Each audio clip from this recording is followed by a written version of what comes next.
Sure. Well, thank God you're wearing a mask. Your computer won't get SARS-CoV-2. So I think you can get it over the airwaves now. It's so contagious.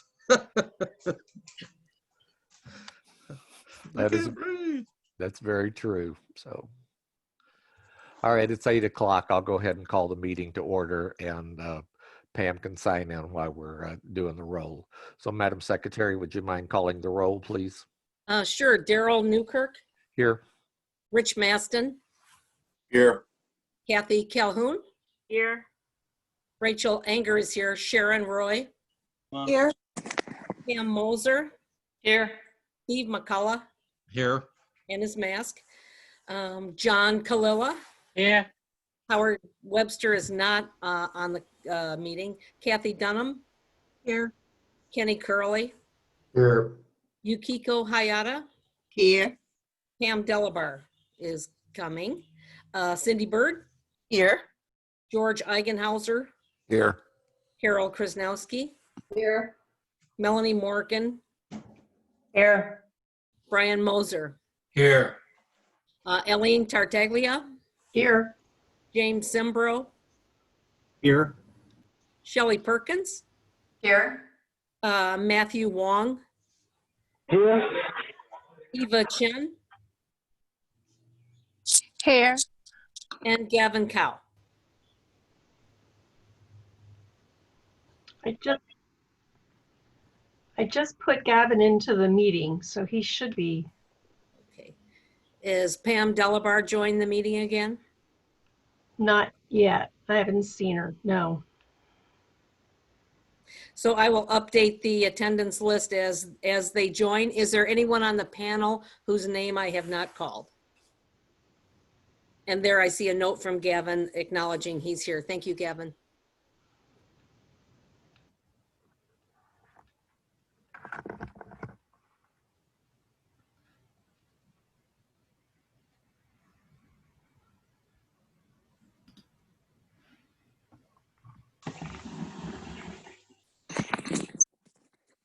Did we lose Daryl?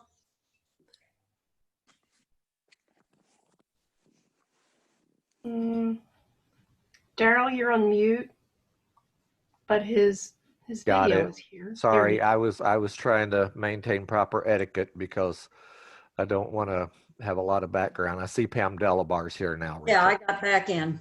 Okay, thank you, Pam. Okay, so the first order of we do have a quorum by the Constitution. The first order of business is approval of the orders of the day. Everyone received a pre-notice of the agenda. Are there any additions, corrections, or deletions to the pre-noticed agenda? Madam Secretary, did you receive any requests for changes? The only one I received was they agreed to go forward with it at the scheduled time, so there are no changes. It's so small though, I can't read it. What is the final number that's on the one on the screen for new business? I just want to compare that with my most current version of the orders of the day. 28.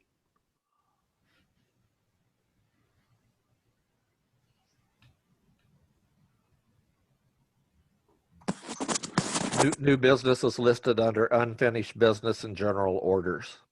That's correct. That matches our most recent version. So thank you. Okay. All right. Wait So- a minute. I'm having a problem here. Okay. Protest committee is item 30. And I'm trying to see where it is. You're using a different agenda. That's tomorrow's agenda. That's tomorrow. It's No. part of the executive session. Okay.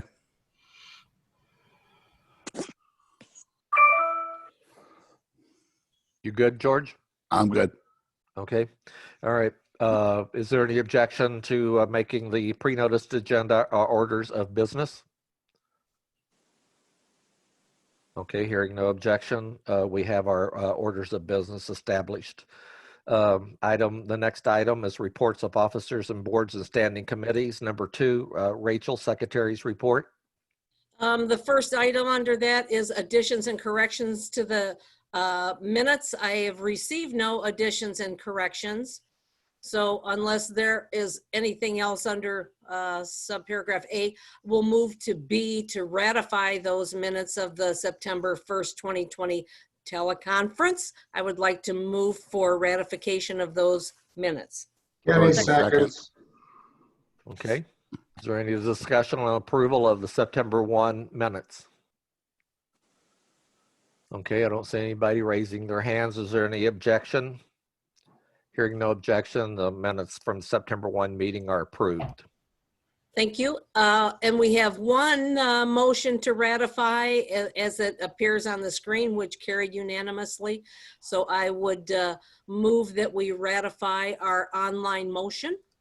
Carol seconds. Thank you, Carol. Is there any discussion on ratification? I'm not seeing this on the screen share. Is it? Is everybody else seeing it? Yes. Okay. Yep. I see it. Mhm. It says I'm viewing Eileen's screen, but Mm-hmm. let me. Okay, there we are. I just clicked the wrong button. Okay, good deal. All right, thank you. All right. So no objections to approval of the one ratification of the online motion? Hearing no objections, the motion, online motion is ratified. Thank you. Okay. Okay, Rachel, judging program report, you're up. Yes, I'm going to turn it over to the presenters, but we'll start off by making a standing motion for approval of all of the action items that appear on the report. Great, thank you, Rachel. And I see Ellen Honey is promoted to a panelist. I think she will be presenting those. So Ellen, you're on.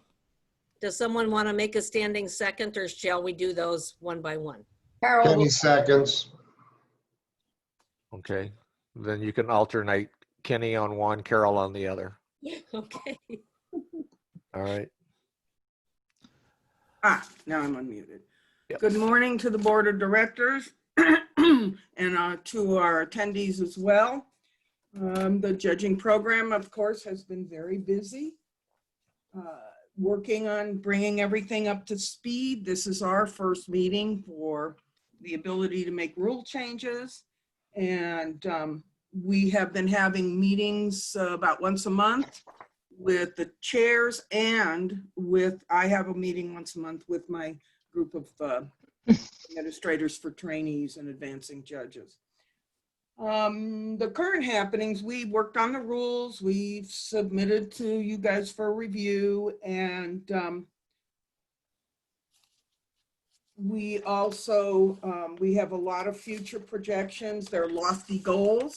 As you can see from the, what we have presented, we have one person coming up for advancement, Emiko Masugi, long hair first specialty, which we will have an executive session.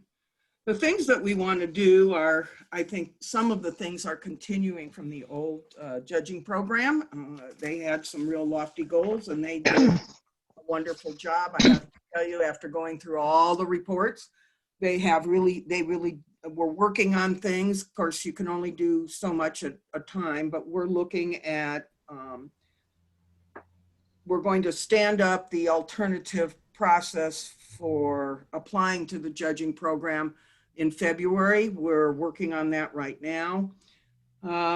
We have the advancing judges. We want to add a column to show how many cats that they've handled.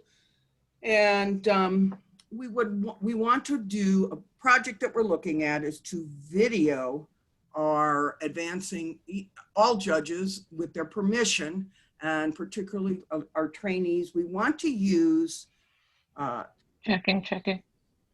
we want to use the videoing to use as a training measure and develop a library that we can use for our trainees to be able to look at how people, all handlers, handle these cats.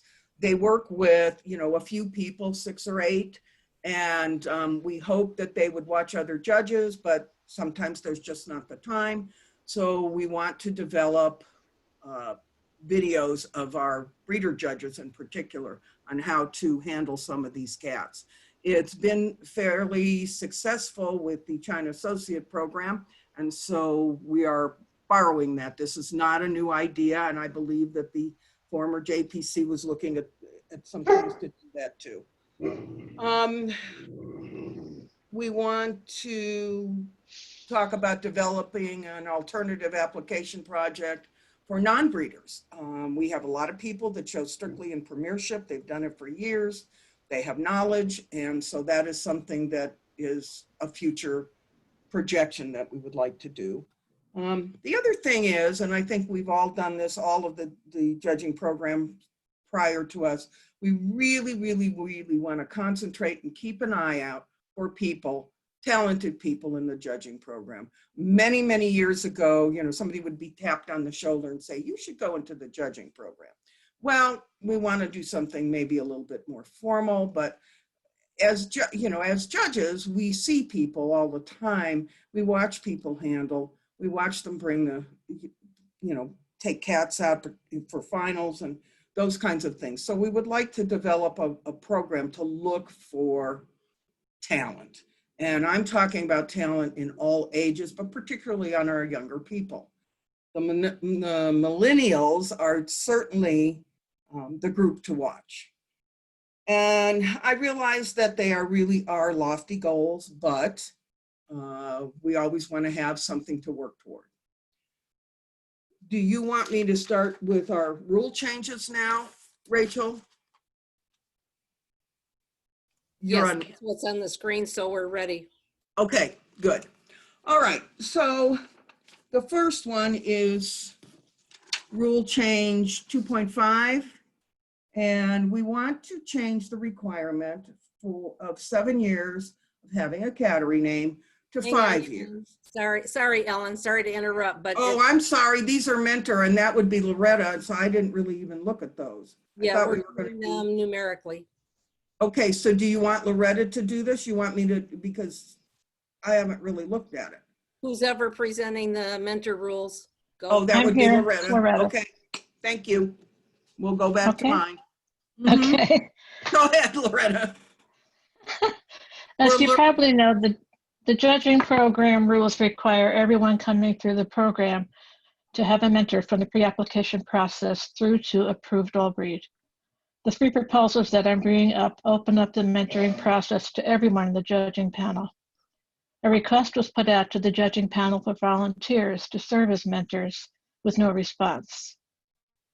Experience has shown that the majority of mentors chosen are selected based on a number of different factors, most important being their willingness to serve, paired with comfort by both the individuals based on friendship, respect, and frequently by proximity.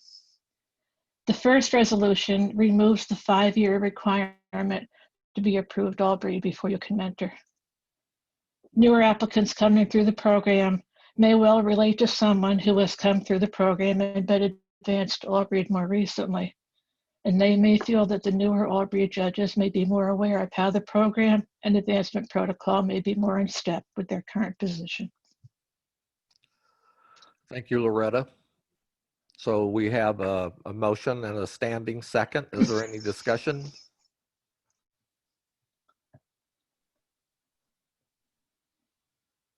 Okay, is there any objection to see Melanie Morgan?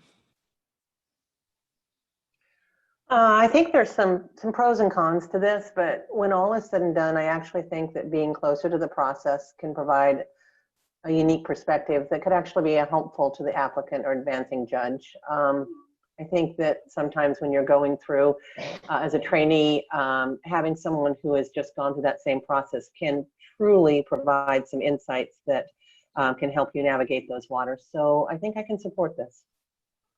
Okay. You can put your hand down, Melanie. All right. Any other discussion?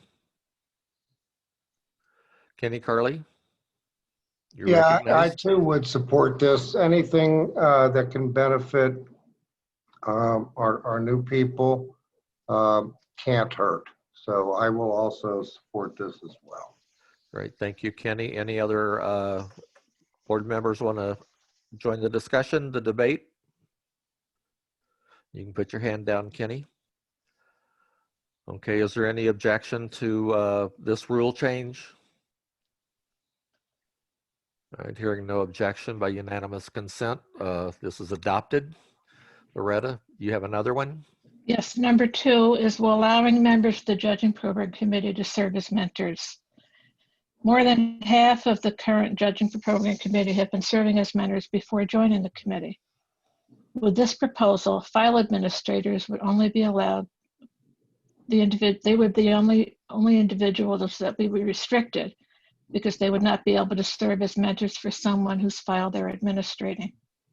This allows them to mentor anyone else and allows the other Judging Program Committee members who are not file administrators to mentor. These people are extremely qualified. This is the larger committee. We have 12 judges on this committee, and I think that would be nice to have these people be able to mentor as well. Great, thank you, Loretta. Is there any discussion? Melanie, you're recognized.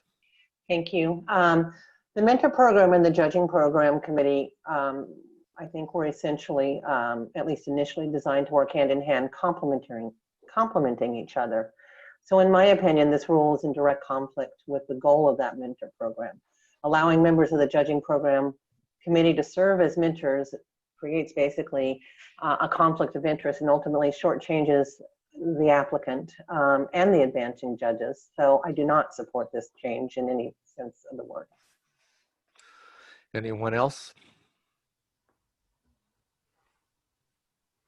I don't see any hands Yes, up, Daryl. so. Daryl, Yes. I'm sorry, I can't get my hand to come up yet. Okay, I want to respond to Melanie.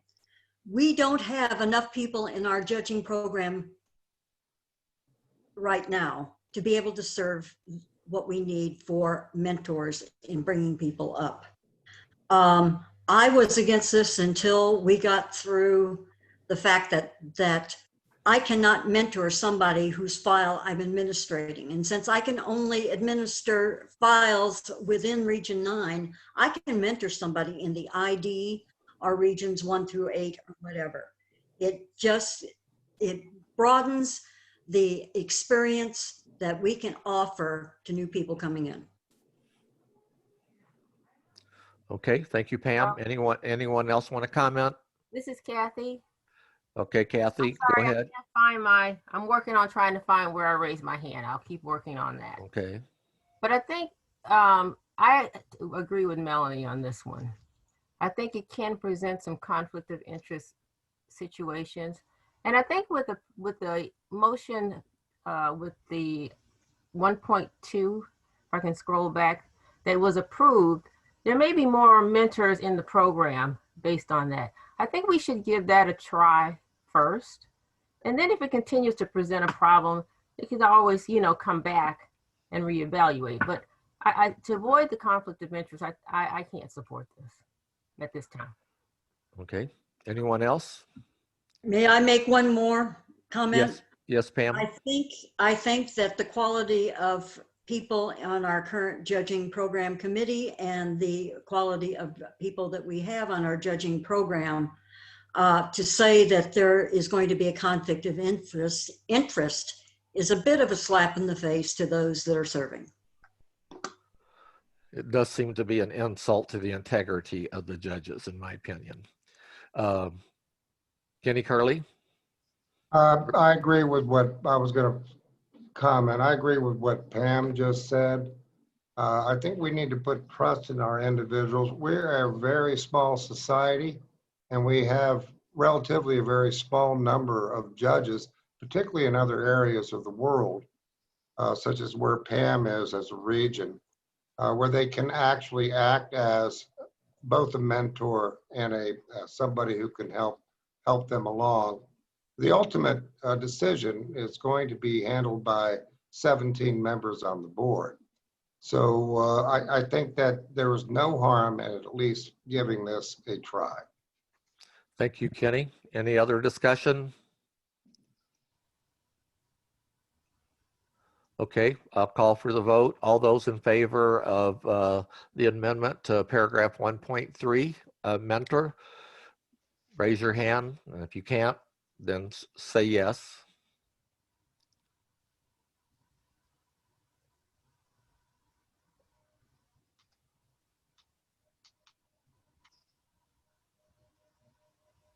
Okay, for the yes votes, I have Pam Delabar, Sharon Roy, Brian Mosier, Kenny Curley, Rachel Langer, Cindy Bird, George Eigenhauser, Carol Krasnowski, Kathy Dunham, Rich Maston, Steve McCullough.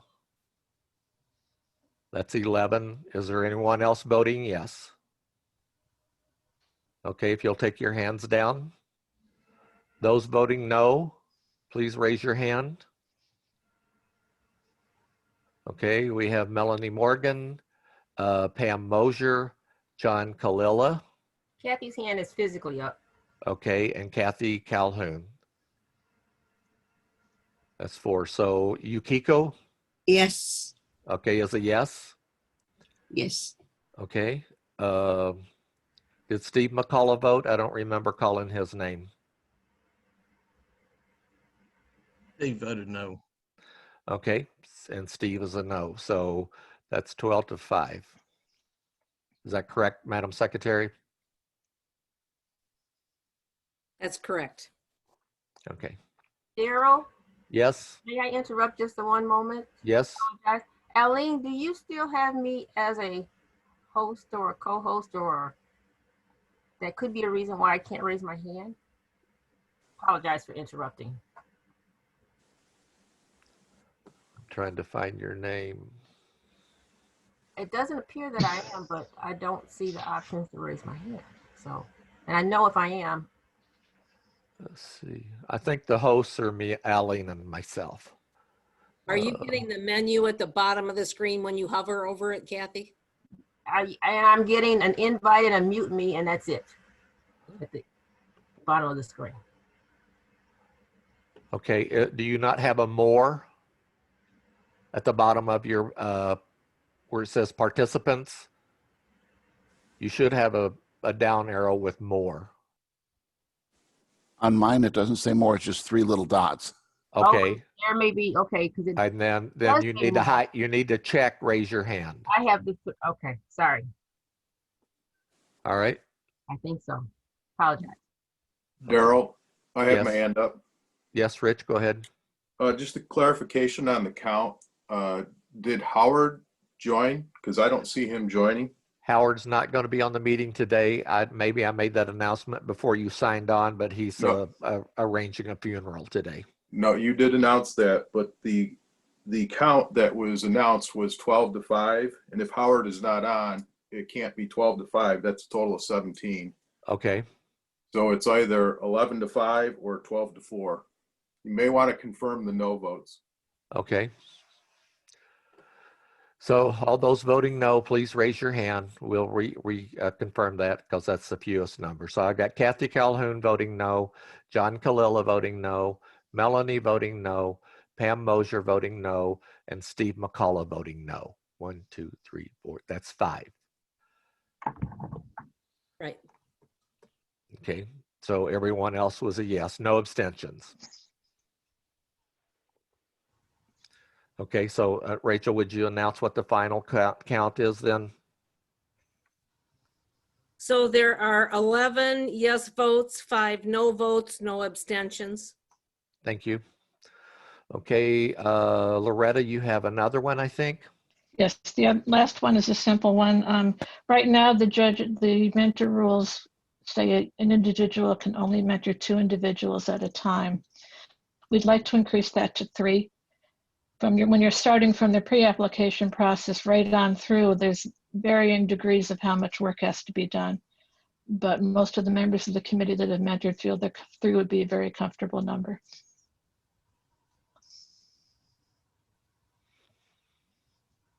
Okay, and please note that we've already, as far as 1.3, the 5 years has been, is a strikeout. Right. Okay. All right, any discussion on this item?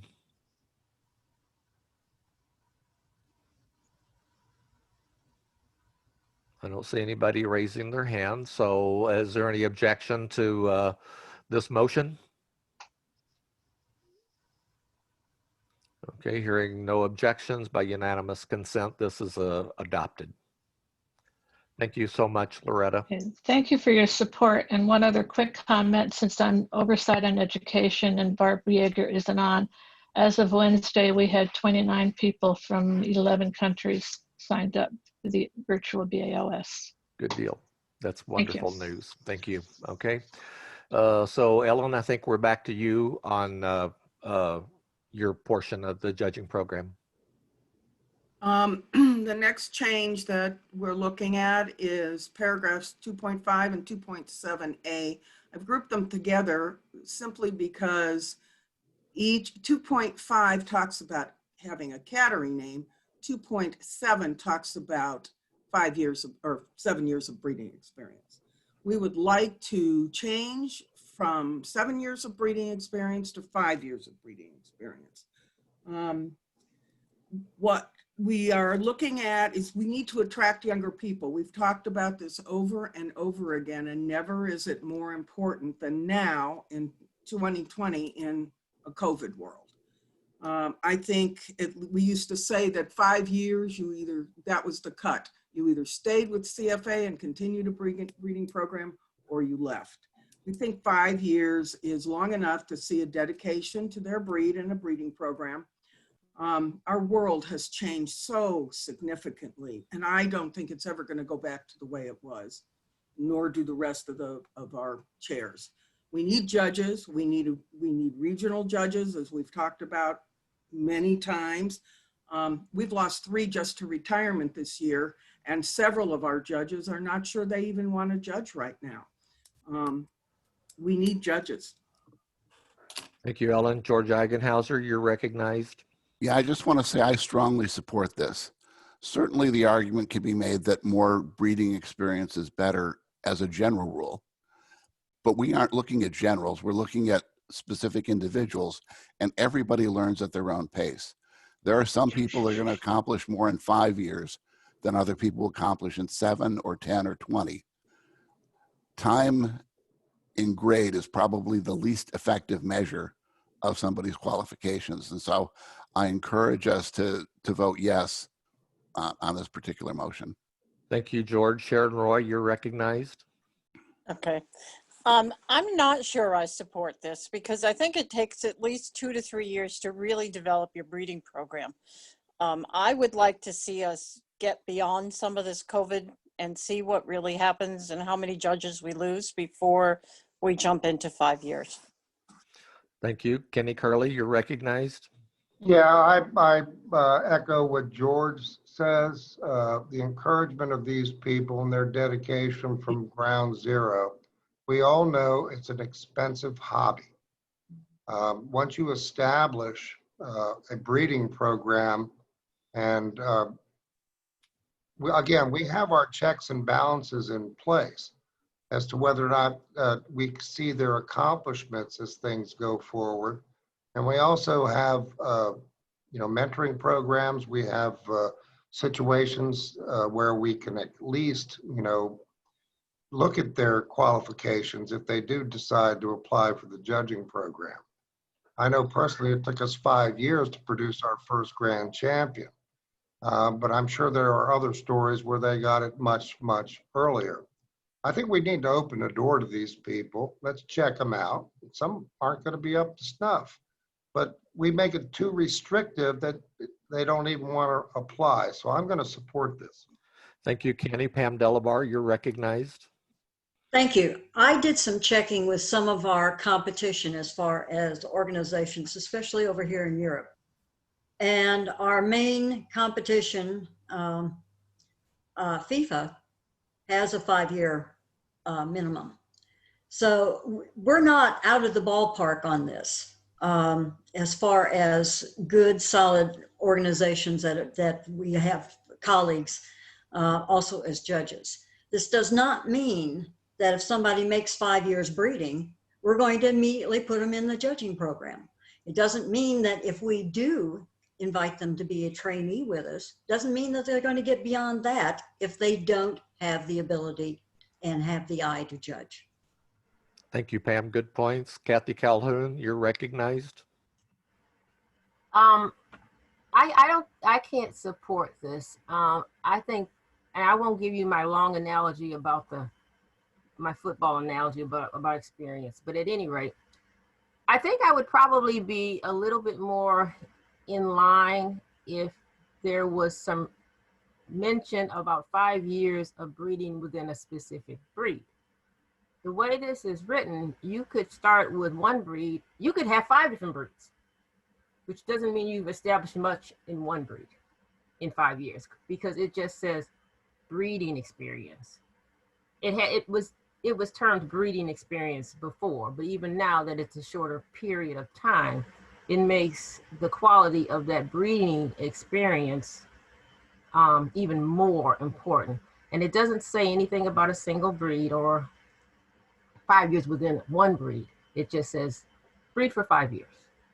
I don't think, along with the breeding experience that you get within your breed, I think you get a certain level of a certain level of maturity. And so as written, I cannot support this. Okay, Kathy, they have to meet the scorecard requirements. I realize that. Okay, thank you. Rachel Anger, you're recognized. Thank you. I agree with the comments that it doesn't mean that they necessarily will qualify or will be advanced, but we all know people that have come into the Fancy and have done a tremendous amount of work in a very short amount of time that would make excellent candidates. Other people, after 20 years, they wouldn't have the requirements, so or the expertise. So I think this gives us a little more flexibility. It gives us as a board more options to consider. And in the end, it's going to come to us. If we don't think a 5-year applicant has enough experience, then it's up to us to say not at this time. Thank you. Thank you, Rachel. Good points. Melanie Morgan, you're recognized. Thank you. The CFA judging program has always been held in the highest esteem, and I think regardless of how we proceed, it will continue to be held in that esteem. But the bottom line is we invest a considerable amount of energy and resources in training our judges. But continually lowering the bar is not the way to attract quality candidates. Quality candidates, qualified candidates, will have no problem when investing in CFA. They have no problem in a time constraint of 7 years, which frankly in the life of a breeder is a drop in the bucket. We're looking for people who have that long-term commitment. And then we're looking for people who have an in-depth knowledge of their own breed and other breeds and our association. When we go into the judging ring, we're expected to understand the show rules and the nuances of production, et cetera. Putting that all into a 5-year bucket is asking an awful lot. So we've sped everything up in this current age. So yeah, you can probably produce $1,000 in your first litter because you went out and you bought really good cats. But do you really understand all of that? So, you know, while they may be able to accomplish significant titles in the ring, it takes far more than 5 years, in my opinion, to develop a point of view that makes the opinion of that person, that candidate has, relevant to the exhibitors out there. And really, that's what this is about. What about each individual candidate is it that makes it, their opinion, something that the exhibitors and breeders are going to care about? So with very few exceptions, I think it takes more than 5 years to develop your own breeding program, to put a mark on things. And it goes back to when people talk about the average life cycle in the cat fancy. 7 years is the number that most people put out there. It's the number that most people last. Way back when, or not that long back, 10 years was a threshold for applicants. We moved it down to 7. I'm still not sure that wasn't a mistake, but so because I think we lost something that was kind of precious then. So 5 years is enough time for people to check the boxes and maybe show some potential and perhaps make it on our radar as someone we want to cultivate and train and encourage and support. And I totally support that idea, but not to season the breeder and give them the perspective and point of view that makes them candidates for one of the finest judging programs in the world. and I know I'm going on, but I really feel strongly about this. I agree we need to attract more judges. It's important. We need to get younger ones, but not at the expense of experience and not at the expense of quality. This isn't a race. Something worth doing is worth doing right, and pushing people to go faster and faster not only does them a disservice, but it's not fair to our exhibitors. We should encourage breeders to be true breeders, not pushing people to move on to the next best thing. Truly, our exhibitors do deserve better. CFA is not going to benefit from this. There are other ways to engage new people, really good ways, and provide them with opportunities to learn and grow. I'm not looking to discourage potential judges, but I think this is a big mistake. Okay, thank you, Melanie. George Eigenhauser, you're recognized. Sorry, I thought I had my hand down. Pam Delabar, you're recognized. Let me unmute here. I participated in the judges focus group last October before the international show. And a group of us judges all sitting at tables came up with the same thing. It takes too long, it takes too much money, and it's too expensive to attract judges and to keep judges, keep people in the cat fancy. When we had our former executive director back in my day, he did a study. The average lifespan of someone in the cat fancy was 5 years. If we had them for 5 years, we had them probably for life. This rule reads at least. It's a minimum. We have got to start opening up. The world has changed. Our people have changed. We don't know what the new normal is going to be, but we still have the ability to say yes or no at the board level. If somebody comes forward and they've done 5 or 7 or 10 years worth of breeding, one year at a time without producing much of anything. There is the scorecard. We have the other checks and balances.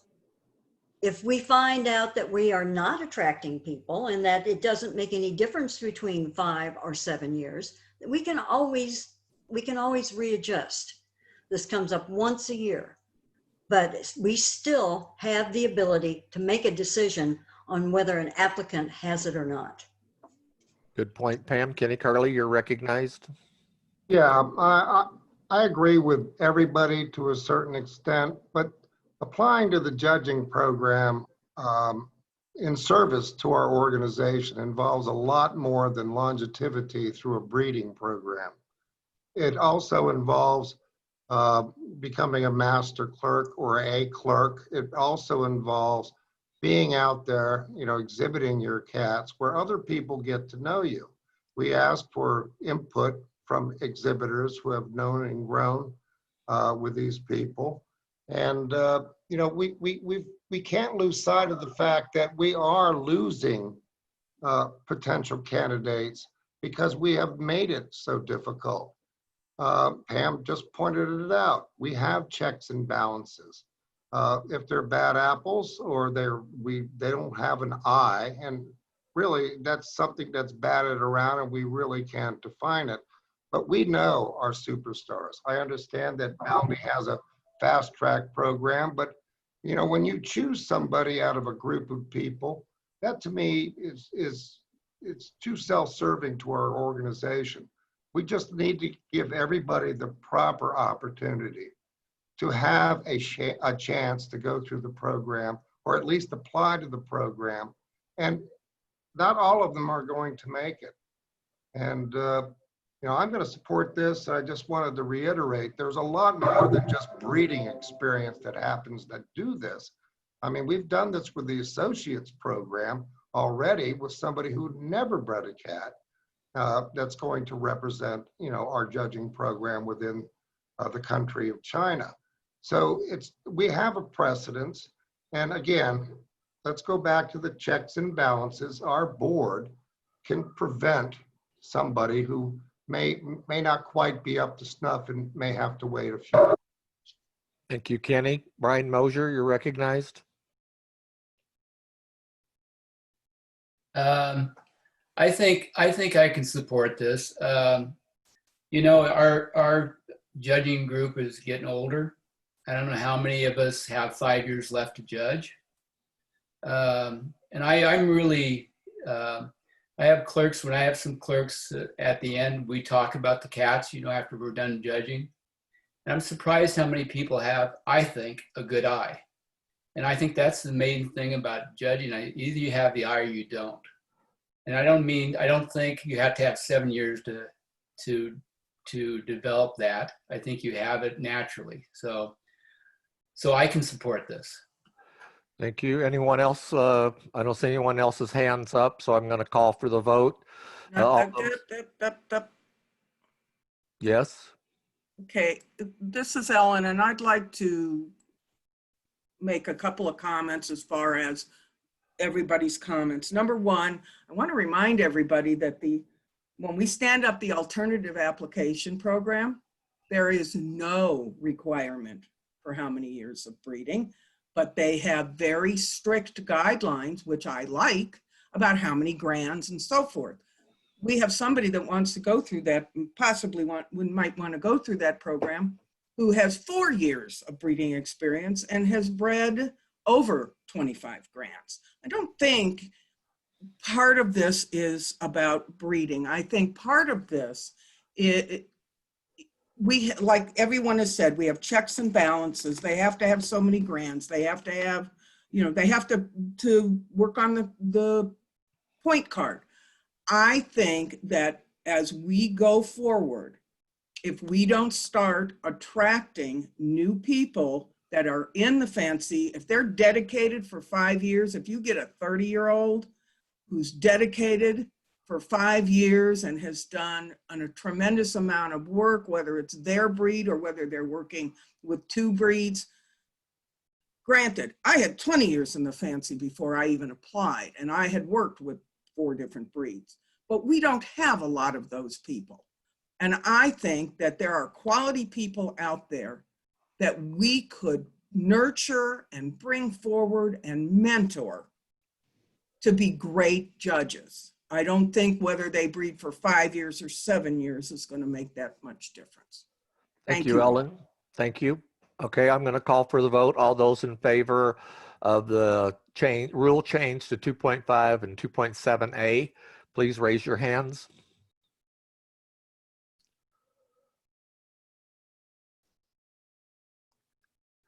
Okay, so for the yeses, I have Kenny Curley, Rich Maston, Pam Delabar, Rachel Anger, George Eigenhauser, Carol Krasnowski, Cindy Bird, Brian Mosier, Kathy Dunham, Yukiko-san? Yes. Hi. Yukiko is a yes. So that's 1, 2, 3, 4, 5, 6, 7, 8, 9, 10 yeses. Those voting no?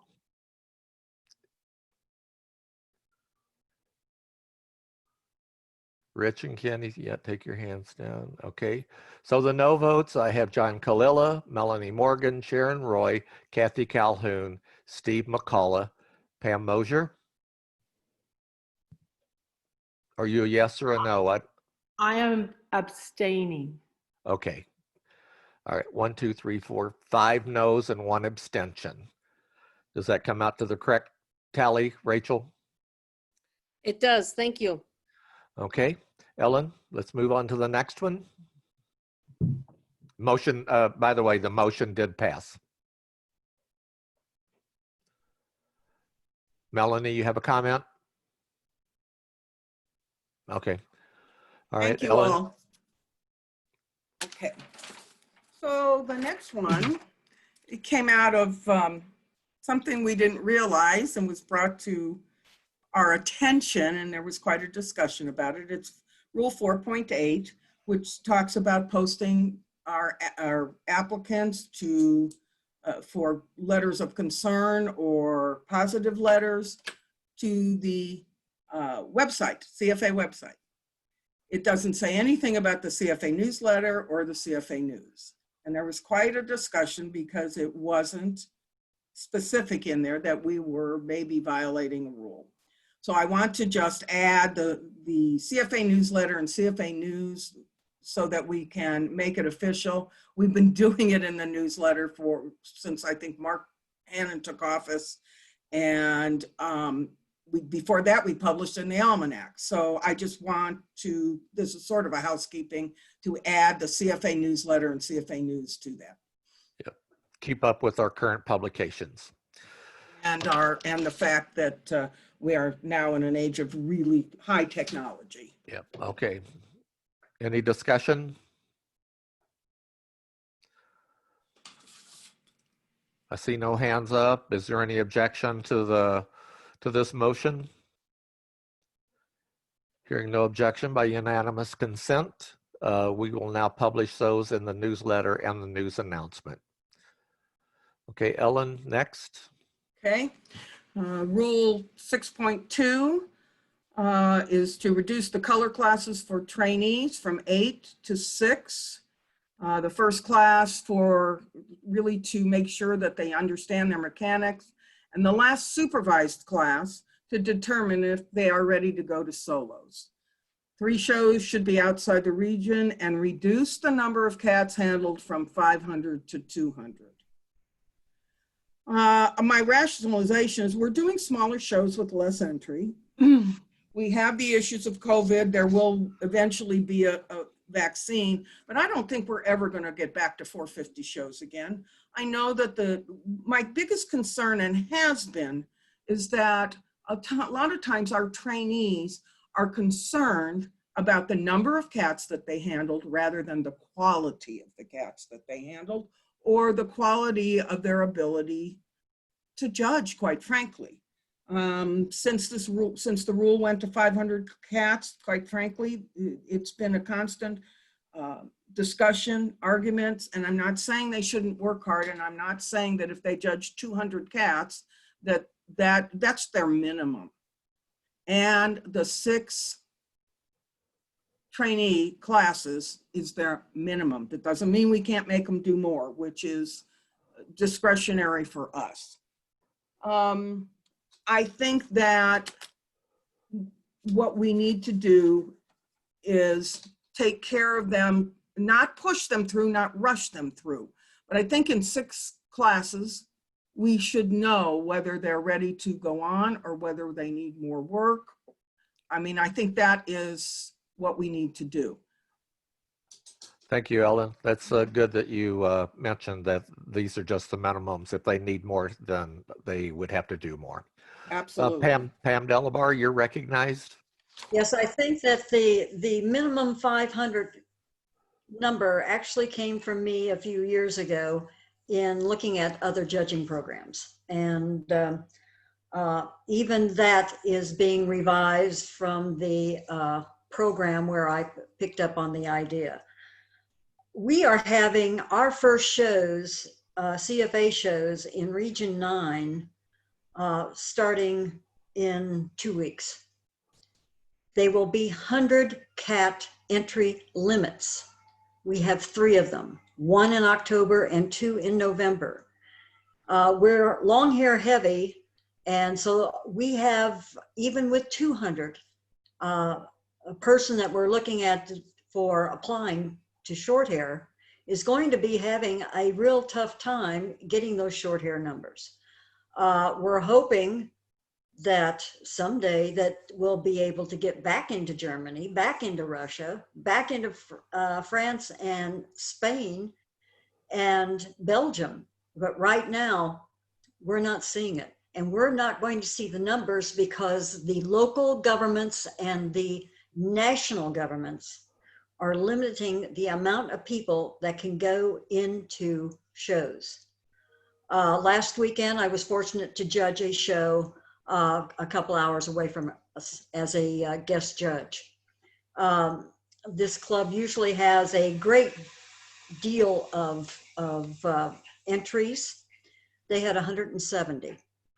And everybody was thrilled to be there. They didn't care about the numbers. Actually, they cared about the social thing of, thank God, it's good to see you type thing. So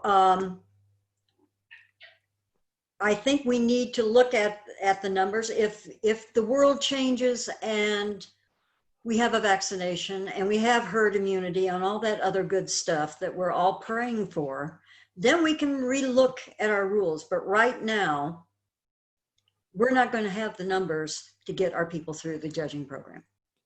Great, thank you, Pam. Pam Mosier, you're recognized. Thank you. My main concern on this is that the minimum number of 200. I do not think that that is that number is too low as far as I'm concerned. I think people need more experience. I know you say that that's just the minimum and they could require more, but if you set it at that, that's what they're thinking. So I could support it if they came up with a number between 200 and 500. I think 500 is too many, but I think 200 is too low. Thank you. Thank you. Melanie Morgan, you're recognized. Thank you.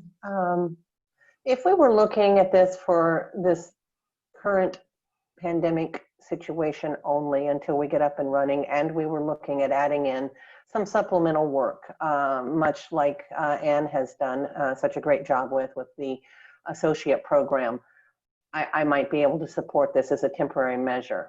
But not doing that and making this a permanent change, I think is a mistake of epic proportions. We're already rushing people. This is taking the bar to really quite a new low, in my opinion. I don't support this as presented, and I reiterate that while we may need new judges, we don't need them at the expense of experience. It's not fair to them to put them out there on their own when they're not prepared. Color classes are the opportunity of a lifetime. They're ones that I wish I'd had more opportunity. I still would like to do color classes with some people.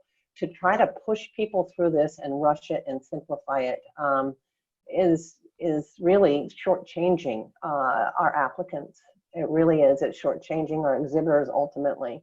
I think we should think more of CFA. I think we should think more of our judges. And I think we should think more of our exhibitors. Thank you. Pam Delabar, you're recognized.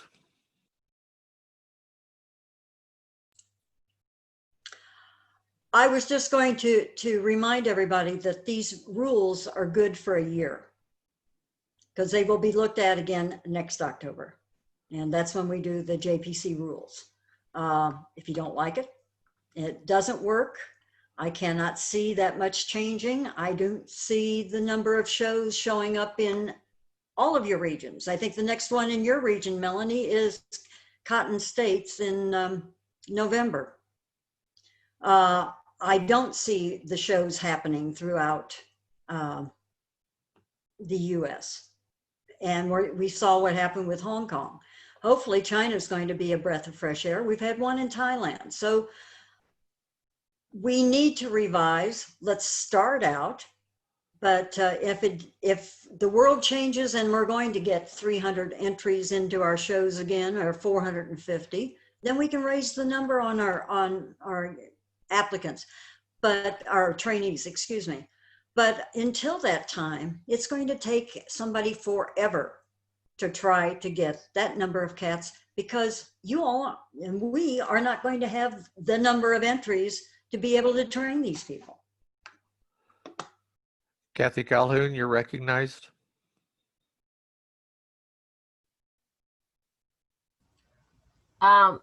Two points. I agree with Pam Moser and Melanie. First of all, I think the change from 500 to 200 is rather dramatic. So I think that's a lot. The second point is that we're not really good at giving something and then taking it back. When we change the rules, they're likely to stay that way.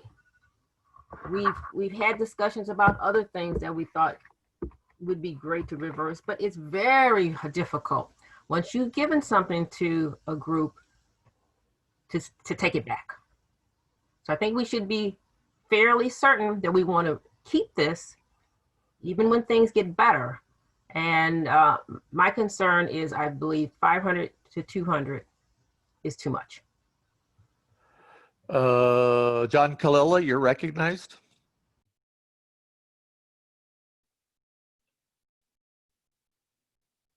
You're muted, John.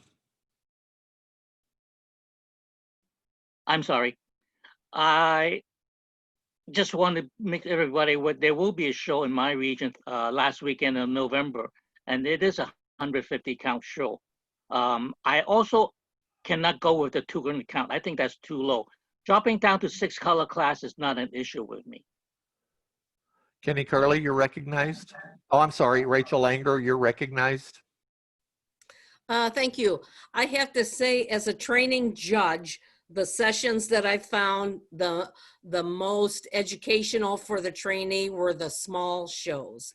The bigger shows, you're just moving cats. And basically my evaluation is on what their awards are.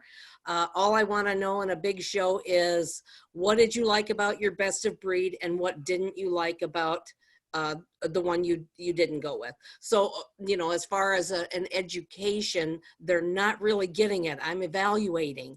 In those small shows, we can talk about the nuts and bolts of the cat and get into the content of what's in the show. So, you know, I really prefer to train at a smaller show. I didn't have the opportunity myself as a trainee to go to smaller shows.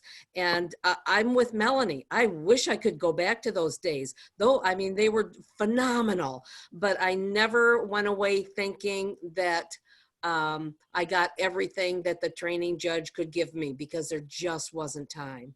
So I'm in support of this. I think we need to trust our training judges to spend that extra time in a smaller show to do some educating instead of just sorting. Thank you. Thanks. Melanie, I've got a question from a historical perspective. Was the 500 cat rule instituted while you were chair of the program or while Annette was? It was before my time. It was before your time. And were there any measurable objectives set with some kind of outcomes by increasing this to 500 cats? I wasn't involved in the decision. I think I can only assume what the thought process was, and that was that people needed a certain amount of handling experience, et cetera, to make sure that they were prepared to hit the ground running, and also that the judging program probably needed enough time to be able to effectively evaluate, you know, paperwork, mechanics, et cetera, and that only comes with getting some volume in there. Okay, but there was no measurable objective set that you know I of. can't say that I was not involved in any of that discussion. It was pre my time. Thank you. Kenny Curley, you're recognized. Yeah, I'm one of the senior judges in CFA. I know what I went through, and these were the large shows.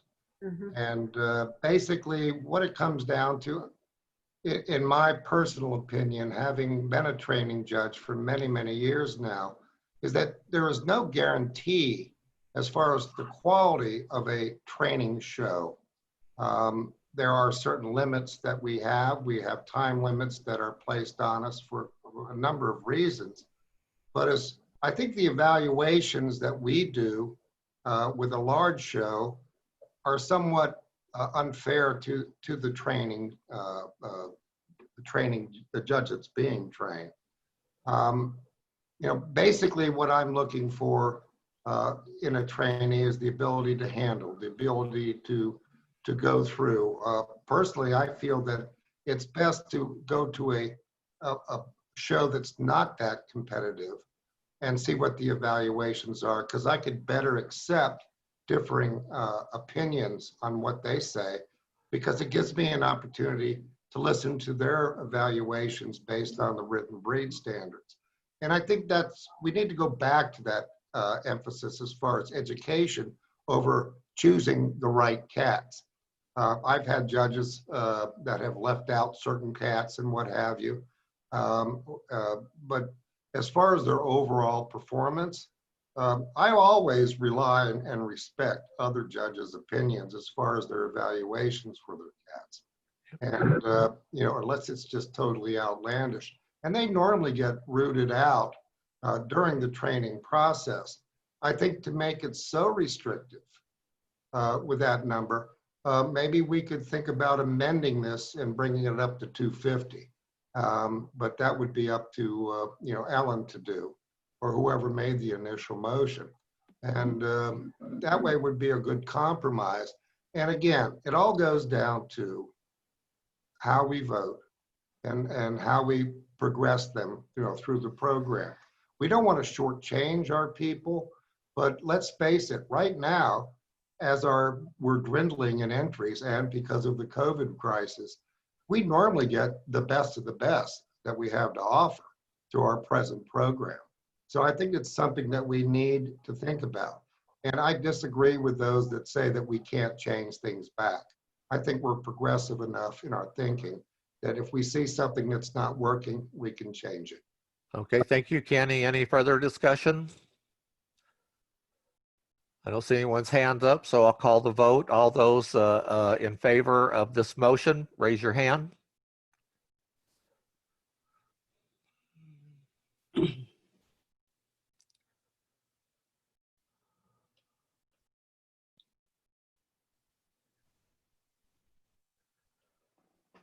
Yukiko-san? Yes. I support Pam Delabar Okay. saying. Okay, so the yes votes are Pam Delabar, Rich Maston, George Eigenhauser, Cindy Bird, Rachel Anger, Kathy Dunham, Kenny Curley, and Yukiko Hayata. All right, if you guys will take your hands down. All right, all those against this rule change?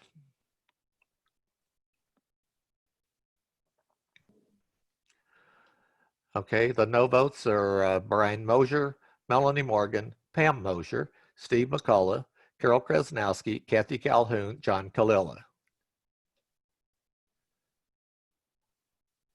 8-7. So the motion passes? Okay, so the motion's ratified. All right, congratulations, Ellen. Do you have another one? I had a point of order. Did you say that Sharon Roy had voted no? Because I did see her hand come up on my screen. I didn't hear you announce it. Okay, I'm sorry. Sharon Roy was a no, but did you have Sharon down? Rachel? Sorry, can you read them a little slower? I'm still having a problem on my screen where I only see a couple, and I'm trying to get them as you say them. So, Okay. Sharon, were you a no? She was a no. I have 8-8 then. 1, 2, 3, 4, 5, 6. So no votes. I have Calhoun, Roy, Pam Moser, McCullough, Kalila, Krasnowski, Morgan, Brian Moser. Is that correct? That's what I have. And then the yes votes, I have Maston, Anger, Dunham, Curley, Hayata, Delabar, Eigenhauser, Bird. Okay. That That would 8-8? 8-8. Then I'll vote yes to break the tie. All right. 6.2, Ellen.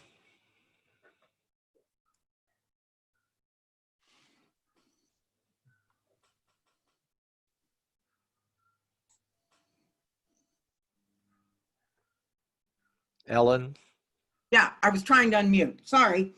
Okay, this is 6.2B. And this is talking about second specialty, basically trainees. We made the changes to reflect the same changes to the requirements as the first specialty. Okay, and you're changing must to should be outside of their region. Correct. Okay, is there any discussion? Pam Mosier?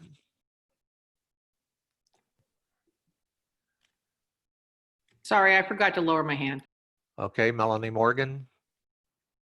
Again, while I'd consider this waiver if it were for just for the COVID-19 crisis period, it's not presented as such. And I personally feel that using the pandemic as an excuse to undermine the integrity of our requirements is opportunistic, but that's neither here nor there. I can't support this as submitted. Okay, any other discussion? Okay, Melanie, you want to lower your hand. Pam Delabar, you're recognized. I just want to object to being opportunistic to COVID and more realistic to current situations. That's all. Thank you. Any further discussion? All those in favor of amending 6.2.b, raise your hands, please.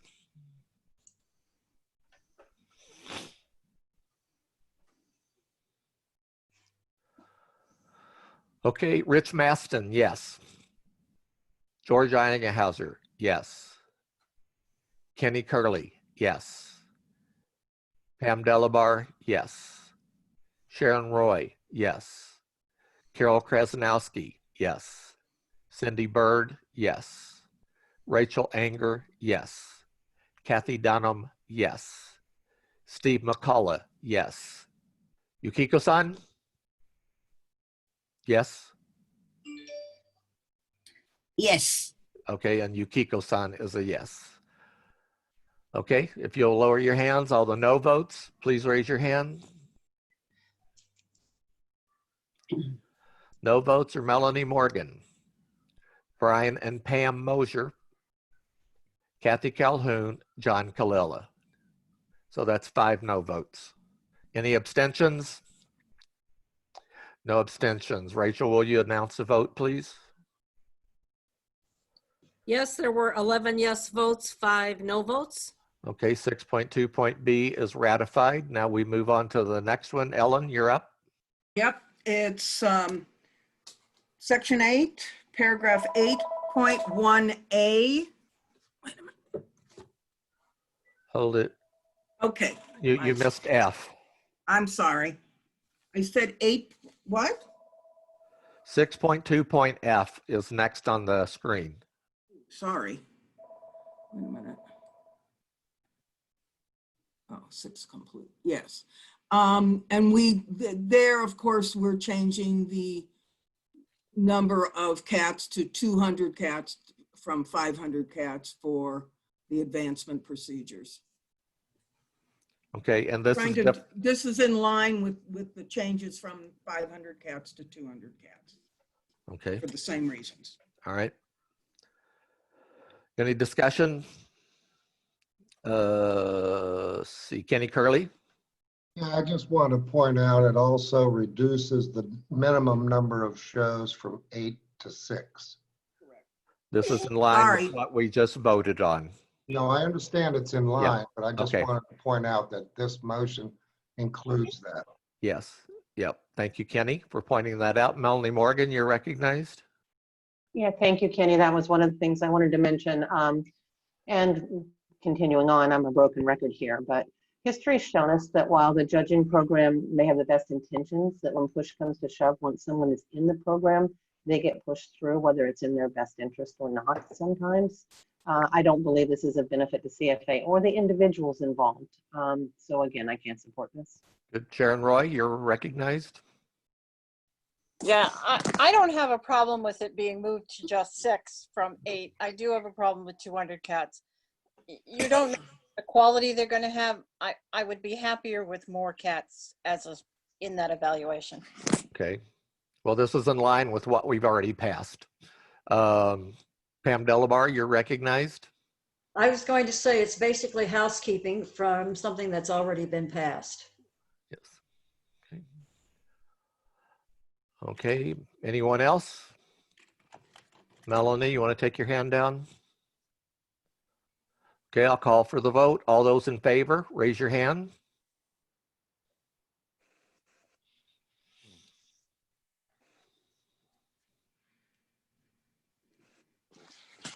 Okay.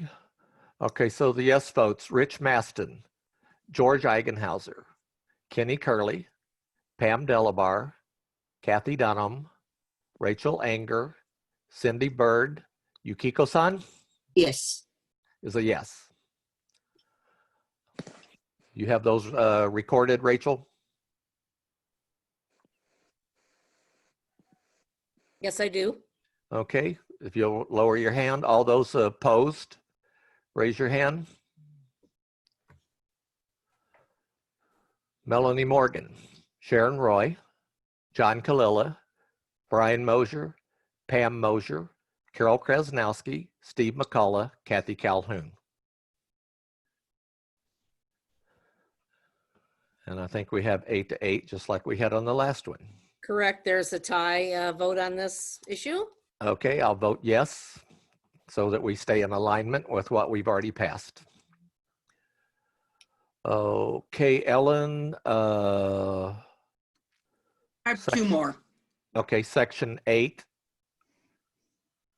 It's 8.1A, and again, just keeping in alignment for apprentice and approval pending judges.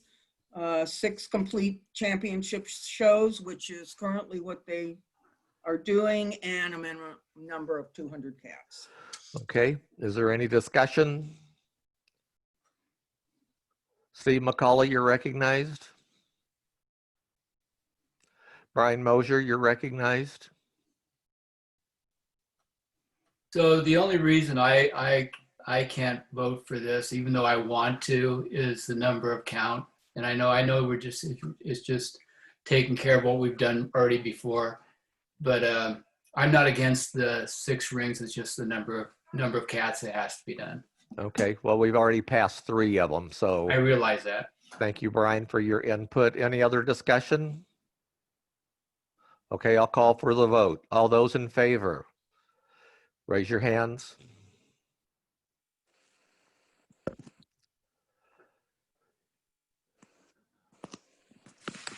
Okay, I have George Eigenhauser, Pam Delabar, Kathy Dunham, Rich Maston, Cindy Bird, Rachel Anger, Hayata-san. Yes. Okay, if you're opposed, raise your hand.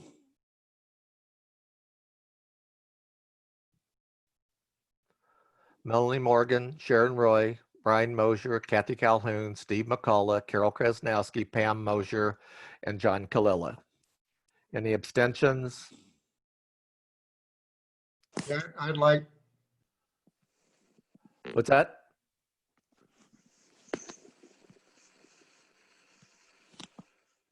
Can you announce the vote, Rachel? Okay, I'm missing a vote from Kathy Calhoun. She's a no. No. I'm missing a vote from Kenny Curley. Kenny would like to abstain. And I'm missing a vote from Carol. Carol's a no. Carol's a no. No. So the yes votes I have Maston, Anger, Dunham, Hayata, Delabar, Eigenhauser, Bird. That's 7 yes. No votes I have Calhoun.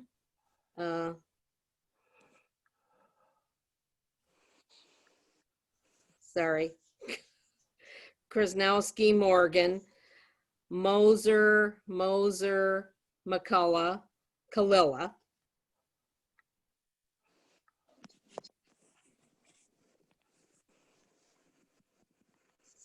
So you got 7 yes and 8 no, is that correct? And 1 abstain. And Yes. Kenny abstains. So here we got one rule that's out of sync with all the other rules that we've passed. Okay, the motion fails. We'll move on to the next one. Okay, it's 8 point. Excuse me. I think we have to resolve this one way or another. We can't have a judging rule that says 200 cats in some places and 500 cats in other places. Well, I agree with you, George, but Kenny Curley abstained. And I mean, he voted for all the other ones, but he's abstained on this one that caused the motion to fail. So we can go through and have 2 different requirements in our rules because of that. I can't change that. Could I bring it back up? No, wait, my hand's up. Go ahead, Yeah. Pam.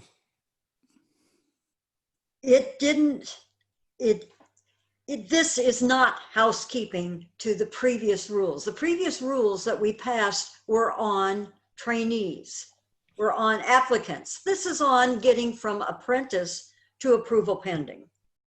So it's an entirely different category whatsoever. say la vie, but this does not be affected by what we had previously passed. This We is my previously- concern, that if I can With one interject. different population, this is they're now judges and starting to advance. This is the population that we're after right now. Okay. Kenny, you're recognized. Yeah, that's exactly my concern. It's a different level. I would like to see it amended.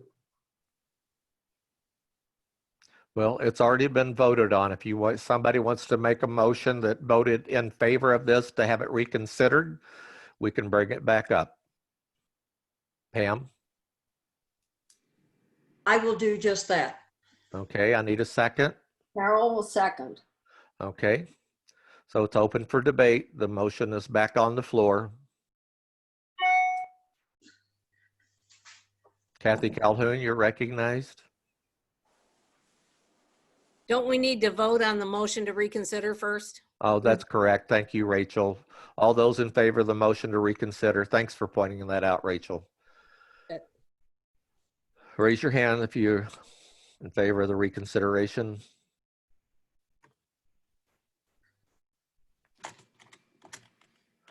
Okay, the motion to reconsider, yes votes are Carol Krasnowski, Brian Mosier, Cindy Bird, Rich Maston, Kathy Dunham, Pam Delabar, George Eigenhauser, Rachel Anger, Sharon Roy, Kenny Curley, Steve McCullough, Hayata-san? Yes. Melanie Morgan's a yes, and Hayata is a yes. John Kalila is a yes. Is that everybody, Rachel? I'm missing Kathy Calhoun and Pam Moser. On my hand, I thought it was still up. It's a yes. Mine's an abstain. Who was that? State your name for the record. Pam Moser, abstain. Thank you, Pam. Okay, so the motion to reconsider is adopted. Carol Krasnowski, your hand's up. Yes. I want to agree with what some of the others said earlier about this is a different level. This is not applying to the trainees anymore. This is applying to the apprentice and approval pending as they're moving forward through the program. I think it's important at this level that they have more experience. And that, I'm speaking as an exhibitor who wants to see top quality judges. I think the number of 200 is far too low. Perhaps maybe a compromise could be offered at 300. That's okay. Second. Can I? John Kalila, you're recognized. I'll recognize you in a moment, Ellen. Okay. Sorry, I forgot to put my hand down. Pam Delabar, you're recognized. Yes, I was going to move that same number that Carol just brought up of handle minimum of 300 cats. Okay, Melanie Morgan, you're recognized. I was going to add on to a little bit of what Carol was saying, and add also the fact that there's a very big difference between the levels of apprentice and approval pending in terms of what the board can and cannot do. So to take away our numbers for apprentices basically puts us in a situation where if we identify it, it limits how quickly we can identify if there are any major issues. So certainly I don't support 200. I can consider another number. I'm not sure 300 is the number. But that's certainly a valid point. It's very different than what we've been voting on earlier with the trainees. All right, Kenny Curley, you're recognized. Yeah, I just, can you hear me? I'm not sure if I'm. Yes, we can hear you. All right. Yeah, I just think it's an important level, and that's why I abstained. I understand, our need for congruency, but I think as our trainee, we want the best judges that we could possibly provide to CFA. I thought the numbers were restrictive, and this is why I've been in support of most of this. But at certain levels, you need to have experience, even if they don't see fabulous competition, at least they have the opportunity to handle cats. And I think that's a huge part of being a judge. So yeah, 300 sounds great to me, but that would be up to whoever presented that particular motion at 2.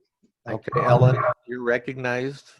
Yes, I have actually no issue with asking them to handle 300 cats. And frankly, in rereading this, I think that we are at a different level. So I have no issue with asking them to handle 300 cats. Thank you, Ellen. I need a board member to make an amendment to change 200 to 300. Kenny so moves. I did that, Daryl. Oh, did you? Okay. Yes. I Well, second. you Sorry, didn't make- Pam. Okay. Kenny seconds.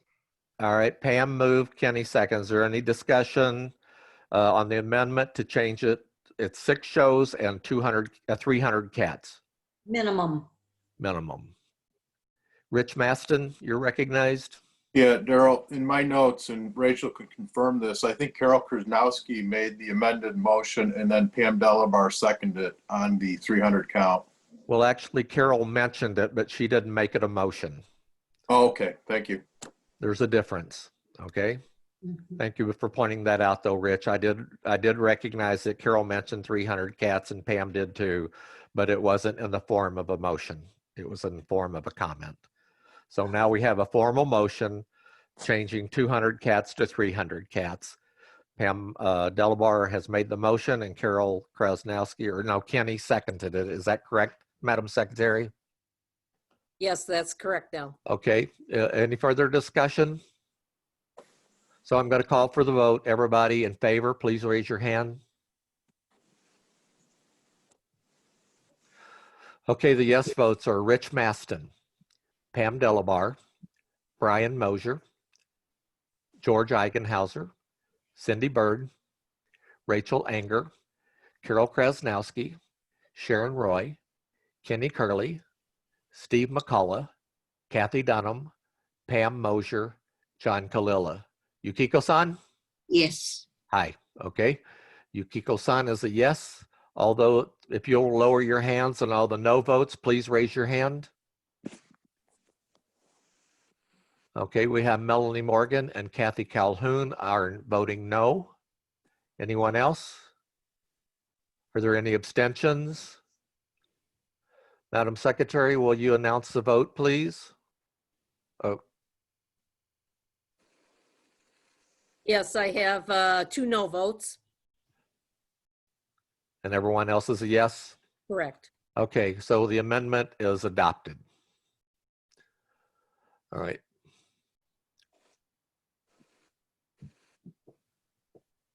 So I'm not going to confuse you and ask you to vote on the amended main motion because that just confuses everybody. Everybody is agreeable to this. So let's move on to the next one. Okay, my last one. Daryl, point yes. of order. If you voted to amend, did you vote to adopt the amend or vote to amend? I just want to make sure. Okay, all right, thank you. So the amendment was passed. So I'll call for the vote on the ratification of the amended motion. So all those in favor of the amended motion, which now becomes the amended main motion to 300 cats, please raise your hand. Thank you, Shelley. The yes votes, Kathy Calhoun, Pam Delabar, Cindy Bird, Rich Maston, Rachel Anger, George Eigenhauser, Kathy Dunham, Carol Krasnowski, Brian Mosier, Sharon Roy, Kenny Curley, Pam Mosier, Steve McCullough, John Kalila, Yukiko-san? Yes. Yukiko is a yes. Daryl? Yes. I apologize. This is Kathy. I was a residual raised hand. I've taken it down. Okay. So Kathy is not in favor. So if all the yes votes will take your hands down, all those opposed, Melanie and Kathy? Kenny, you're opposed? Okay, so Melanie Morgan and Kathy Calhoun are the no votes. So the amended main motion has been ratified. Okay, Ellen, on to section 8. Okay. We did the 8-1. We've done 8-1A. That is the apprentice specialty judges. That's the Okay, one. then Aline, can you scroll up, please? Please. Okay. So 8.2A, we added, one of the things we added because it wasn't specified, we were talking about regions 1 through 7. We added or country or area for China. And then we removed the minimum, the minimum of 2 to just 2 shows, or less than 500 miles for our apprentice and approval pending. It's very difficult to travel. I don't know how long that's going to be, at least probably a year before people can travel from one country to another. We're hoping it'll be shorter, but I think that 2 shows, we don't want to put a minimum on that. We think 2 shows judged outside of the judge's region should be reasonable. Okay. Any discussion on this one? Rachel Langer, you're recognized. So reading it now, taking out a minimum of 2, so they can't judge 3 shows out of region? It says 2, they have to judge 2. They have to judge 2. They can judge 5 if they want to. Well, then the minimum of 2 should stay in there, I think. Am I reading that wrong? No, I think you're correct, Rachel. I think what they're adding in here is the country or area for China. You are correct. My error. Okay. All right. So somebody want to make a amendment to strike out the strikeout? I'll make that motion. I have the original motion, so can I amend my can I amend my own motion? Well, you can. How about you restate your motion? I'm restating my motion to add or country or area for China, and then to add or 400 kilometers. Okay. There we go. All right. I need a second on that. Carol seconds. Thank you, Carol. Is there any discussion? This is basically just cleaning it up to have the correct wording. Rachel, you have your hand up. Any further comment? That's my yes vote. Oh, okay. Shelley, yes. So I have a question about 500 miles is more than 400 kilometers. So I'm trying to understand how that even works to add 400 kilometers. That's what is written and underlined, but that is not what Rachel said in her motion. So I just wanted to make sure, we're not voting on what we see on the screen. We're only voting on Rachel's motion, which is to add the words or country or area quotes, for China. No, she included or 400 kilometers. Okay, in that case, I'm a little confused about how that's going to play out. So no matter where I live, I could choose the shorter distance if I wanted. So I'm trying, Okay. that's So my you're comment. okay. I'm not good at the European system. So 100 miles is 65. That's 300 kilometers. Is that correct? 100 miles is 62 miles. Carol, 62 miles is 100 kilometers. Yeah. Is that correct? Correct. All right. Say So again? 62 miles is 100 kilometers. Mm-hmm. So we need to change the kilometers to match 500 miles. The math is wrong. I never was good at math. Darrell, Yep. 500 miles is equal to 804.672 kilometers. Okay, Rachel, can you amend it to 800 kilometers? Let's amend it to 800 kilometers, yes. No. Okay, Pam? I am trying to get this. This is for regions 1 through 7 and China. Is that correct? Or country. Or country. I'm trying to get the wording here. Because 800 kilometers can take me into deepest, darkest Russia. Whereas it's only a couple hundred kilometers between Finland and Sweden, or even less than that between Finland, Estonia, Latvia, Lithuania, Belarus. Okay, so do we need to amend the 500 miles? That's where I'm trying to get to right now. What you're voting on right now, Daryl, is on regions 1 through 7, or country or area for China. It has nothing to do with regions 8 or 9. And 8 and Are 9 the ID. they're not countries? It says, or country or area for China. For regions 1 through 7. It left out regions 8 and 9 on purpose. I think, Ellen, was it your intent to put country in to include Japan and Europe? Yeah, there's already a rule which we did not change for Japan. It stands alone. Okay. So Okay, region the 9? country had to do with Europe.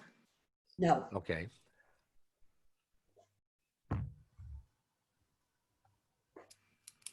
Daryl, Yes. whatever we do with this, we should look at what was passed for section 6 with trainees, because kilometers was in there as well, the 400 kilometers.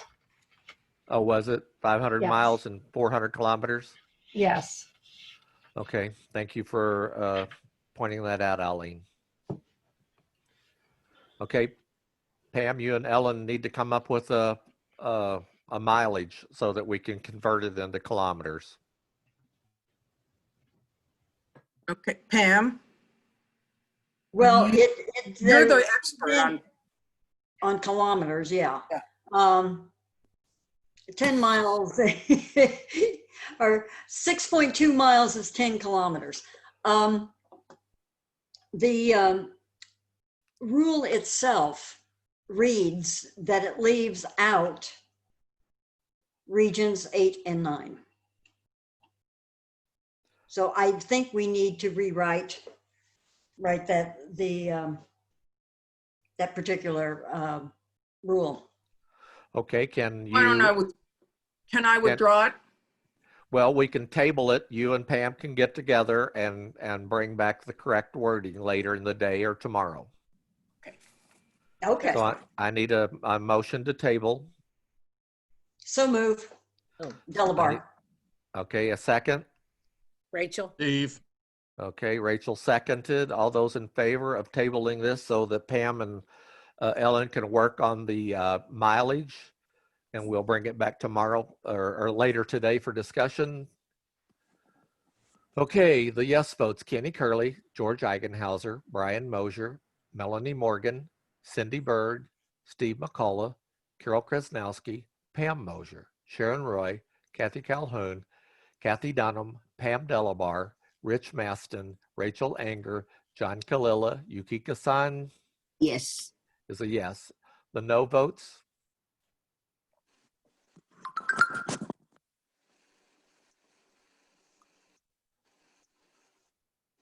Okay, the no votes are Sharon Roy, Kathy Dunham. No votes are Sharon Roy. Okay, Sharon is the only no vote that I have registered. Sharon, are you a no or a yes?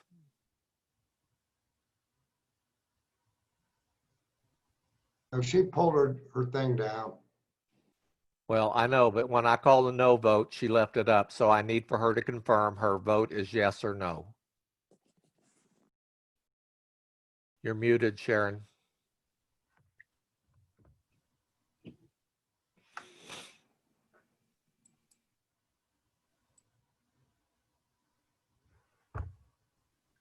Okay, I'm voting to table. Thank you. Okay, so unanimous to table. Daryl? Yes? I just want to make one comment before we leave this. The ambiguity arises because it says 500 miles or 400 kilometers apply to everybody. If the intention is to make it 500 miles within region 1 through 7 and 400 kilometers within China, that would also resolve the conflict.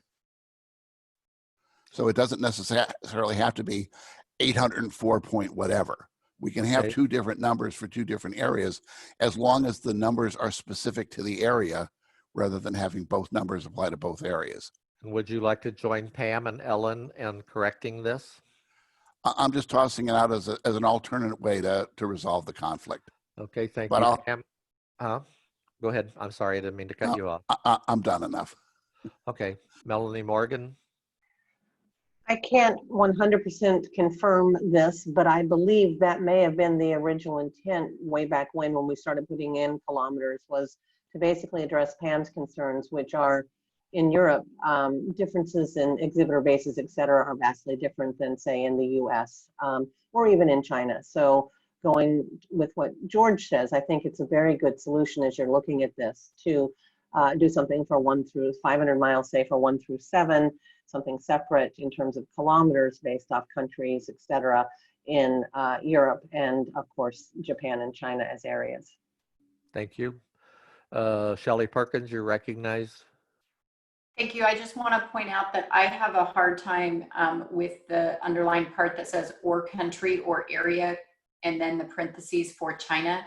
If this is for China only, then I just hope that whoever is considering this later makes it more clear, like the existing wording is. It's very clear exactly what regions this is for.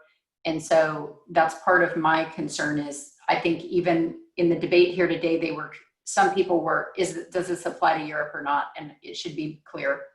Yes, you're correct. So I think Pam and Ellen will make that clarification. Okay, judging invitation clarifications. Those are. This is Vicky. Vicky. Hi, this is just a housekeeping cleanup from the motion and the program that was passed at the August 11th board meeting on the guest judges two-tiered program. So as the show rules stood, or the judging program rules stood, everyone could judge 10 times. And since we separated up 2 levels of guest judges to approved guest level and guest level, this separates it and makes it clear that approved guest judges can judge 10 times and judges at the guest judge level 5 times. Okay, thank you very much for that, Vicky. Shelley, you have your hand up again. Okay, Shelley tuck her hand down. Is there any discussion? This basically is a housekeeping issue for the judging program rules to clarify what we passed. Additionally, on section C, the guest judge evaluation form only applies to guest judges, not to the approved guest judges where we already have reams of evaluations. Okay, thank you. Any discussion on this? Is there any objection to the ratification of this motion? Hearing no objection, the motion is ratified by unanimous consent. Thank you, Vicky. Do you have anything else? No, thank you. Okay.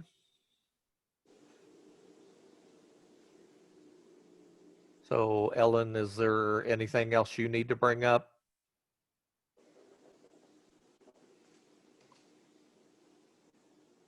Go ahead and scroll up, Eileen, so I can see what we got here. Ellen's already gave this portion of it. So is that all from the judging program committee? Rachel, do you have anything else you need to add? I think that's all until we get to executive session. Okay, thank you very much. So we'll move on to the next order of the day, which is the treasurer's report. Kathy Calhoun, you're recognized. Okay, thank you. The treasurer's report has been posted and presented here. The detailed financials have been posted in File Vista. I don't have any specific things to call out until we get to the bottom of the report. Ellen, can you scroll to the treasurer's report, please?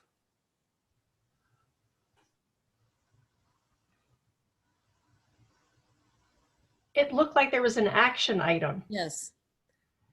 in the judging, approved judges Yes, report. there's Vicky's action item. There's an action item. Send a chat message. I'm here.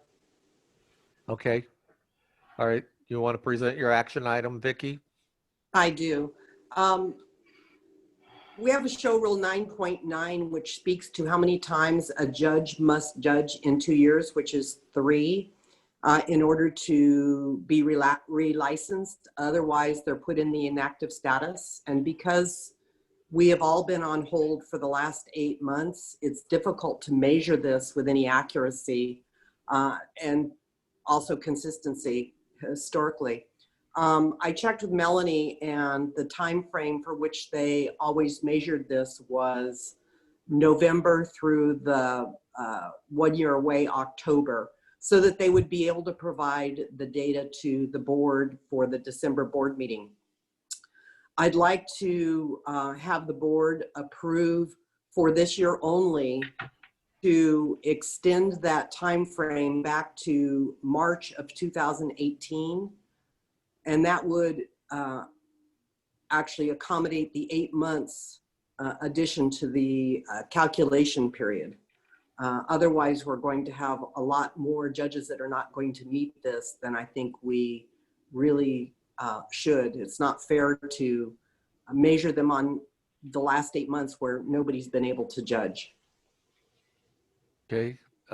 Rachel, is that your standing motion?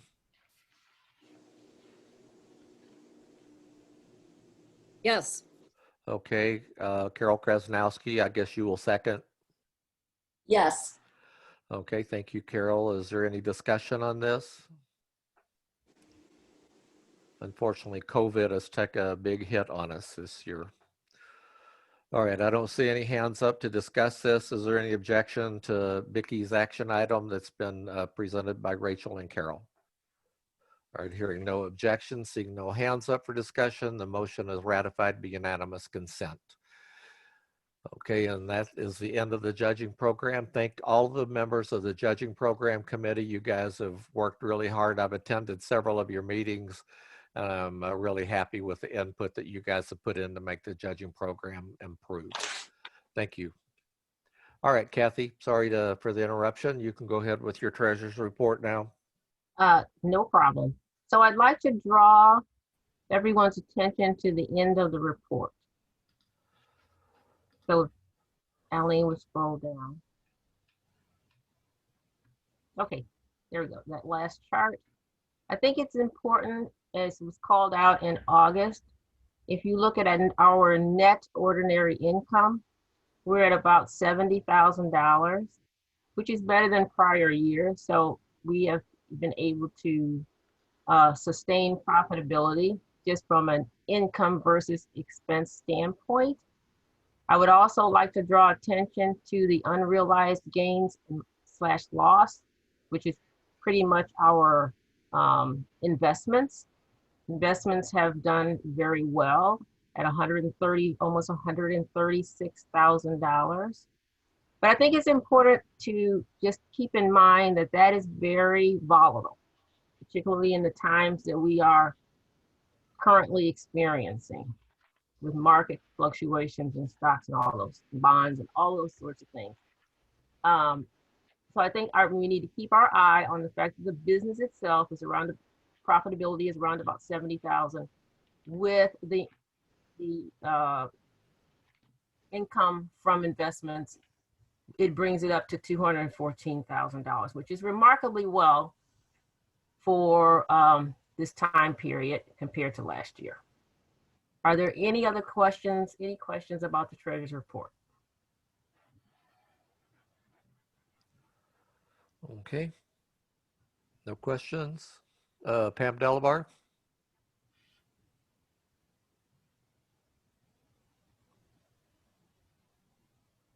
Pam Delabar, you're I was muted. just clapping the report. It's wonderful, Kathy. Oh, thank you. Okay, Well, we're very happy that given all the things that we have been able to been experiencing, that we are doing this well. good report. Okay, Kathy, you want to go on to the budget committee now? Okay. So Elaine, if you would continue to scroll. So the budget committee report is pretty much a timeline for the board regarding the upcoming budget cycle. Those folks that have been on the board in prior years are very, I've seen this over and over again. We've used the same format for a couple of years now. So it just outlines what happens when, and the times that board liaisons in particular have to reach out to their committees and present budgets to the treasurer so that we can incorporate and work toward the budget. I just wanted to point out in the development piece, we are planning to do all of our meetings via Zoom. We did them via Zoom last year with a smaller segment of the budget committee, and it worked remarkably well. So given the issues with COVID, the lack of travel, and quite frankly, it's effective and from a standpoint of both cost and productivity. So it works well, and it's a very economical option. If there are any questions, I'd be happy to entertain them. This budget report will be represented in December, which is much closer to the active timeline. Any questions? Don't see any hands up. Thank you for your report, Kathy. We'll move on to the next agenda item, which is Diversity Inclusion Committee. That's also you, Kathy. Okay, so we really had very good work with the Diversity Inclusion Committee. You can see our committee members. They are all very vested in the success of this program and have done a remarkable job, in my opinion. We met several times in August, and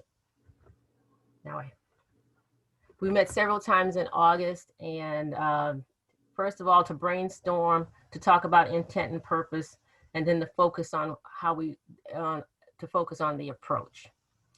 We've come up with a non-discrimination statement, which at the end of this report, the board will be asked to vote on.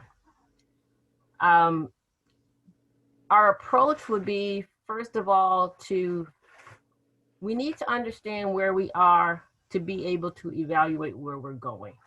So we will be looking at a myriad of components of CFA just to understand what is our participation level currently.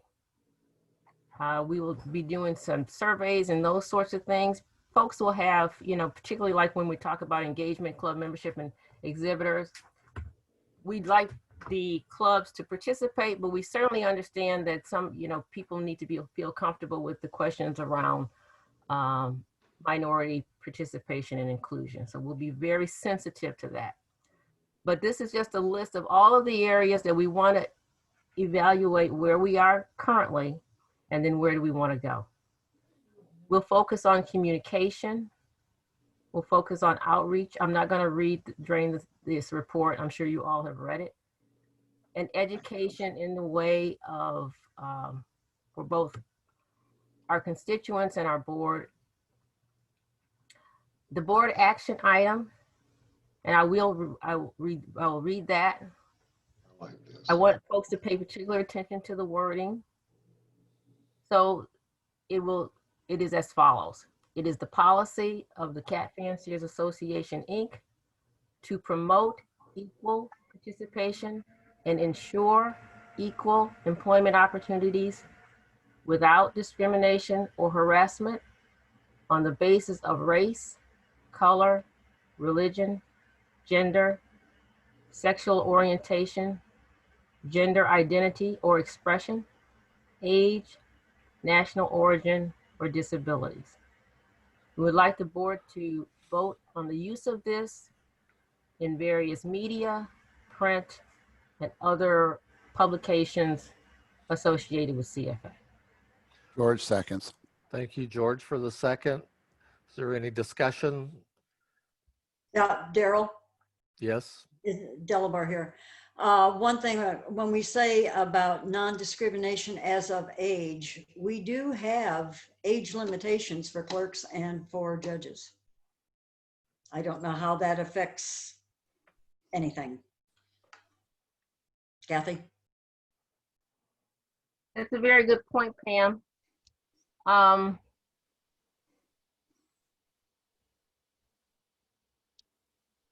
I think I would feel comfortable if we move forward with the statement as it stands, but I do think we need to be cognizant of the fact that those requirements or restrictions or guidelines exist. I don't think that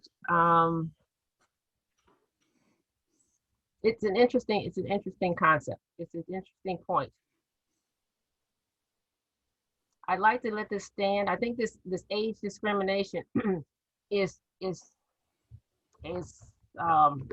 somewhat of a tricky statement there. When you first think about it, you're thinking about, you know, older individuals, but it also applies to younger individuals. So if the board feels comfortable at this point in time, we can vote on it as is. And if it's negative, if it's a no, then we can take it out and try and find a different way of wording it. Kathy, I have one other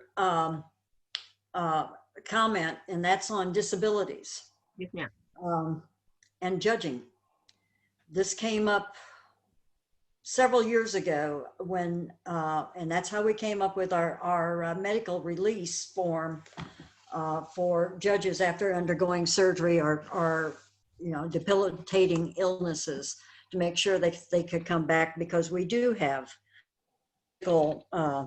exertion and requirements to be able to do our job. I just want to bring these things forward so the board is fully aware of where we could, you know, present a trap. I don't think that we would have a problem with the ADA or with when we give our specific requirements for specific positions. But I did want to bring this up for the board.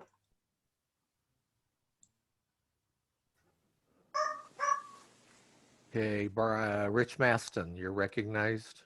Yeah, can I get the opinion of Shelley and Cindy on this disclaimer? And do we have any liability issues or concerns if we make this statement public?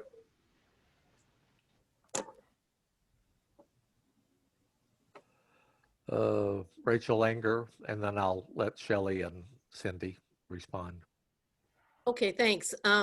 My reading of this, and I'm going back and forth on my interpretation, is that it basically addresses our internal employment policy. And it does say to promote equal participation and blah, blah, blah. But I would like to see it, if this is the true intent, to be expanded to make it very clear that we're talking about our participants at all level, just not our limited to our employment opportunities. Do you see what I mean, or am I looking at it too narrowly? Can I speak to that, Daryl? Yes. I think, yeah, when we say promote equal participation, that is the broader component of the statement. And the one reason that we made the difference between equal participation and ensuring equal employment, we can certainly expose our and provide opportunities for different minority groups and all of the folks that we talked about throughout our presentation here in regards to race, religion, and other arenas that we are currently not going and actually promoting CFA in. We could promote equal participation. We can't ensure it. So we did separate those two statements to say we would like to promote equal participation in various groups, but we would ensure equal employment internally, specifically targeting central office. So the intent, the way it's written, it is intended for both, to promote equal participation broadly and ensure equal employment opportunities within our own area of, in our own reach. Okay, then may I suggest that we intentionally set that out by saying something like, it is the policy of the Cat Fanciers Association, Inc. to : 1, promote equal participation, and 2, ensure equal employment opportunity. So that way it clearly reads that we're doing both. That's my point. I wanted to clearly read that we're doing both. That's a good point, Rachel. Shelley, Rich asked for your input, so can you give us your input on this? Yeah, my concern is really with the word ensure, and I don't know if that's where Rich was going, but when you make a promise that you're going to ensure something, I think that that can be a little problematic. I would rather just see the word promote across the board as opposed to ensure, because I think that can set you up for some additional liability. Okay. Can I ask Shelley a question? Sure. So the reason that we said we wanted to differentiate between the areas that we had control and the areas that we did not have control. So when we talk about ensure equal employment opportunities, that the word ensure was purposeful there, in that we can ensure equal employment opportunities in the central office. Where we cannot ensure equal participation. So we stated promote there. It was very intentional, those two different words. I don't want to get us into a situation where there's a legal issue, but it was intentional. Okay, Melanie Morgan, you're recognized. Yeah. Can you respond to that? Yeah. Yes. Okay, go ahead, Shelley.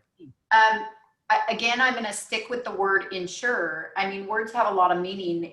If you look at some of the other companies that are talking about what their policies are, they say things like seeking to promote, and they never say we guarantee. Ensure is a guarantee. And I would caution against making a guarantee. I think that it sets you up for liability. And that's why I'm saying that it's not your job to guarantee, it's your job to promote, to attempt, to foster, to seek to do something.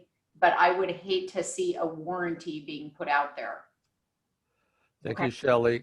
Melanie, I'll recognize you in a minute. I want Cindy Bird to respond.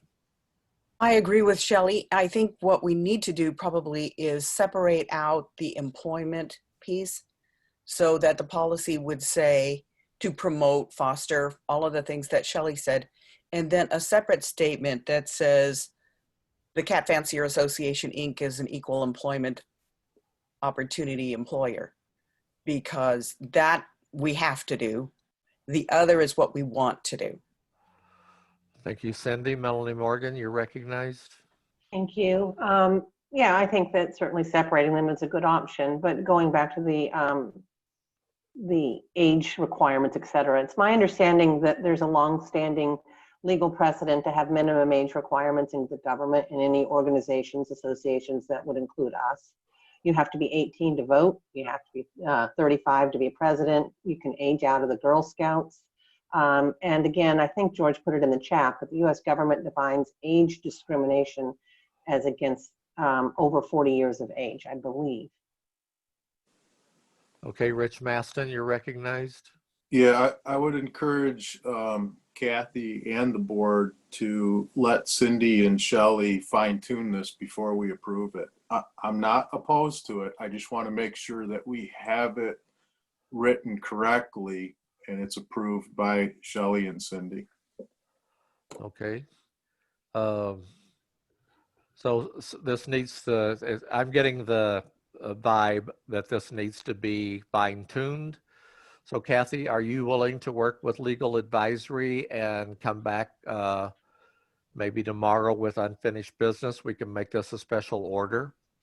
We won't be able to come back tomorrow. Oh, that's right. I'm sorry. I forgot. You won't be What here. I would like to do, if at all possible, is that the committee has a meeting scheduled for tomorrow.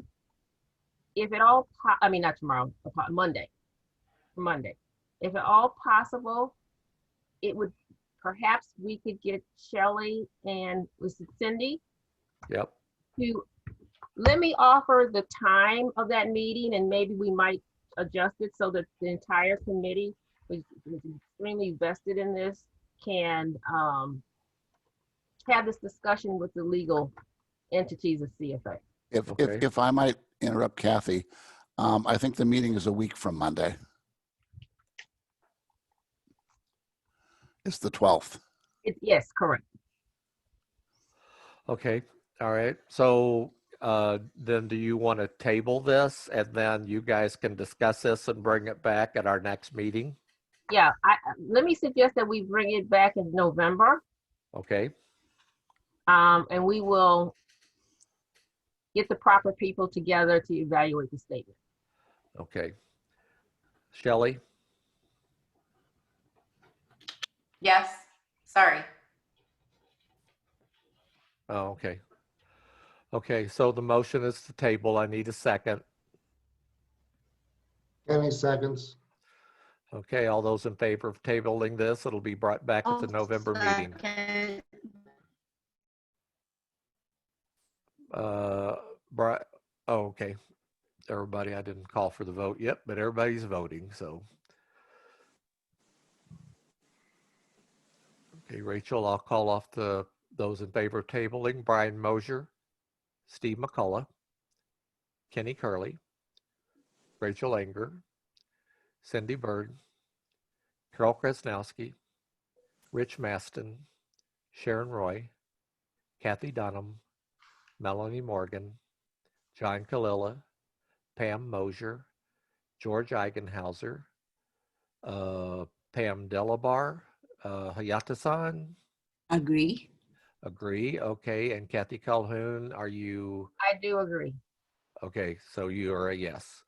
Okay. So any no votes? If you're a no vote, raise your hand.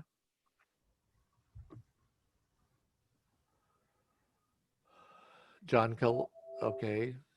So there are, John Kalila, are you a yes or no? Your hand keeps going up and down. Okay, I'm trying to fix that. It's a yes vote. You're a yes vote. Okay. Yes. All right. There are no votes. Are there any abstentions? Okay. So Kathy's action item on diversity inclusion has been tabled. All right. So Rich, you're up next for finance. Yes. I just want to report the combined bank account balances as of yesterday is $2,681,117.95. Our long-term investment balances, the combined Wells Fargo and Synchrony, is $2,407,004.82. That seems to be doing well, but as Kathy mentioned earlier, it does change on a fairly regular basis. Since I reported this on September 24th, the long-term investments are up roughly 24,000. Next week they could be down 24,000. The only other thing I have to report is there are 4 shows that applied for show sponsorship. They did not make it in my report because I got the information after. They're coming up on their 45-day approval. There's 2 shows. The date is 11/28/2020.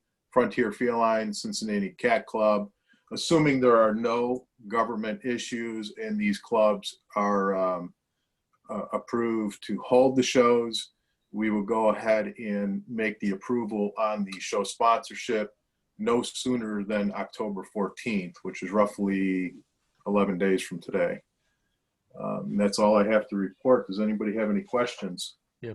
Can you tell me what the rate of return is on the Synchrony CD? I believe it's 2.4289%. Okay, thank you. Okay, Kenny Curley? Let me make sure. All right. Can you hear me? Yes. Yeah. In our report in closed session in China, there are some possible shows that are coming up, and they're going to be asking for. There was an issue concerning licensing late, and we all know that NGO approval can sometimes take. I don't know if we should discuss it now or wait for closed session. I'd leave that up to Rich. It needs to be brought up during the ID committee report, Kenny. Understood. Okay, thank you. Okay, Pam Delabar, you're recognized. Rich, we have the 3 shows going to be happening in Finland. The one in October, that request for sponsorship has been sent to Melissa, and then the others are waiting for the 45-day time frame to come in for the show sponsorship. Just want to make it clear. Okay, great. Any other questions for Rich? Okay, I don't see any hands up. We'll move on to the next order of the day, which is the IT report. James Sembro. Thanks, Daryl. I hope you can hear me okay. Yes. All right. Not much to hit on here. Other one was in the report. I just want to give a shout out again to Steve Merritt. He's continuing to do a great job on going through all the breeds. I think he's knocked out a few more even since the report was published here. Just want to remind everyone there'll still be, even after all the breeds are gone through, there'll still be a lot of work to do to integrate this into our system, be it the ECAT system, so that we can help lead people through selecting their cat's color correctly. So that's probably going to, definitely roll into 2021.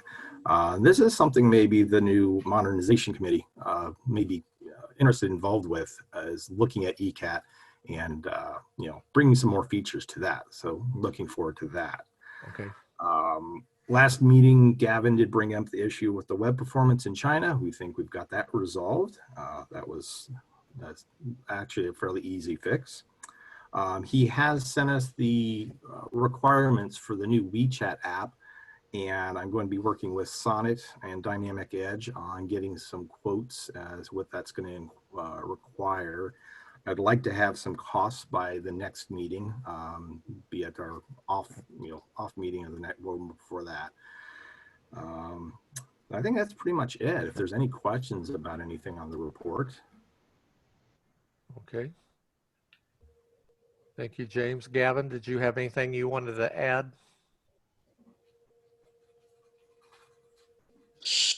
Yeah, so right now I'm working with James on the interface to the WeChat application. And meanwhile, the WeChat application, we're already in the process of developing it. So we don't have any more points right now.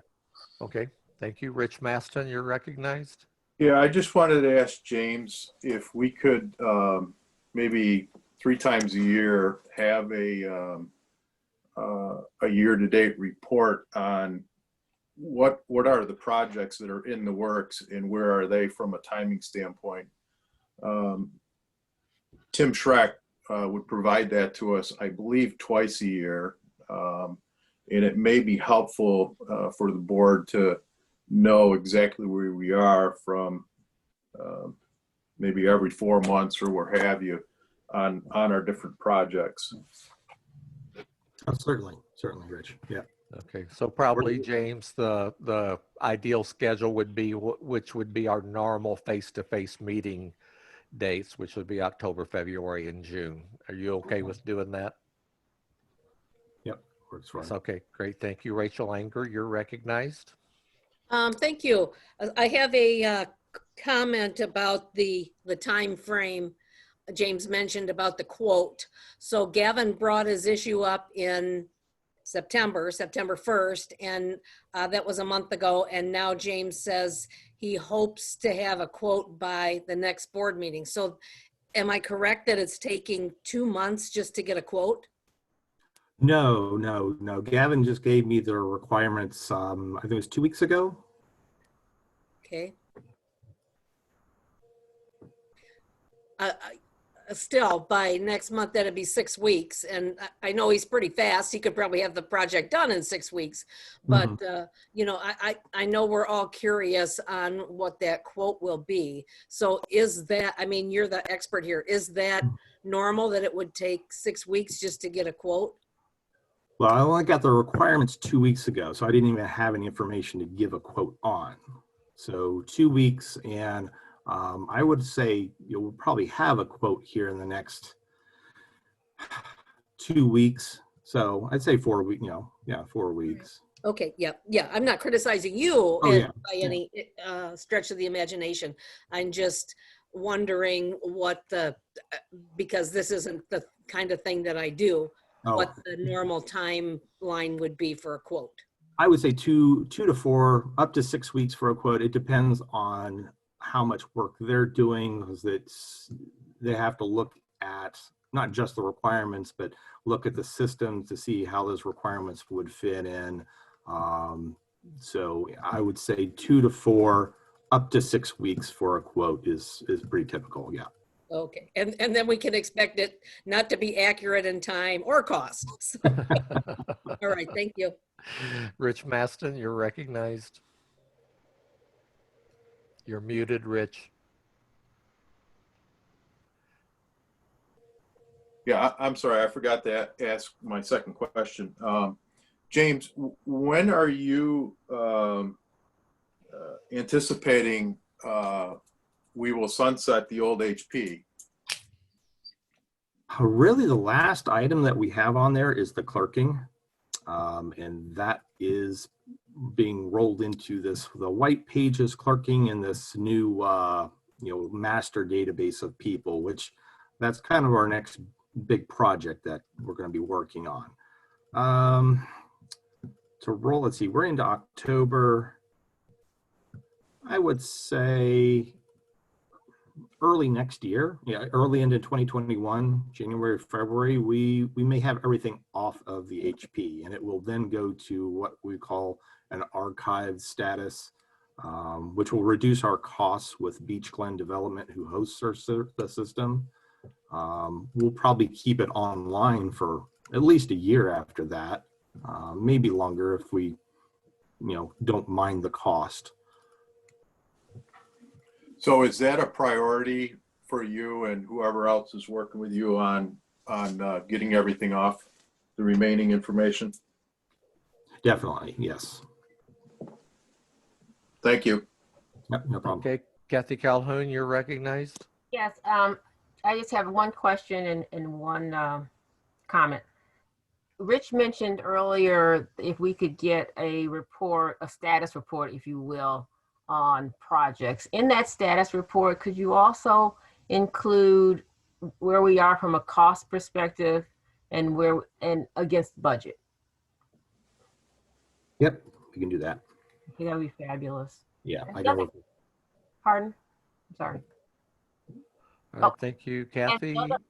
And the other, I just wondered are you having any lag times and responsiveness from vendors based on COVID and the fact that folks are not in offices?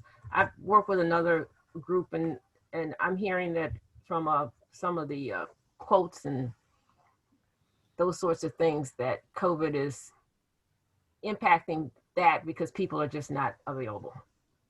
No, we're not seeing any significant delays at all. Most everybody works remotely in the IT field. Sonnet, who was doing our primary programming, our primary programmer, he is working from home, but we're on the cell phone, we're texting, we're emailing, you know, the communication's been pretty quick on stuff. Okay, thank you. Yep. John Kalila, you're recognized. Do we have any financial information on the OHP, like payable detail invoices and receivables? General ledger information that's being kept on the old system that not being moved to the new system? There is some financial information on there. I think that was pretty much duplicated in QuickBooks, but I don't know if that may be a question for Aline, if she thinks that information is going to be good to have. We have exported it, so it's not lost. Export all the details. Yeah. Okay, that's good, because I'm aware of the federal government like you to keep 6 or 7 years of all those details. At least that's part of my prior experience when I work in financial systems. Yeah. Okay, thank you. No, no problem. Okay, thank you, John. Any other comments or questions for James Sembro? Okay, let's go on to the next order of business, which is the central office report. Aline, you're recognized.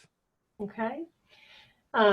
For a change of pace, I'm not asking for anything, not asking for any action items, but I did want to bring a few things to your attention.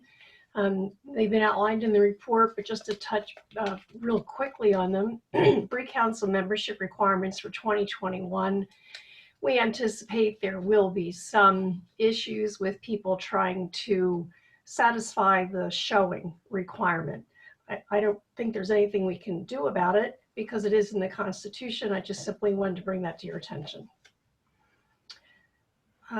As I go through, if anybody has any questions, please feel free, or comments to make them. For the annual meeting coming up in Houston, we are in the process of renegotiating the hotel contract to bring the room block and meeting space utilization more in line with what we've had in past years. In particular, this year, we're even more concerned about the room block and meeting space and food and beverage minimums because of the COVID situation, and it's just so difficult to tell what our attendance will be. So we are trying to reduce the hotel contract as much as we can and get the best possible option for us.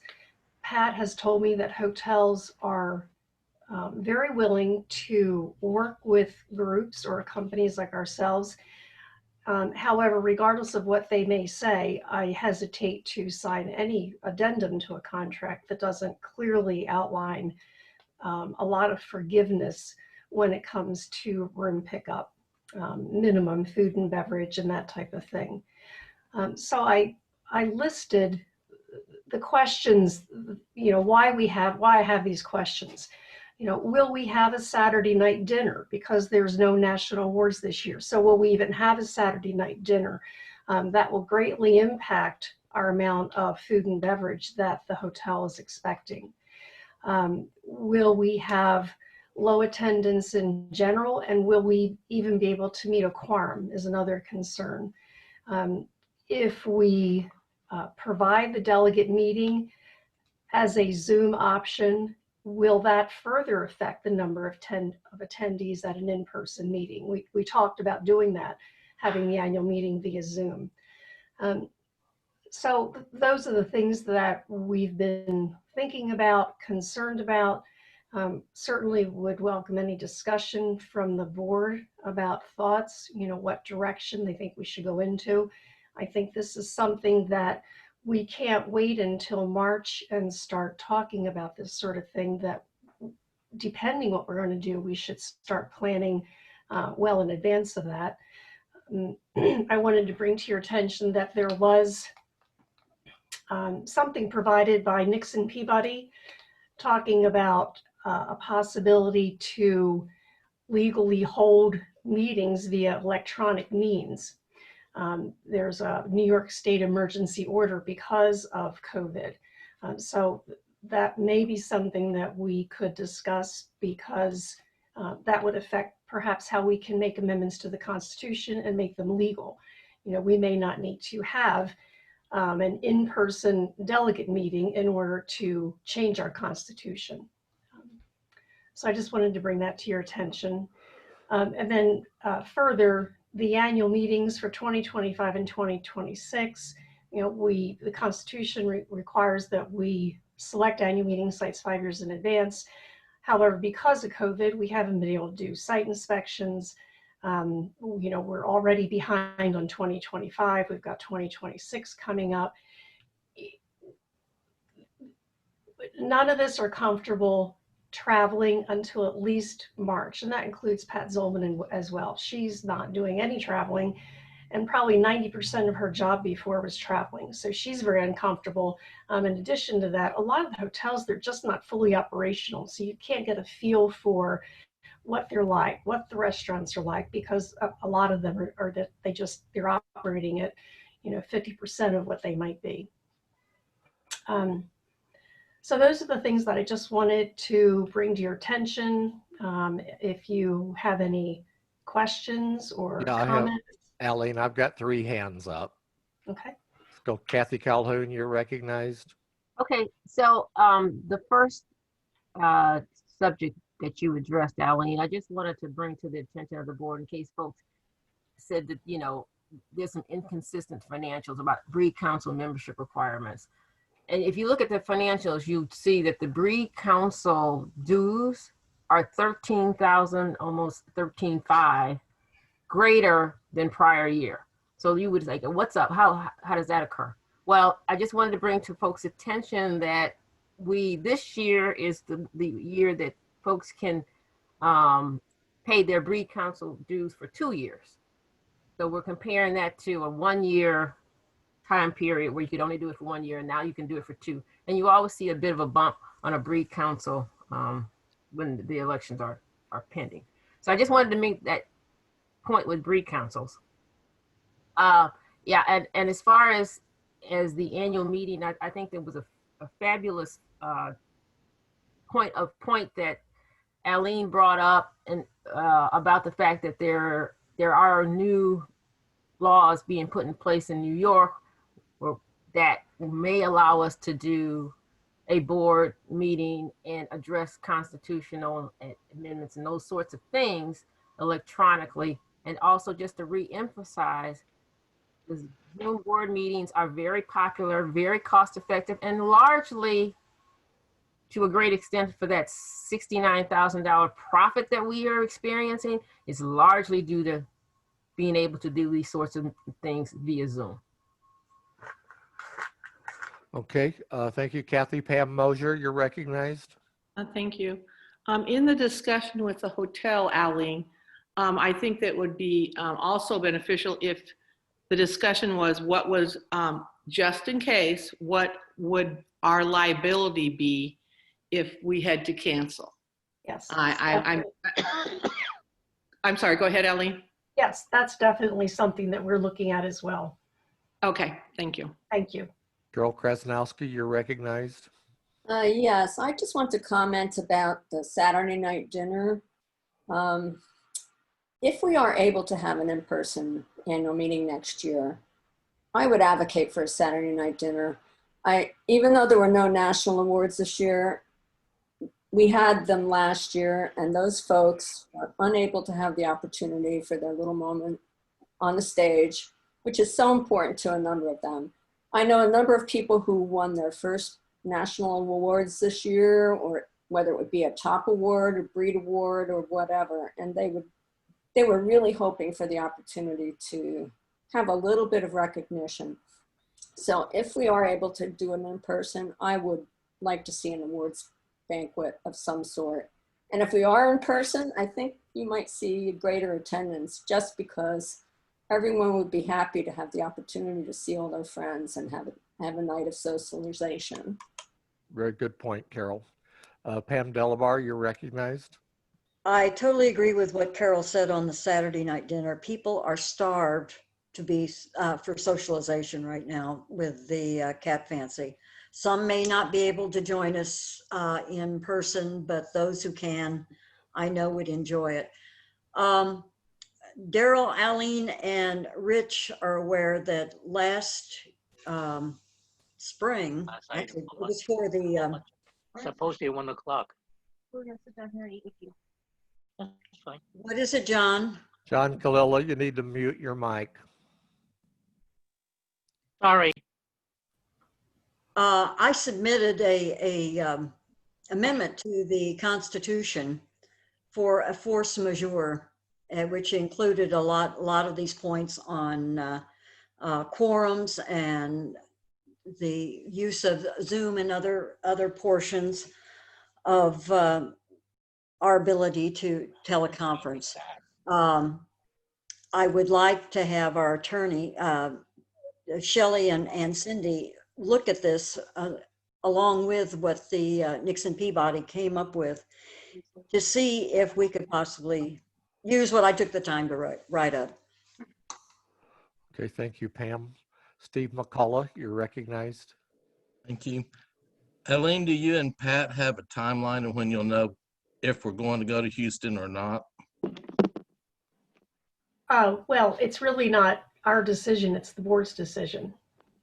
So you're going to bring that up next month or March? Well, I'm bringing it up now. Oh, it's You know, today. I'm not Okay. asking for a specific motion. That's why I just wanted the board to start thinking about it and talk about it. And then, you know, based on that discussion, we can maybe make some other decisions or look at some other options and do some more homework. Okay, thank you. Okay, Kenny Carley, you're recognized.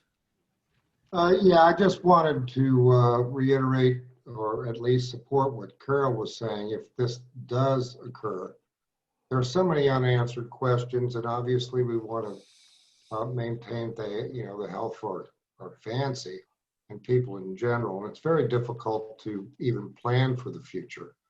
But I really think that as a board, we need to decide how long are we going to wait. It's not fair to the region. It's not fair to people out there who are, as Ms. Delabar said, are starving for socialization and getting together. I hate to cut our nose off until we feel more and more comfortable. I don't know what the exact timeline will be, but I think that we do need to set a date so that we don't suffer a loss. And for that matter, Region 6 doesn't suffer a loss. But as far as if this does occur, I fully support what Carol is suggesting, and at least celebrating, at some sort of a function to celebrate last year's winners who were deprived of the opportunity to do just that. Daryl, I think, you know, if we could revisit this in December's meeting, it might be a better time and we'll have a better idea of how things are going with COVID. If there is a vaccine, if people are going to get it, we may have a better idea at that time. I think that's a good idea, Aline. Okay. You know, you can give us a better idea. We'll know more what's going on with the COVID virus.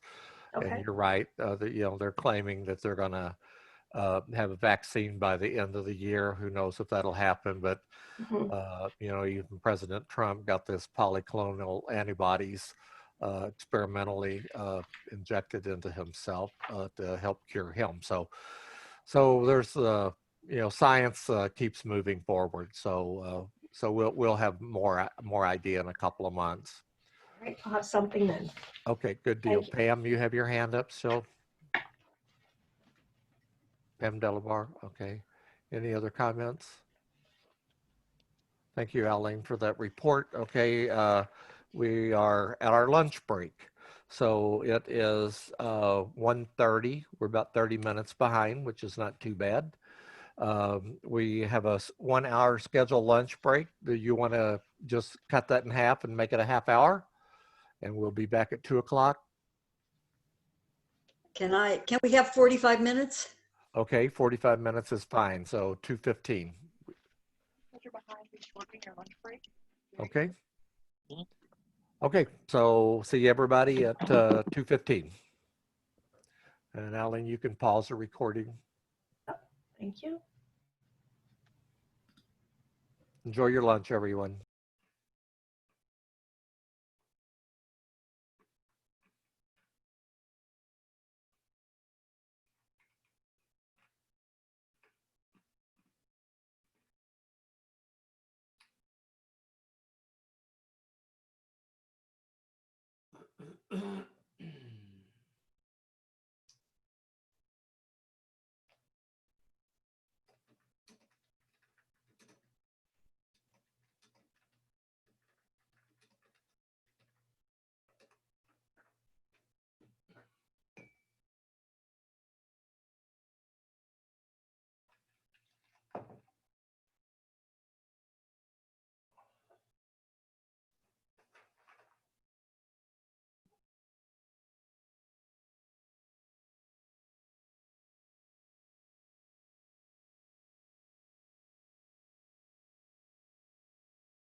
Okay, so it looks like we got about 4 minutes to go.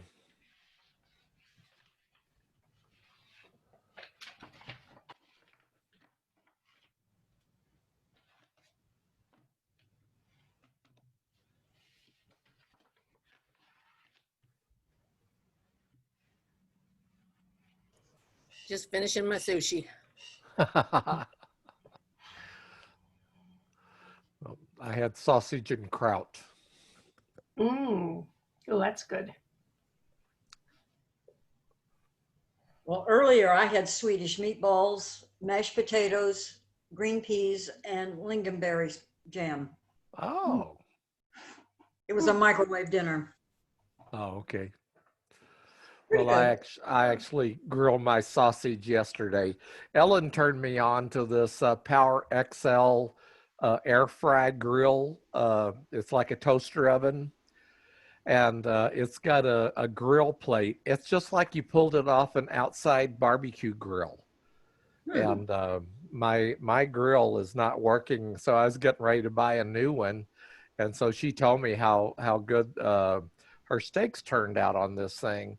So I ordered one, and it cooks steaks great. It cooks sausage great. Grills chicken. It's really, I use it a lot. So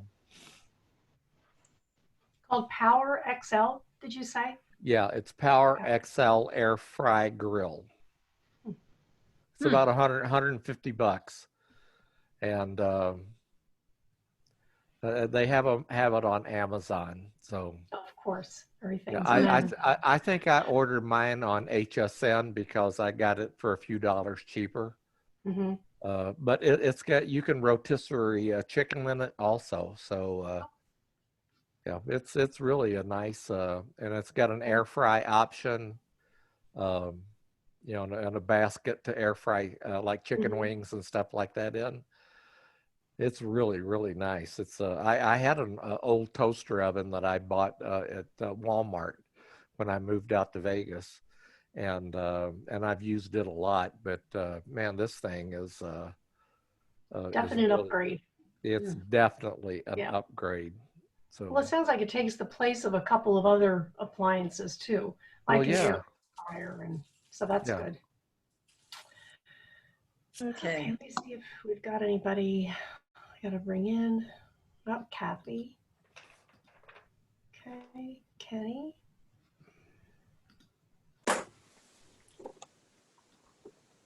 Pam, this is Brian. Did you say that Helsinki, is that where that Christmas village is? No, it's in Rovaniemi. Okay. It's up north. Okay. I'll You want write me that to down. want me to shoot you a little blurb on it? I'd love that.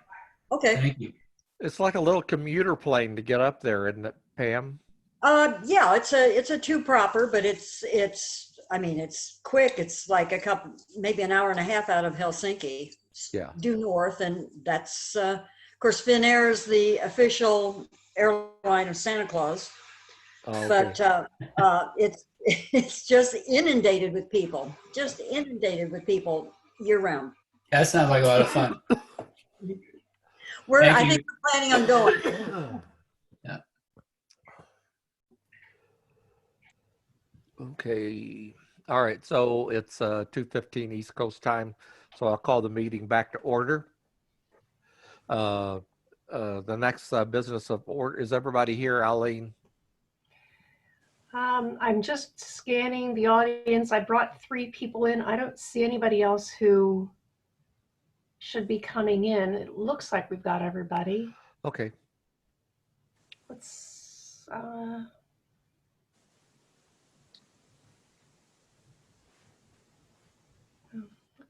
Oh, there's Rachel. I'm gonna say it. All right, we'll go ahead and get started then.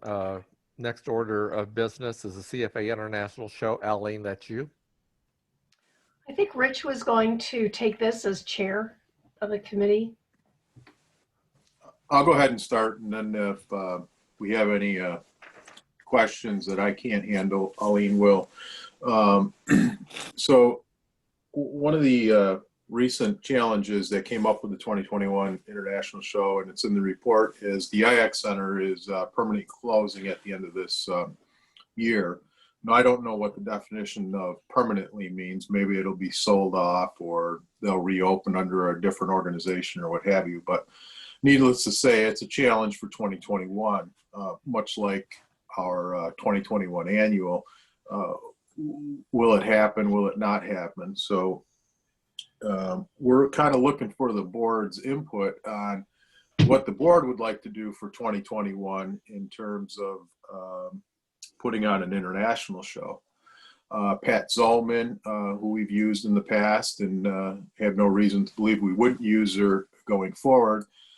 Her recommendations, much like the issues we're having with 2025 and 2026 annual, is it's too early to begin talking or doing site visits because we don't know if facilities are available. And when I say facilities, show hall and or hotels. So I think we'd just like to open up for discussion and see what the board's interested in doing, and we'll start moving in that direction.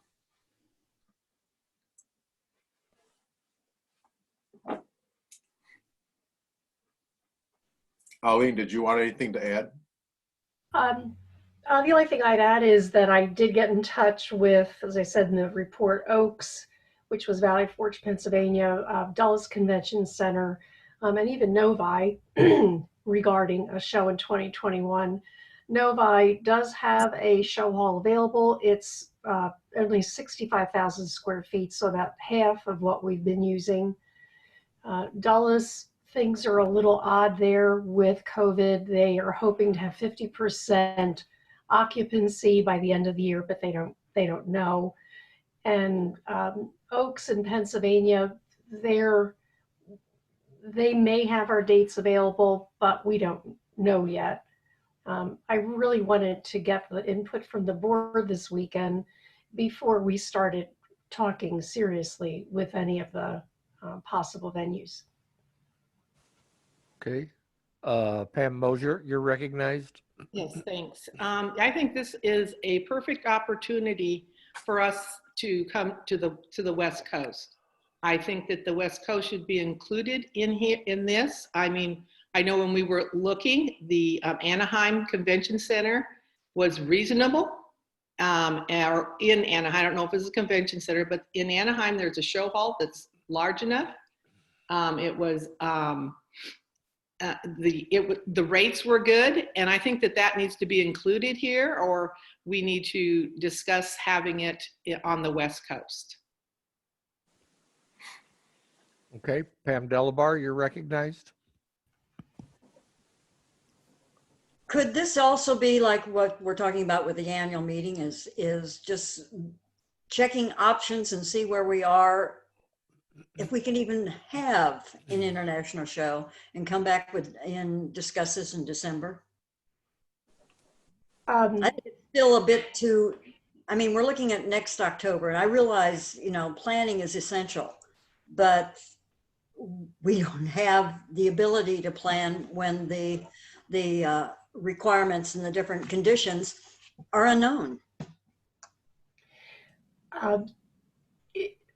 In all the years that I've planned the international contract for the international, we've never gone into not knowing where we're going to be or having a contract or really any idea, excuse me, within 12 months of the event. It's a huge event. There's contracts with the hotel, with the show hall, and I realize this is what regions do as well and clubs do. It's just that ours is on such a larger scale. So it'll be a push if we start looking at this time for space for October, getting contracts signed and finding hotels that can offer us the space. So I don't know that it's something that can wait until December to make the decision. I think one of the biggest concerns is, will we get the spectators? That's such a big thing for the international, as it is for any show. I don't mean to say it's not important for others, but Alan, what you're asking is, I don't see the action item here. Do we actually want to have the show? And that's what you're asking us to decide today. Yep. Yes. Do we feel that we can have the show that we become accustomed to? What type of square footage do we need, or do we need to scale back the format to take into consideration that we may still be dealing with social distancing, limited spectators?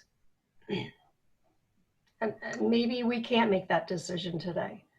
Yeah. It's just difficult to start talking with facilities about 2021 when we really not sure what we want to do or what type of show we want to have. Okay, George Eigenhauser, you're recognized. Yeah, I'm going to agree with Pam Delabar on this. We really don't know. The facilities don't know. There are just too many things up in the air to make a decision today. Now, when we do finally reach a point where we have to make a decision, where we reach kind of our drop dead go or no go date, then it's going to probably have to be an up or down vote on whether to have the international show at all. But I don't think we're at that point yet. I mean, how do you contract with facilities on the West Coast when big chunks of the West Coast are still on pretty much total lockdown? How do you contract with a facility when they don't even know whether they're going to be allowed to have an event or under what circumstances? So I think it's too soon. And if we have to make a decision today, my vote would be no go, because there's just too many variables to make a plan right now. But I don't think we've reached that point yet. I think that we could wait till December and have a little better picture. And if we don't have a better picture by then, I think that's our answer. Thank you, George. Kenny Carley, you're recognized. Yeah, George stole my thunder. I agree. We should, if Aline feels comfortable with waiting until December, I think that let's just, table this final decision until December. just to see how things unfold. Okay. Aline, you want to respond to that? Yeah, we can wait until December. There's certainly valid reasons to do that. I will reach out to some of the venues. Pam, you mentioned Anaheim. We can reach out to them as well. We'll just explain to them that we can't sign any kind of a contract until December at the earliest. Thank you. Okay, you want to slide up on the screen the... Yes, sorry. Oh gosh, I'm tired of hearing from me. Okay, the yearbook. There's really not much to report on the yearbook other than there is apparently a lot of support for keeping the yearbook. So what I'm asking for is that a publications committee be appointed to work with us to bring back a proposal in December regarding the yearbook and to take a look at CFA's other publications like Cat Talk, the CFA News.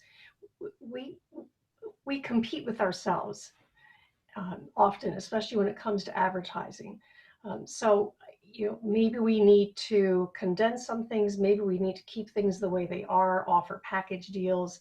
But it would be very helpful to have input from interested cat fanciers who just want to take a fresh look at the publications that we do. Okay. Is there any current board members that would like to volunteer to head up a publications committee?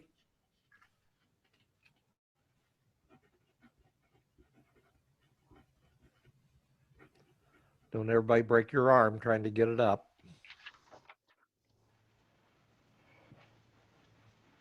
My hand's up.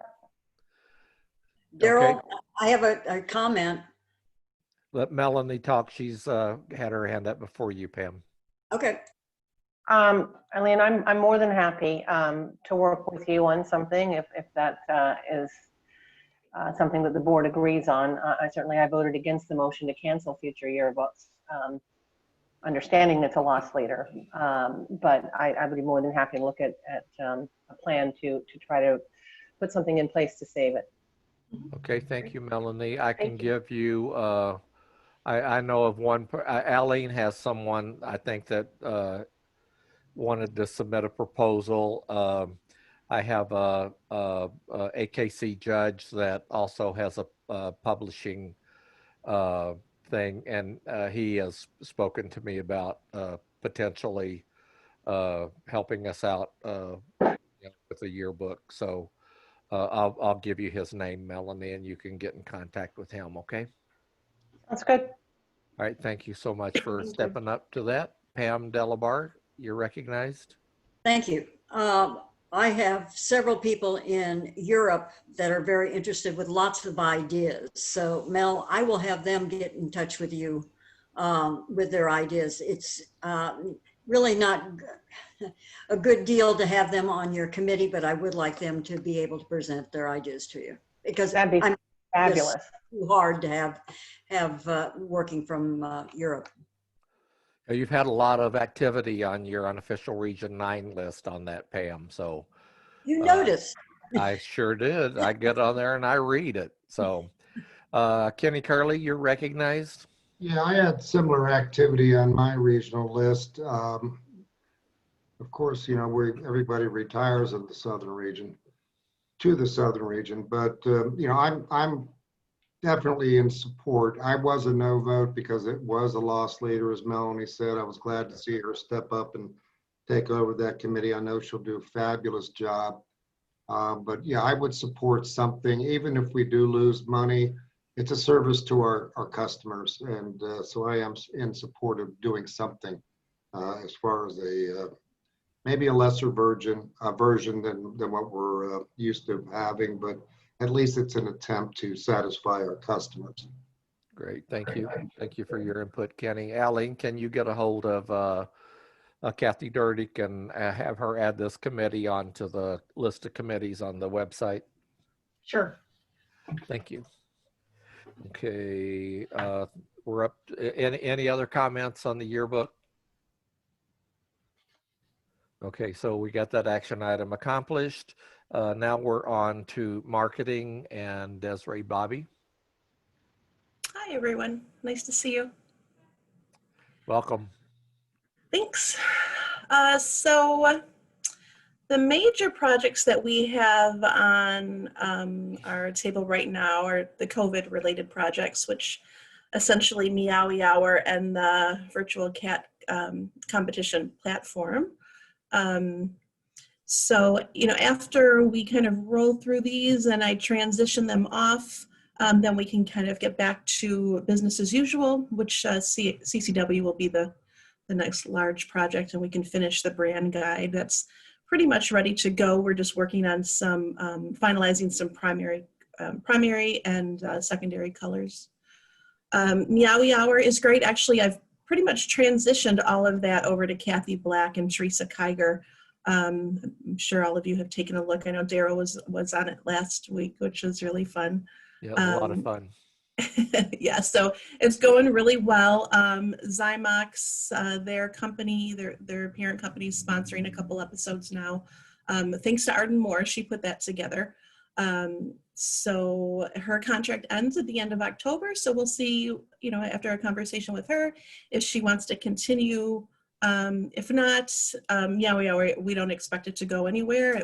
Everyone's doing a great job. Kathy and Teresa are having a ball with it. So we'll keep that rolling. Could last for a long time.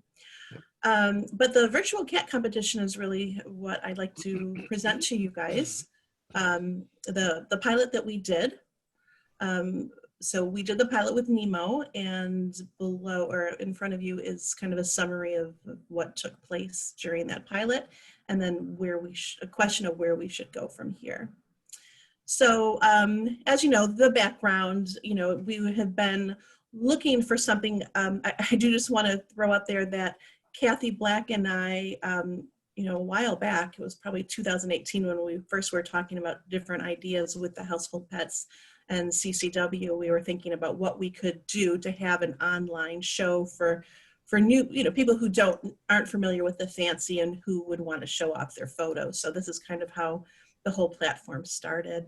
But then once we decided to find a solution due to COVID, we came up with some criteria to look for when looking for that solution. So, the core goals, which were pretty much how the platform would function and where it would live. Usability goals, which you can read in front of you, which are, how would the experience be for both the spectators and the exhibitors? And then what we could do with the platform in terms of judging. And then also the most important thing for me, right, is how we're going to use this platform to market CFA and the fancy to the world. So that was the short list that I came up with when evaluating different platforms. And there was probably about 10 different ones we looked at. Again, just use a checklist. Does it do this? Does it do this? Yes, no. And then we ended up finding the one we did test, the Launchpad.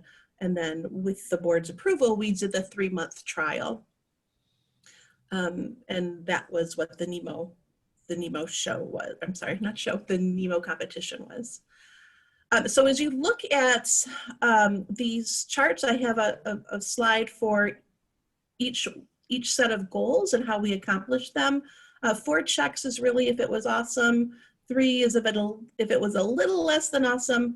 And you won't really see any 1 or 2 checks, because when we found out that, if we realized there was some kind of functionality that the platform didn't have, we did work with the development company, well, I shouldn't say development company, the subscription company, to do a little bit of customization to make it work for us. So I'm not going to read them all to you, but you can kind of see that pretty much out of the box with the few customizations, we really covered what we needed it to in terms of our core goals.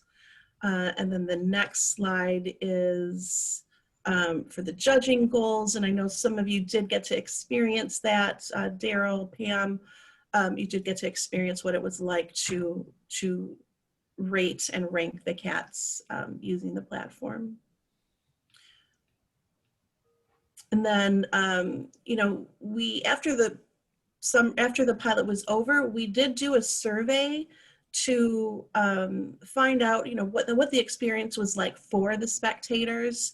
And from that survey, I did make some enhancements as well to the platform in order to, you know, to spiff it up a little bit for the Top Cat Challenge and the regional qualifier events.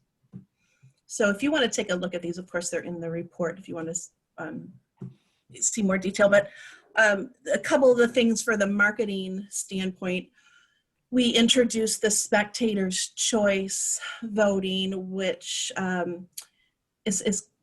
that's what some of the, well, like what Nemo did with that is they ended up using spectator choice to be a fundraiser event, because when you're using the platform, you can have people pay to participate in spectator's choice or not pay. And Nemo did have spectators pay for votes, and they raised quite a substantial amount just from that alone. We did fix it now, so for the regionals that people can share their entry right on Facebook with just a click of the mouse. The only thing it really doesn't do super great without a lot of work, you know, someone with HTML knowledge, is displaying the winning cats. Like the platform is set up to display a few, right? But when we have like winning cats of every breed and every category, we could end up having over 100 winning cats to show. And the platform isn't as robust as that. Like you could do 100, but like 10 is easy. So it really would take a lot of time. So that might be something if we want to work on in the future. But in general, I think Iris will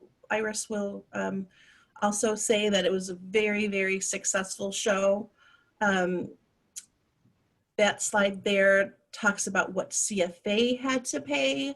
That was our 3-month subscription and some customizations we did before Nemo and some after in order to fix up some things that were spoke about in the survey results to improve the platform for regional and international cat challenge. So about $3,500 plus my time to do what we did. Again, that's not just for one show though, right? Because everything that we put into the platform when it comes to the customization fees or my time really is setting it up for a wonderful future if the board does decide to continue to use it. And then Nemo itself, their results from the pilot was $6,000 in entries. That was about 600 cats, 650 cats. And then the spectator's choice alone, which was probably, I think it ran for about a week and it was $1 per vote. So that was over $2,000 in income from that. And Iris really felt when I was showing her the judging part of the platform, she wanted to simplify the process for the judges. So we worked together with the developer to kind of refine a few different things, and she offered to pay for those customizations. Her club did, I believe. So $7,000 plus for their revenue was pretty sweet. So since the pilot is done, so these are the things we have to think about next. You know, as I'm working on the regional shows now and the Top Cat Challenge, there's some people that are just like Iris, for instance. She's really helping out. She's putting all this documentation together and she's working with the different regions to kind of teach them a little bit, like what they need to know. And then, you know, Nancy Kerr, for instance, she was the entry clerk for Nemo, and she's been helping out some of the clubs. Like, it's really been just like a wonderful group. Like, everyone is just so pumped about working together and making this happen. So I'm recommending that an official committee be put together so this can have, you know, a little heart underneath it, and these people can continue to just do wonderful things to help everyone out. And then, of course, number 2, budget too, because we have to think about, you know, right now we're not charging clubs But there is a cost, for this, both staff time and the subscription amount. So those are, those relate to my 2 action items. Does the board want to continue using VCC? And do you want to put a committee together for it? So I guess my question, Desiree, would be that Lorna was sort of the, she took this under her Millennial Outreach Committee. Do we need a separate committee, or would this not fall under Lorna's purview? Well, that's a really good question. I didn't think about that. From what I understand with Lorna's Millennial Outreach would, I think we'd have to ask her. I'm thinking this is more of someone who would be, and it could be her, but it's more focused on supporting the clubs. Like if a clubs want to start having events next year, they're always going to need someone to support them. So you know what? You can definitely ask her. I don't know if yeah, I think that would be something you'd have to ask her if she'd want to do that. Yeah. Well, yes, Eileen. Say maybe, maybe we should consider, do we want to continue with this platform and promoting virtual cat competitions before we go into a committee for it? Okay. All right. I need some Pam Delabar, you're recognized. My question is, if we go with this platform, does that make it mandatory for all clubs to use it?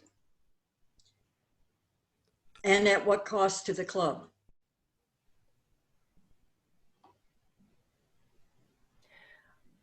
I don't see it as mandatory. It would be up to the board to do that, but just like for entry clerk software, we don't require CFA clubs to use it. It's an option, CFA software. So this would be an option. Of course, if we... At what cost of an option do we know? Well, currently there is no cost to the clubs, and that's one thing that we should consider.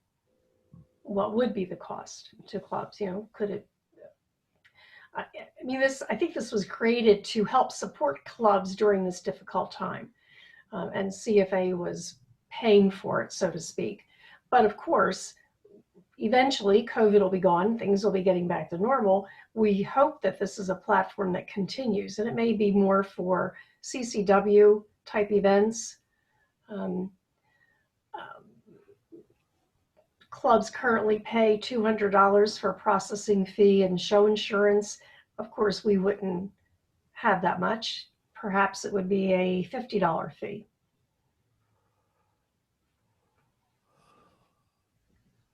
Okay, does someone want to make a motion to continue the VCC platform? I'll make a motion, Kenny. All right, second.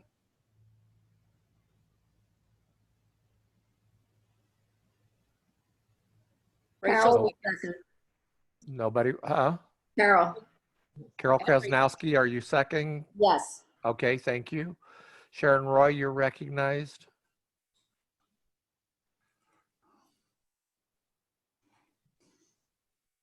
Sharon, you're muted. Sorry about that. I raised my hand a second, but seeing I'm talking, I'm going to say, and I'm going to echo what Desiree had to say. The virtual platform owes an awful lot to Iris for all the work that she did and continues to do, helping all the regions. Just put that on record. Thank you. Okay, Kenny Curley. Yeah, as importantly, this is an excellent tool to have available for clubs overseas to pre-introduce or at least introduce to their countries a format where they can simply, enjoy CFA for the first time. So I think it's just, there's too many good things about it, even after we get back to normal as we expand throughout the world. Thank you, Kenny. George Eichenhauser, you're recognized. Yeah, I'm just a little concerned that the motion isn't clear enough. If we're going to continue it, the costs are different if we do it month to month than if we do it a year at a time. So if we're going to continue this, I think another decision we need to make is, how long are we going to allow central office to prepay on this? Do we want to pay the 12 month and go for another year? Do we want to go month to month? I think I need a little better handle on that before we vote on this. I think that would be the next motion, George. Okay. Sharon, Kenny Curley, George, and Pam Delabar, you're recognized. Thank you. I am concerned about the cost of the clubs, and I'm not so sold on the fact that this is such a great thing for clubs outside regions 1 through 7. It's all in English. Our first virtual show we had was done in Russian. The second one was run by the Germans. Yes, we have lots of English speakers over here, but some of the places that could use it the most are the ones that have maybe not quite the technical level of English that would be required to use this program. And I was one of the judges that tested it for NEMO. That's my concern. Both clubs that had the virtual shows were able to develop their own programs and have the show. I'm hoping to see lots of entries when we go in with Region 1 on sponsoring the RQVE, but I am concerned about the cost factor and what we're looking at for specifically on the clubs. Okay. Sharon, your hand's still up? Sorry. Kenny? Yeah, I just wanted to add to it. Perhaps some clarification on cost factor can come from Desiree. I did both those shows, both the show with the Russian club and the German club. They were both pretty successful. I'm just looking at it from a personal standpoint as far as expansion throughout the world. They would obviously need to do a lot of translation, which I have found they would be willing to do. So, I like the format. If we can get a little clarification as far as cost is concerned, or put a time limit on our immediate support, and then, offer it to our clubs at a specific price, say just through the end of the show season, but we'll discuss that afterwards. But I still think that it's a very positive thing that we should continue to do. George Eigenhauser, you're recognized.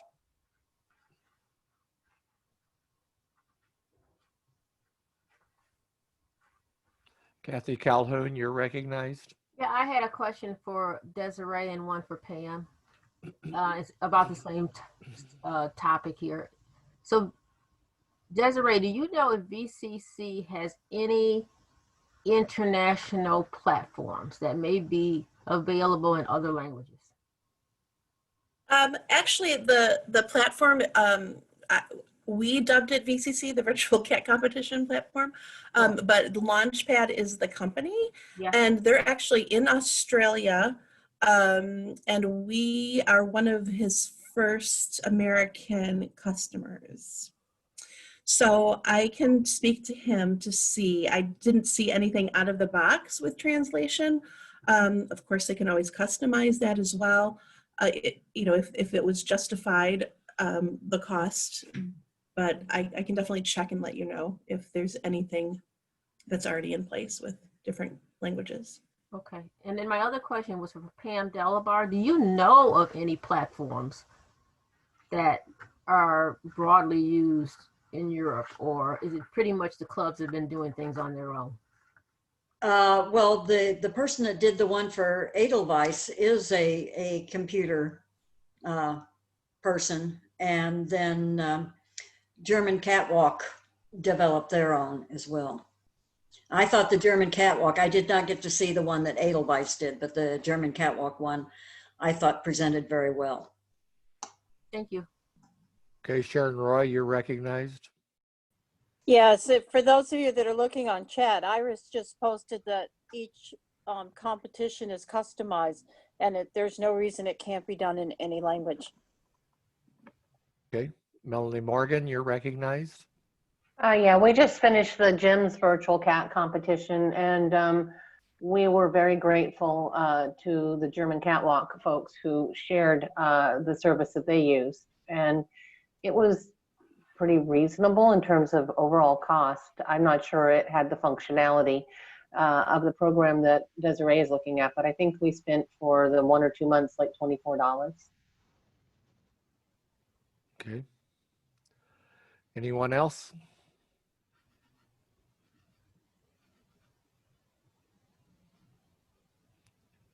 Okay, are you ready for me to call the question? Kathy Calhoun, your hand's up.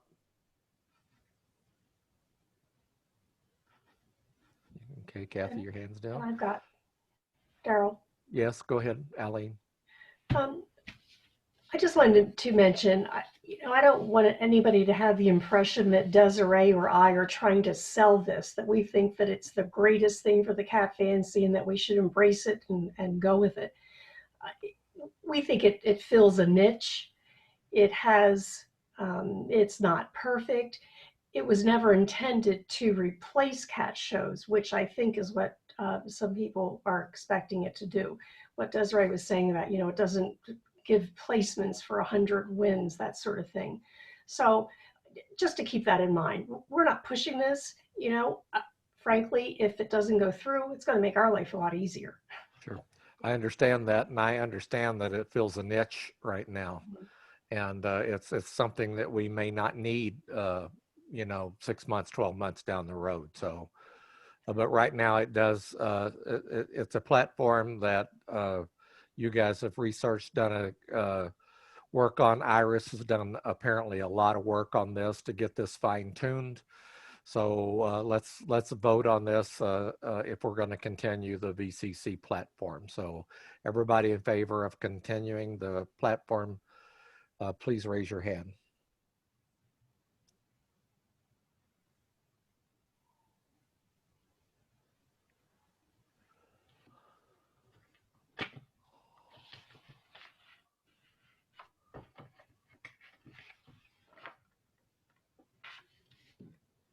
Okay, so the only person that has not voted yes is Brian Mosier. So the yes votes are Rachel Anger, Cindy Bird, Kenny Curran. Hey, Daryl, my raised hand disappeared. I vote yes. Okay, Carol Krasnowski, Kathy Dunham, John Kalila, Rich Maston, Kathy Calhoun, George Eigenhauser, Hayata San, McCullough, Pam Mosier, Pam Delabar, Melanie Morgan, and Brian Mosier. And I think that's everybody. Hi, Daryl. I had my hand raised, but I don't know if you saw it or not. Sharon. I see it up. Did I not call your name? Not that I heard, but I could have missed it. Okay, Rachel. Any abstentions? All right, so it's unanimous. All right, so Aline, do we want to talk about what subscription plan we want? Would that be the next objective? Yes, and I would recommend that we perhaps look at the 6 month. I was kind of thinking as well, just to get this through the end of this show season. And there's not a really large savings between the 6 month and the 12 month on a per month basis. Okay, can I have a board member make a motion to that we accept or we purchase a 6 month subscription plan? George will so move. So George moved. Who was the second? Delabar seconds. Okay, Pam's voice was a little louder, so I'll take Pam's second. Okay, is there any discussion? Rich Maston, your hand's up. Yeah, what is the current subscription? How far out do we go? 3 months and it expires at the end of October. Mid to end of October. All right, so that 6 months will take us through the end of the current show season. Not that they're being scored, but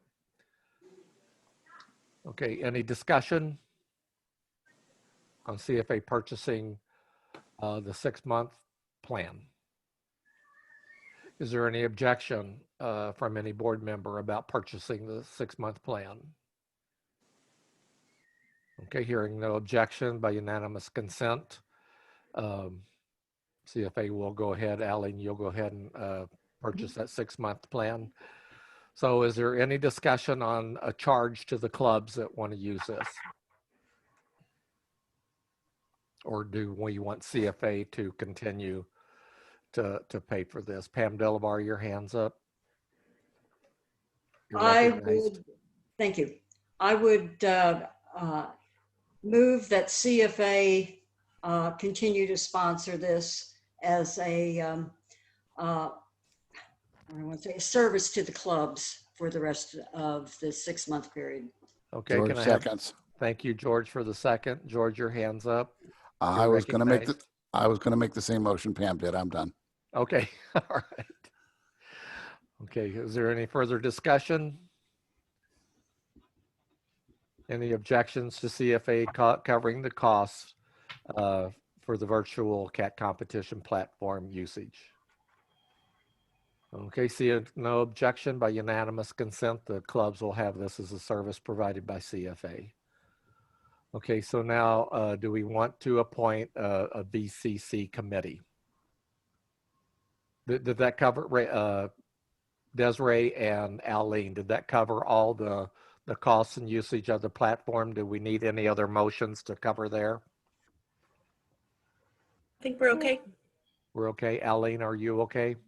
Mm-hmm. Sure. Okay, so if we want to, can you slide down a little bit, Aline, to the second action item? That's an appointment of a BCC committee. And I think if we're going to do this, we should appoint Iris Sink.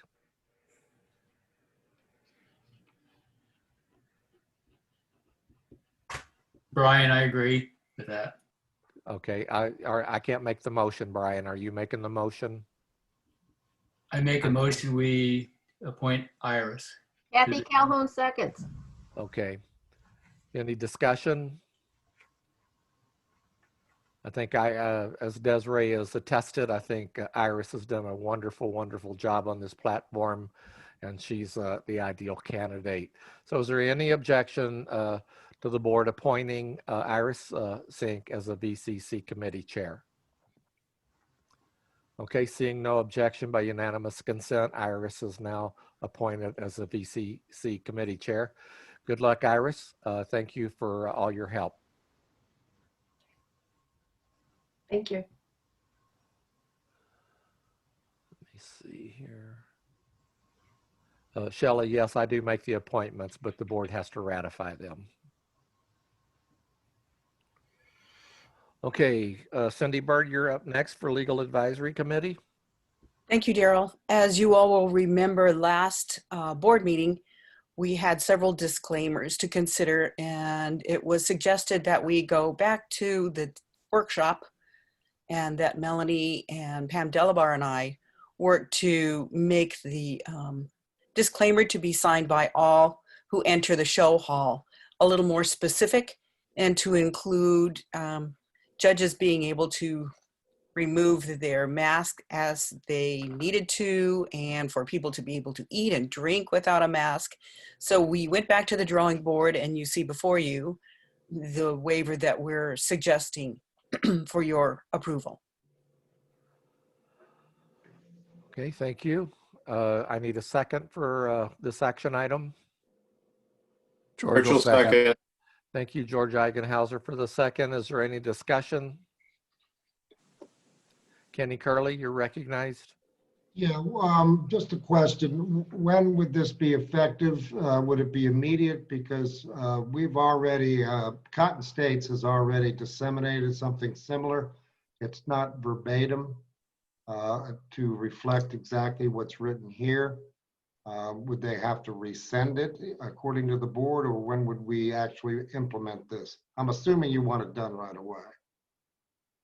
Cindy? My suggestion is that we do it right away, because we would have a consistent disclaimer for all our CFA shows. However, I have seen what Cotton State sent out, so I would prefer this one, but I'm okay either way, I guess. Okay, Kenny, Pam Delabar, you're recognized. Yes, we have shows before Cotton States, and I think that this is a very, very complete disclaimer statement, even for Europe. And I would urge the board to pass it. Okay, Brian Mosier, you're recognized. This is definitely not picking on Cotton State, but I read some stuff on Facebook, and they changed their statement somewhat to now where they could have the spectator or the exhibitors in front of their cages remove their mask, and I don't think that's a good idea unless they're eating and drinking or drinking or so. That's all I have to say about it. Did you actually see that on their, or was it just a Facebook post? I saw it too, Kenny. It's actually on their flyers that they sent out. Okay. Okay, Rich Maston, you're recognized.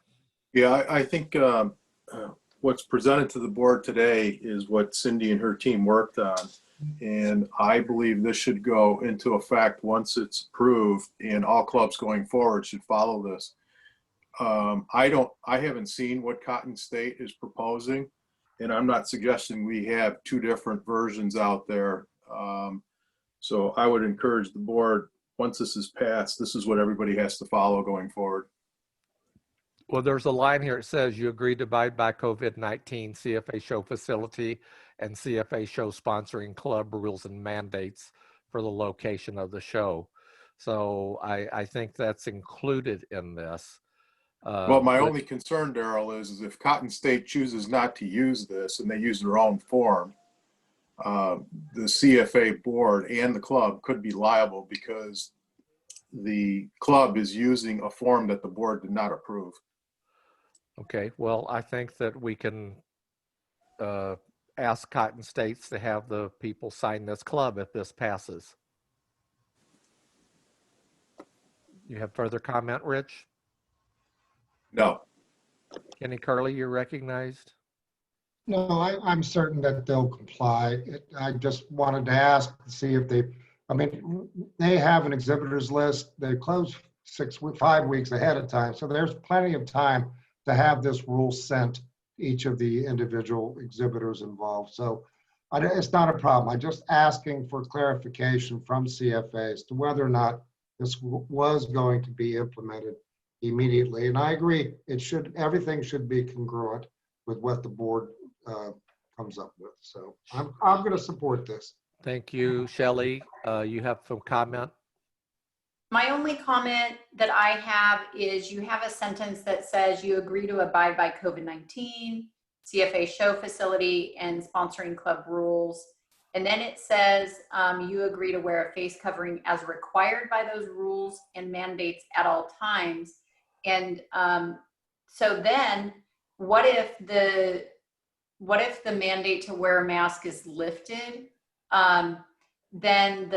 Then that's fine on the face there, but the next sentence says failure to wear a face covering at all times or provide a written exemption now requires expulsion. And so if there's no mandates to require a face mask by the sponsoring club or the facility of the show, you still have to do it because the last sentence stands alone.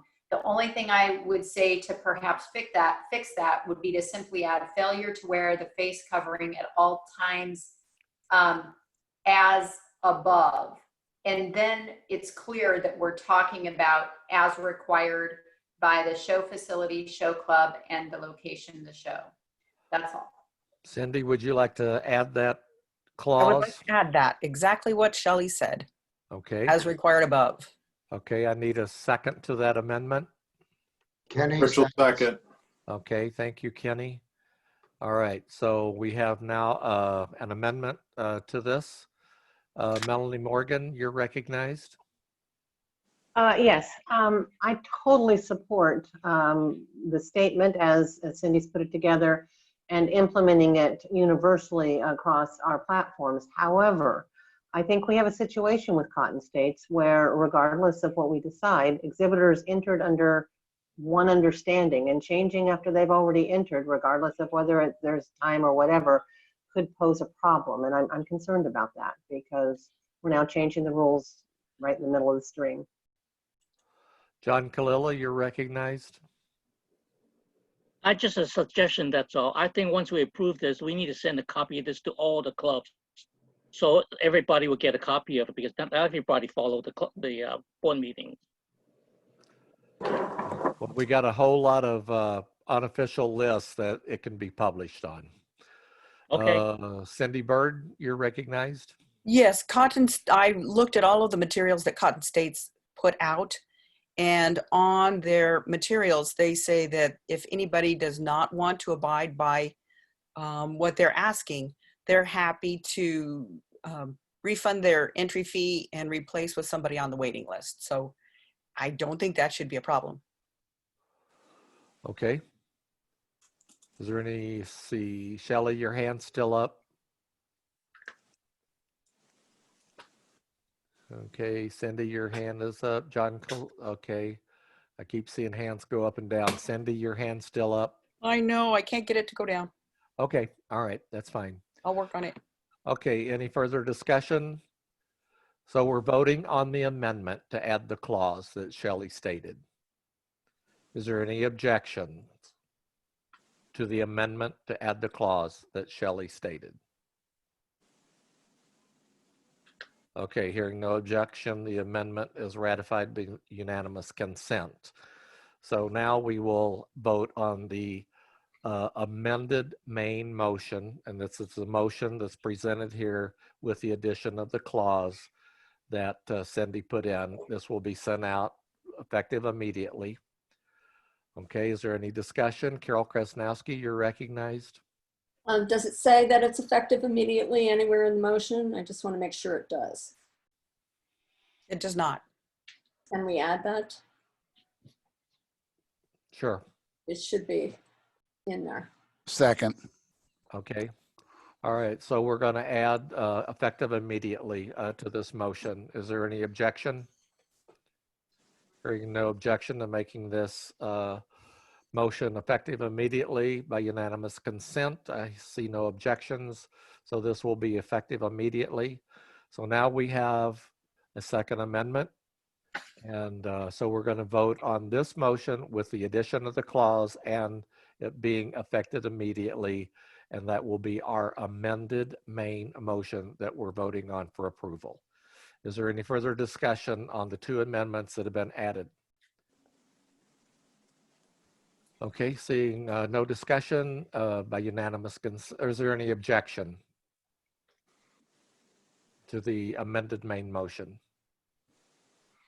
Okay, seeing no objections by unanimous consent, the main motion with the two additional amendments is ratified. Okay. The next item is a question brought up by Pam Delabar regarding the regional awards, regional wins. And you see there Pam's questions, which I think are good ones, and my suggestion that we discuss this and determine whether we are going to have regional awards this year, leave it to the regions, or say no regional awards.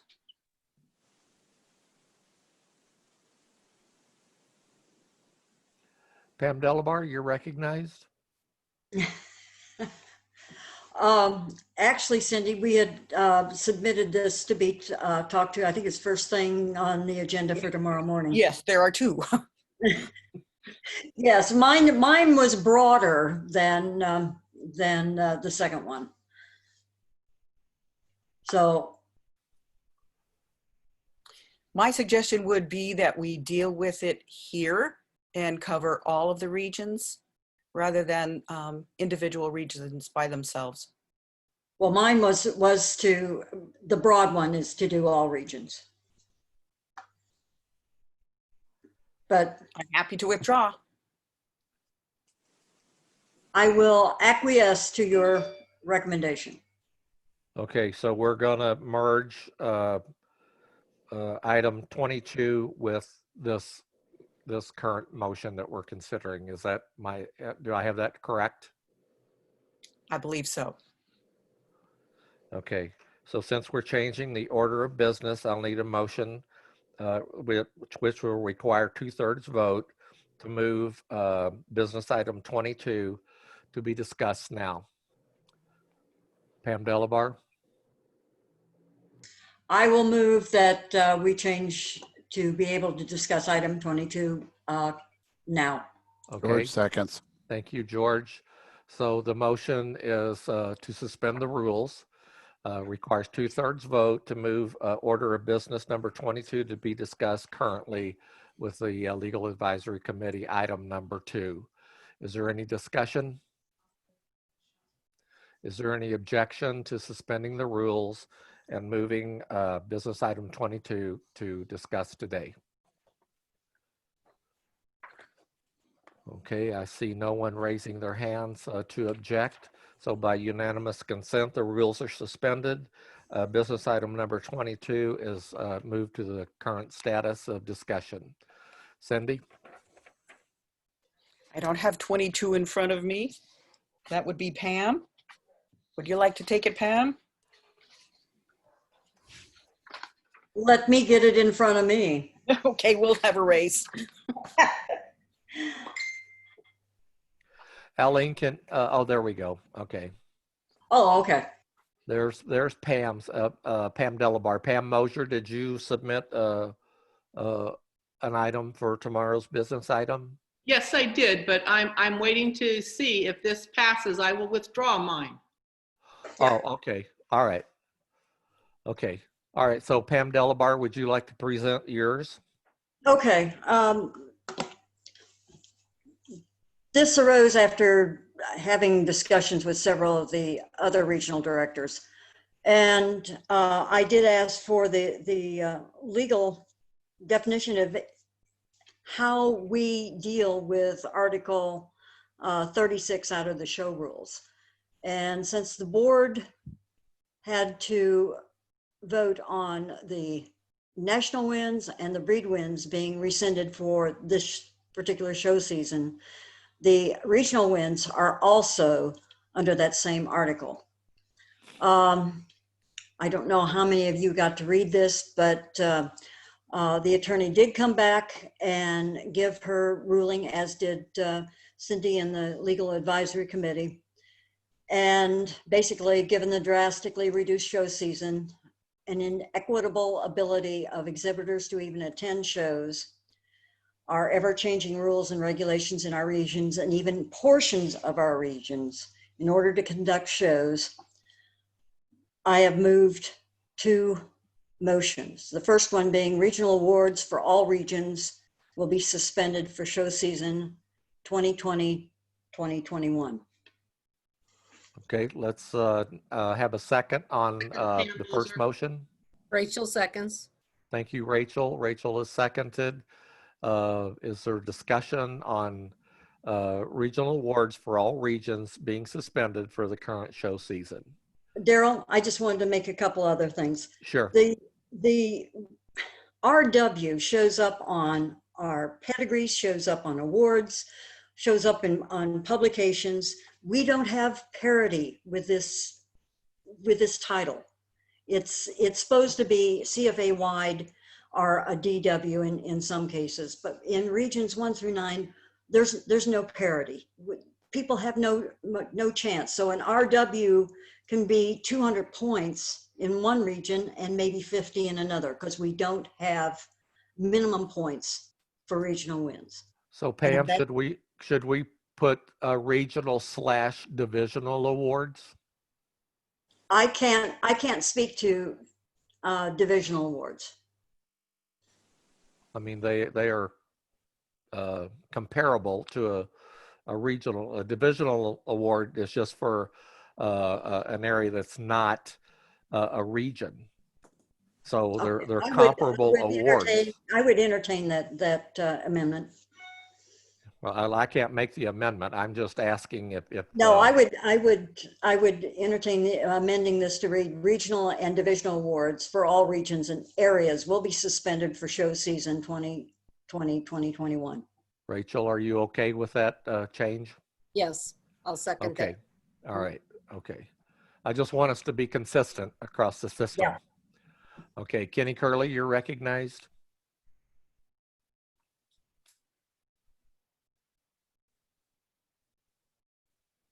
Kenny, you're muted. I like the First Amendment much better. I think it should be left up to the regions. I think you're just going to end up with a grand fest. You don't know. I can use the same argument as other areas not being opened up. I think it's too early to make this determination. I think it all comes down to cats defeated. We need to give people an incentive to come to the show. So once your show, you get your 2 grands that you had in 1 litter or 2 litters, and now you're never going to attend a show because there's no other award to reach for. To me, it's going to hurt our entries. Maybe not right away as we all thirst for shows, but later on in the show season is where I'm worried about. And if it has a negative effect on any of our clubs, I'm not going to be supportive of it.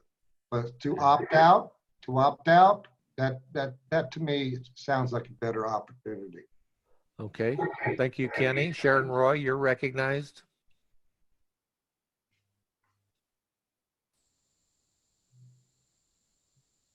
Sharon, you're muted. Daryl, before you move on, I just had a procedural issue. Okay. Are you debating 2 separate amendments at the same time?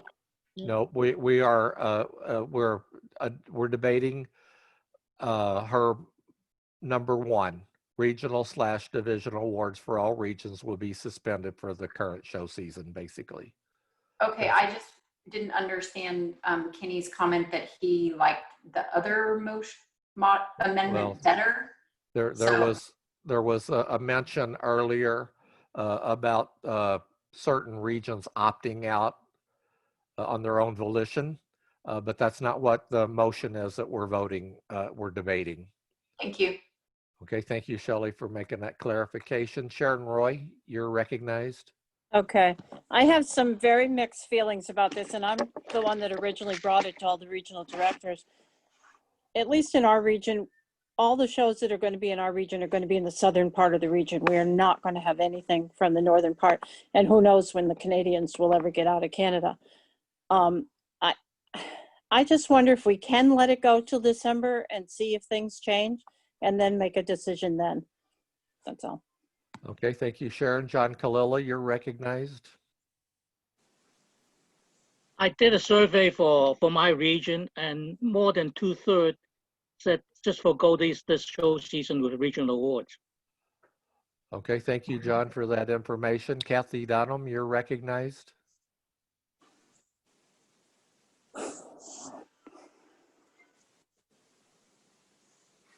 Kathy, you're muted. Thank you. I did a survey in our region, and it was overwhelming support to continue with regional awards. We are one of the few regions that have multiple shows scheduled, and there is an absolute incentive to give them a reason to participate in the shows if they can, and regional awards is one way to do that. So I will not support this amendment to suspend them all. Okay, thank you, Kathy. Pam Mosier, you're recognized. Yes, I had a regional meeting and we discussed this. And the issue here is that our first show, if we have it, would be February. If like I said, if we have it. And then the other ones are kind of waiting, but there's only 2 to 3 more shows that could be even possible. The majority of those are in California, which as of right now, you can't have any inside gatherings. So for our region, it doesn't make any sense. Are we supposed to give regional awards out to cats that make 50 points? It doesn't make any sense for our region. So that's why I put in the other one in case this fails, because our region overwhelmingly said, no, they do not want regional awards this year. Great, thank you, Pam. Melanie Morgan, you're recognized. I kind of hesitate. I feel like I'm stepping on the toes of the regional directors who certainly know what their regions need and want. However, I do want to make the point that now is the time to make this decision. It's not fair for us to have people start to enter shows under one set of expectations and then start to change them midstream if we can help it. We really haven't had a lot of shows start back up again with Cotton States coming up, et cetera. For us to leave it as it is and decide in December and then say we're taking it away, I think would be a bad idea. And then the only other thing I would bring up is I fully support this. I think it makes a lot of sense. Would be the question of split season kittens. And some of those kittens actually have been out and made some significant points and might be an exception to the moratorium. Thank you, Melanie. Rachel Anger, you're recognized. Thanks. As someone who mostly just showed cats to grand them, I have a couple regional wins that I worked really hard for. And if that same award was given to somebody that got 50 points, that would devalue my award. I think if there's some kind of compromise we could come to where we gave a regional award with an asterisk or a COVID regional award or something indicating that this is this is a separate award that can't be compared to previous or hopefully future regional awards. On the other hand, if I was showing a cat right now and I granted the cat, Kenny's exactly right. What's my incentive to continue? A rosette, you know, that has no point value to it. So, you know, there's got to be some sort of other option besides regional win or no regional win. Okay, thank you, Rachel. George Eigenhauser, you're recognized. Okay, first of all, I agree with Melanie that we really need to decide now. The longer we let people show without making a decision, the more harm we potentially do downstream. But I want to remind everybody there are two motions here and we're simply taking them in order. The first motion is to get rid of the current official regional divisional awards in the show rules. The second follow-up motion is to allow the regions to establish their own system of recognition in one manner or another. And I think that addresses a lot of the concerns people have made about providing an incentive. The regions can provide a system for giving awards and recognition. They just can't put the RW on the end of the name. Okay. Anybody else? George, you and Melanie still have your hands up.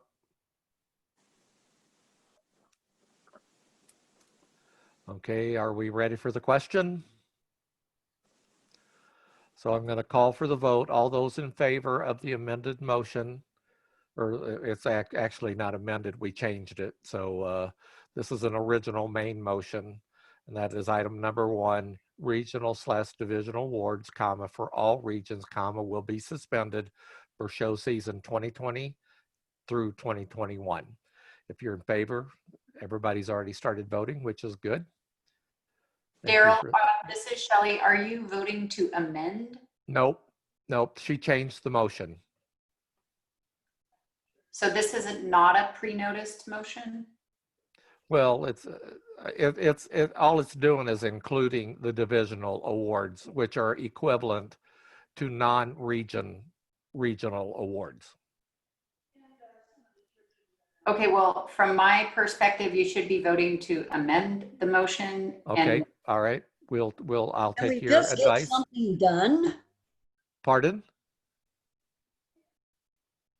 Pam?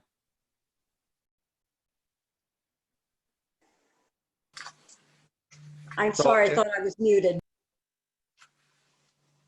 Okay, so we did change it, so it wasn't pre-noticed correctly. So it'll take a 2/3 vote to amend this to add /divisional between regional awards. Okay, so if you're in favor of that amendment, please vote yes. Okay, I have Rich Maston, Pam Mosier, Cindy Bird, Kathy Calhoun, George Eigenhauser, Sharon Roy, Carol Krasnowski, Brian Mosier, Steve McCullough, John Kalila, Yukiko Hayata, Pam Delabar, Melanie Morgan. Okay, if you'll take your hands down, I need the no votes.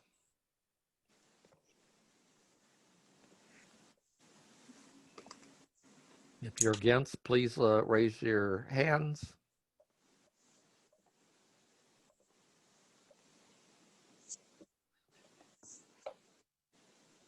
Okay, the no votes are Kathy Dunham, Kenny Curley, Rachel Anger, and Yukiko Hayata. Hayata, I thought you had your hand up for yes. I called your name on yes. Hayata-san? Yes. You're a yes or a no? Yes, I yes. Okay, then take your hand down because this is for no. So this is I have to down. Yeah, hand down, lower hand. Okay, thank you. It So is the no, okay. yeah, yes. So the no votes are Kathy Calhoun, I'm sorry, Kathy Dunham, Kenny Curley, and Rachel Anger. Okay. So Rachel, will you please tell me the vote? 13 yes, 3 no. Okay, so that's about 75%. So that motion, the amendment passes. Okay, so now we are going to vote on the amended main motion, which now states regional/divisional awards. So if you're in favor of the amended motion, please raise your hands.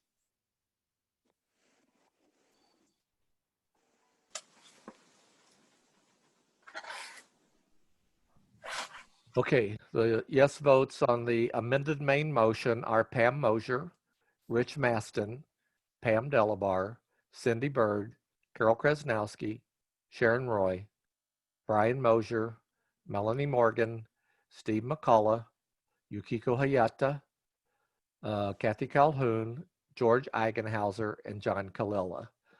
So if the yes votes would take your hands down. If you're against the amended main motion, please raise your hand.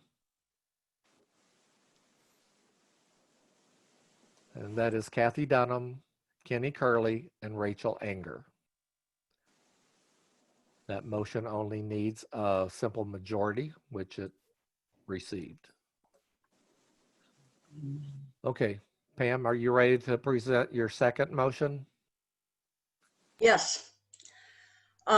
Individual regions may establish a separate system of recognition for their regions, but there will be no permanent titles resulting from these special awards. And this is what I was planning for Region 9. Okay, so you could give trophies and all kinds of stuff. They Oh, just yeah. wouldn't. We can They still just have would a- not get a yeah. RW recognition. Is that correct? Correct. Okay, I need a second.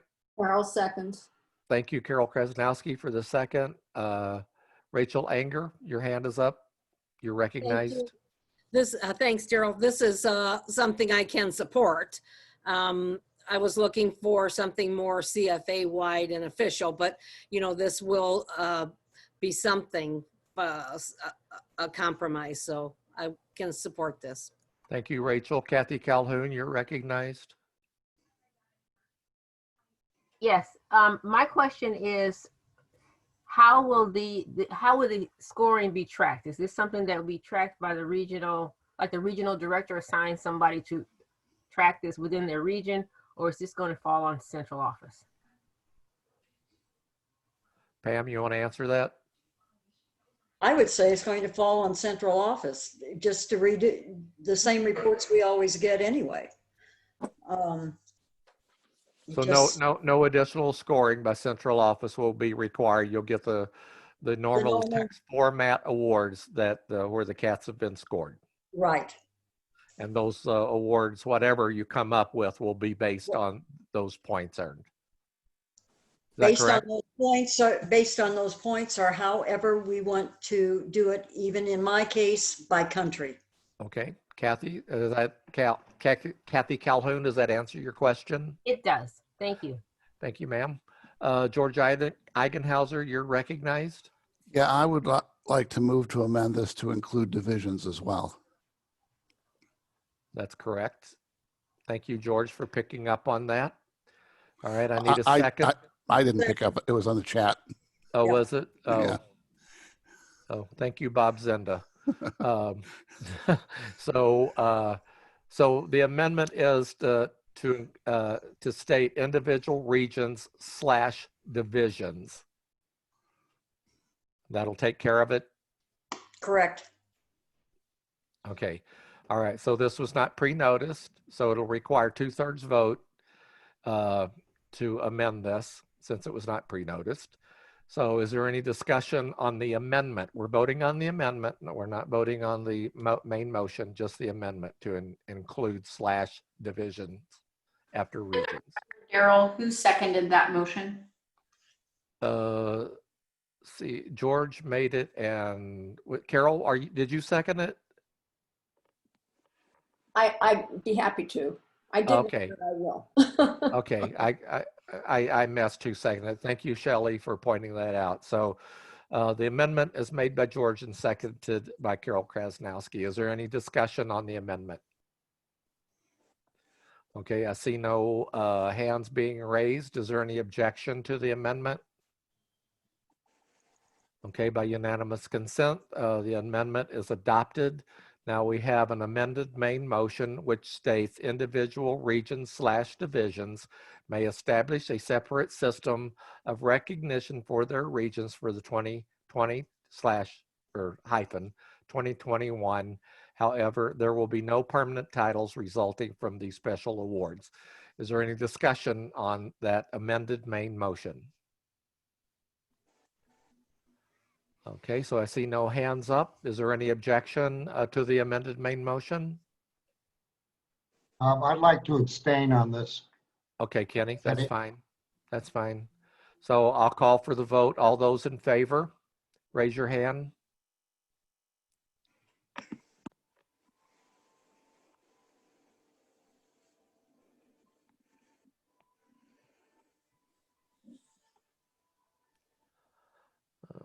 Okay, so I have all board members voting yes, Rachel, and I'll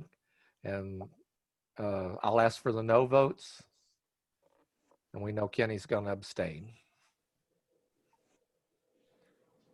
Anyone want to vote no? Or anyone else want to abstain along with Kenny? Okay. So it's 15 yes and 1 abstain. Is that correct, Rachel? That is correct. Thank you.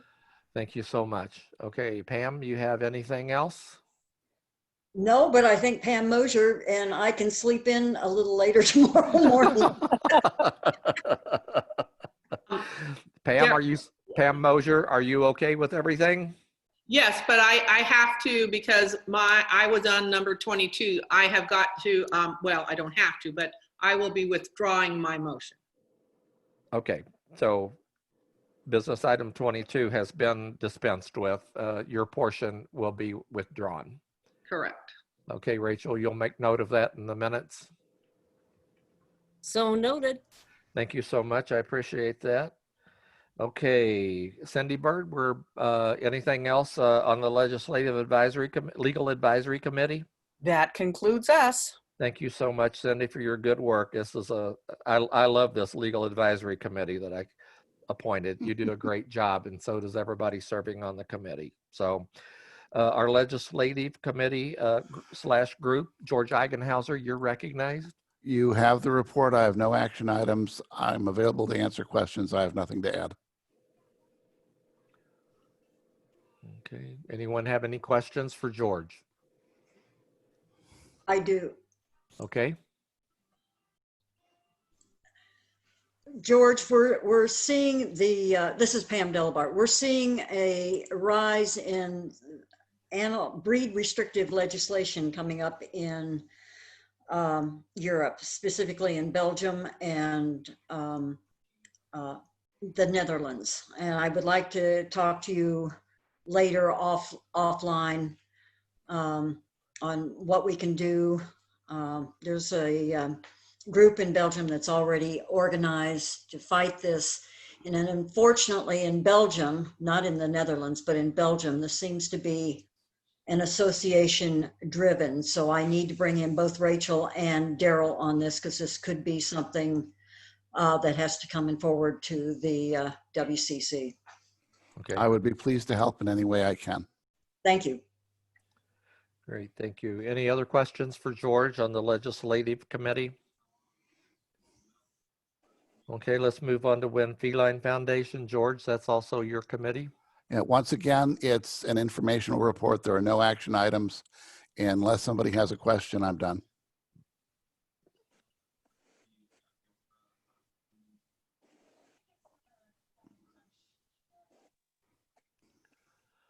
Okay. I don't see any hands up, so no questions for George on Win Feline Foundation. Okay, our next order of business is a 15-minute break. So Aline, if you'll pause the recording, we will come back in, what time is it? So it's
Hi, Dareru-san.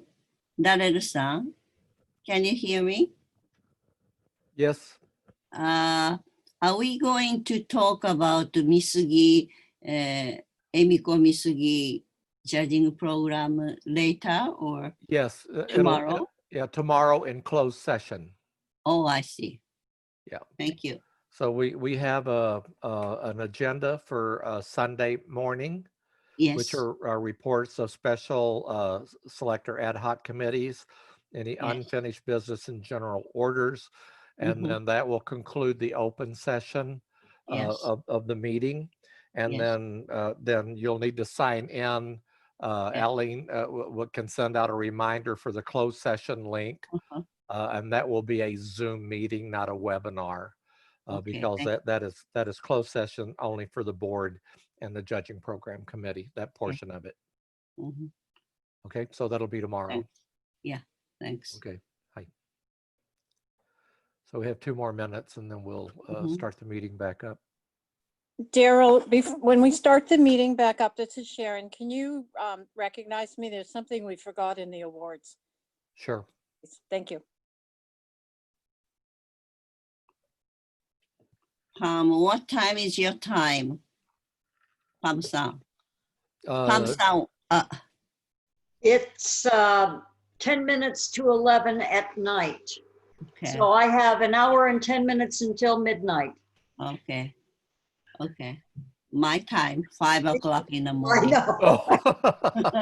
That was me yesterday. Or I should say earlier this morning. Yes. Go G. Yeah.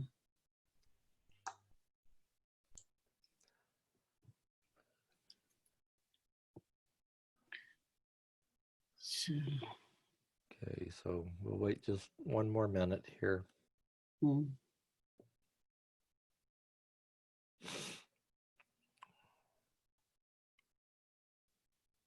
Okay, it's 12:50, 3:50 on the East Coast. I'll call the meeting back to order. Sharon Roy needs to address something about the awards. Sharon, you're recognized. Hi, one of the things that we forgot when we were discussing awards and suspending regional awards were split season kittens from last year. And many of those kittens were honestly shown from February to mid-March. And at least in my region, I have a couple that have over 1,000 points. Do we still award those? Do we need to vote to award those? Or is that going to be a regional decision? Or I'll entertain a motion. then I'll make a motion, if that's okay, to award regional awards to kittens up to, say, kittens that, or as low as kittens that have at least 250 points. I'll second. Okay, we have a motion and a second. Sharon Roy made the motion. Pam Delabar made the second. And Sharon, just for the record, would you restate your motion? My motion is to award kitten wins for split season kittens shown last year. The number to be determined by a minimum of 250 points. Okay. All right, Melanie Morgan, you're recognized. Yeah, I support this. I'm looking, and in Region 1, Sharon's right. Her number 1 kitten was not eligible, would have won a regional win last year had it been scored under last year, but it's a split season kitten. It has over 1,100 points. I think looking in Region 9, I think the same situation. Their number 1 kitten has over 520 points, which I think was well in their regional contention for last year. So I haven't gone any further on the regions. Those are just the first 2 I opened up, but I can support this. Okay, thank you. Rachel Anger, you're recognized. Thank you. Just a simple suggestion to the motion. Can we add the word regional kitten win? That's not in there. It was just kitten win. It's assumed, but I'd like to make it clear. Sharon? Yes, I accept that change, Rachel. That's a good change. Thank you. Okay, thank you. George Eigenhauser? Yeah, I have some concerns about this. It really seems strange that we're not going to give out regional awards for kittens shown this season, but we might be giving out regional awards for kittens shown last season that timed out this show season. It's going to be an interesting regional award show when there's only kittens. Another thing to be concerned about is those kittens that were shown at the tail end of last season and then timed out in this season would normally be subject to competition all this season, you know, from May 1 through the end of the year by other kittens, and they're not going to have that competition. So essentially, it's not a level playing field. They're walking out onto a field where there's no competition. And I don't think it's fair for the people that, you know, earned kitten awards in normal seasons to create a special exception for this season where the kittens did not, in fact, compete with as many kittens over as long a period of time. Okay, Kenny Carley, you're recognized. Yeah, I agree with what George had just stated. I was going to say the very same thing. If we're going to create a special competitive class for kittens that have already been shown from last year, I think at the very least, we should continue kitten awards for this year within our regions. Pam Mosier, you're recognized. Yeah, I think this would be very confusing. And so I have to agree with George. Since this is a motion off the floor, this requires 2/3 vote to pass. Am I correct? That's correct. Thank you. Melanie Morgan, your hand is up. Kenny Curley, your hand is up. Kenny Curley should have put his hand down. I apologize. Not a problem. Any other discussion on this motion? Okay. All right, all those in favor of the motion, please raise your hand.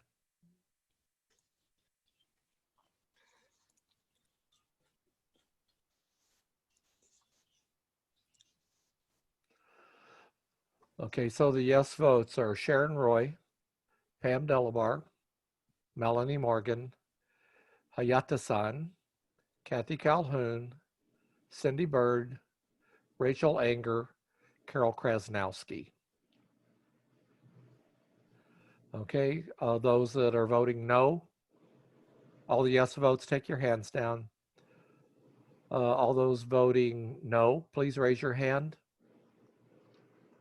So we got George Eigenhauser, Kathy Dunham, Steve McCullough, Pam Mosier, Brian Mosier, Rich Maston, Kenny Curley, and John Kalila.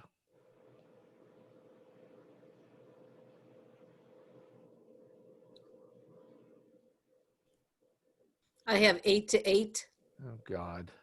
So it's, Daryl, it's 8-8. It has to be 2/3, so you don't have to break the tie. Oh, that's correct.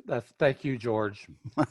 Thank you. I get caught up sometimes in this. So the motion fails. It did not require 2/3. It did not attain 2/3 vote.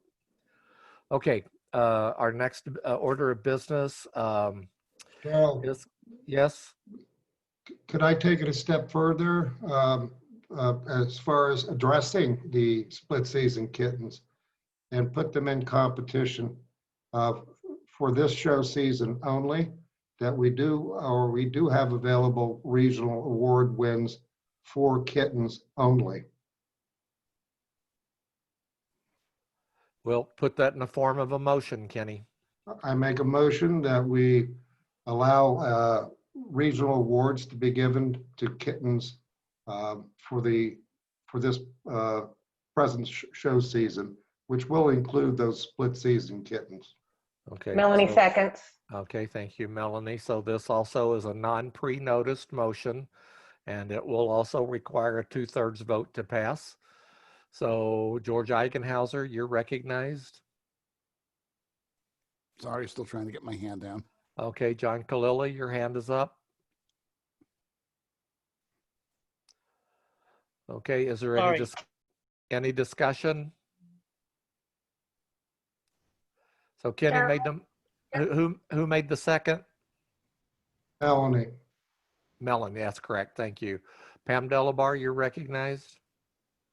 I guess I'm trying to wrap my head around this. We have split season kittens that ended the end of April that could have gone on May, June, July, but have aged out. How can they continue on? I'm trying to wrap my head around what you said, Kenny, on how we award this. Now, if we are having problems having shows, how are we going to award kittens? And how does this address the split season kitten? Kenny, you're recognized. Yeah, the anticipation, I'm assuming, by taking away the ability or having a region make its own decision about awarding regional points, because obvious reasons, restricted shows. I guess the feeling is that we're not going to have enough rings available. Again, I mean, I understand the situation that you have over in Europe, but I know that my region, off the top of my head, has already got 4 shows in their planning stages. And, right now we're penalizing kittens who have already been shown, it'll be cut short, who have a tremendous amount of points. So if we're going to have a restricted amount of points available, I think that to give them something to go for, we've already taken away an incentive for grands, once they grands, to a certain extent, to attend shows. Kittens have a certain age group, and at least we give our exhibitors something to look forward to, depending upon how many shows that we're able to have. My region is not like any other region, or other regions could very well be able to have these shows depending upon the future. I'm not saying it's going to come to fruition, but if we approve this to at least have allow our kittens to be scored, we can have more and more people bring their kittens out, perhaps, and at least show on that competitive level throughout the end of this year. So Kenny, you're saying you want to ignore the premiership cats and the championship cats from getting regional wins, but it's okay for kittens? No, I don't want to ignore any of them. I voted against not having regional awards. Okay. I wanted to have regional awards opted, but that was never voted upon. That was withdrawn. Okay. So I would have supported the option for a region to have that because again, I don't want to hurt our clubs. Okay, George Eichenhauser, you're recognized. Yeah, I just want to remind everyone that we've already passed a motion that the regions can give out their own recognition to any of the competitive categories this year if they choose to do so. So we're not taking away the right of the regions to give awards to the kittens. We're simply taking away the RW. Okay. Rich Maston, you're recognized. Yeah, I just want some clarification from Kenny because I am interpreting this two different ways. One, I'm wondering if Kenny's trying to bring back this motion for the kittens for this entire year, or if he's asking us to score the kittens at the end of this year to be considered split season kittens for next year. I'm specifically asking for this show season in addition to the split season kittens that have already attained their points up until the last show, which was March the 12th of this year. Yeah, so I have a very big concern with that. We just got done voting on not awarding regional wins for this year, and now we're reopening it to award regional wins for kittens. So I have a problem with that. Well, Now, I think Kenny- Shelley, Rich, I think Shelley has her hand up, and I'm probably sure that's what she's going to say, that Okay. we can't do this without a reconsideration. So Shelley, Okay. would you like to make a ruling here? Yeah, that is why I raised my hand. I thought you needed a reconsideration because you'd already voted on that. I'm also concerned about the fairness aspect because you have kittens that if you open up the regional awards to kittens now for this year, it only is going to hit those kittens that are in the sweet spot for when there's shows that actually get all 4 months to show, where because they only have 4 months, then you're going to have some kittens that only were in the kitten class for a month signing in and trying to get awards against kittens that got to show for 4 months. That's why we have the split season kittens, so that there's a level playing field across the board. So I'm concerned about fairness. I think that there's going to be some kind of outcry about fairness, that some kittens got to show for a month and some kittens got to show for all 4 months if you do this. Thank you, Shelley. Melanie Morgan, you're recognized. Yeah, I'm no expert on Robert's rules, but I think I voted yes on the regional question, so I think I can bring up a reconsideration. Is that correct? Yes. Okay. You voted in favor of it. So Rachel, I would you let Rachel check the yeses to make sure? While she's doing that, I just want to point out to all of you, I'm looking right now at the Region 1 E-points, and we have a kitten there who showed for 40 rings and has 1,130 points. And you're saying that it truly earned the title of RW. Giving a special regional award is not the same as getting the title of RW, which it legitimately earned. In any season, in almost any region, it would have earned that title, and it's already earned those points. There has to be some sort of way that we can address situations like that. That's not fair to that cat's owner. So which motion are you asking to be reconsidered, Melanie? Kenny's Yeah. to bring up the whatever Kenny's motion was. What was that, Kenny, to reinstate, to award regional wins? I wanted to reinstate the kitten scoring for the show season. That's what we're So you're reconsidering the motion that we don't have any regional wins this year. for kittens. Yes, or I guess for the whole thing, because that's what we voted on. Well, that's what we voted on. It wasn't kittens premieres and championship. It was all regional / divisional wins. Understood. Okay. Okay, is that correct, Rachel? Can you go back and tell us what that motion was? Well, what I was looking up was Melanie did vote yes for that, so she could Okay. reconsider it. Okay. All right. So I need a second for a reconsideration. Would you read us? Okay. And Rachel, would you read us the motion so we know what we're reconsidering? Oh boy, that'll take me a second.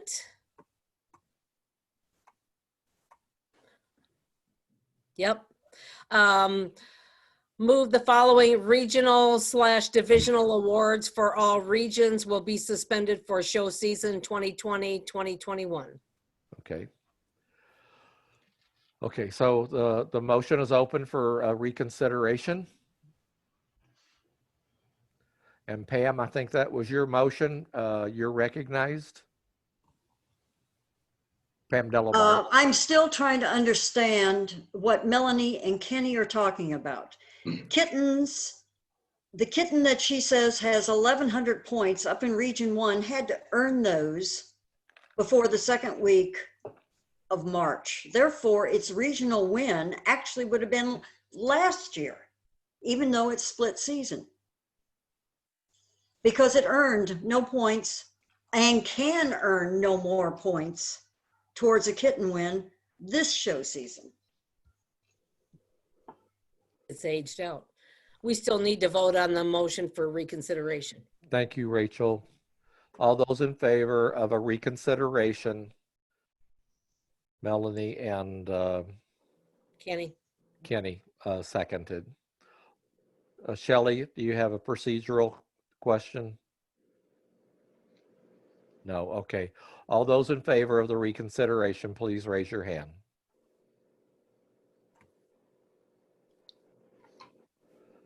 Okay, so I have Melanie Morgan, Rachel Anger, Sharon Roy, Kenny Curley, Carol Krasnowski, Cindy Bird, Yukiko Hayata. That's 6 yeses. All those opposed to the reconsideration?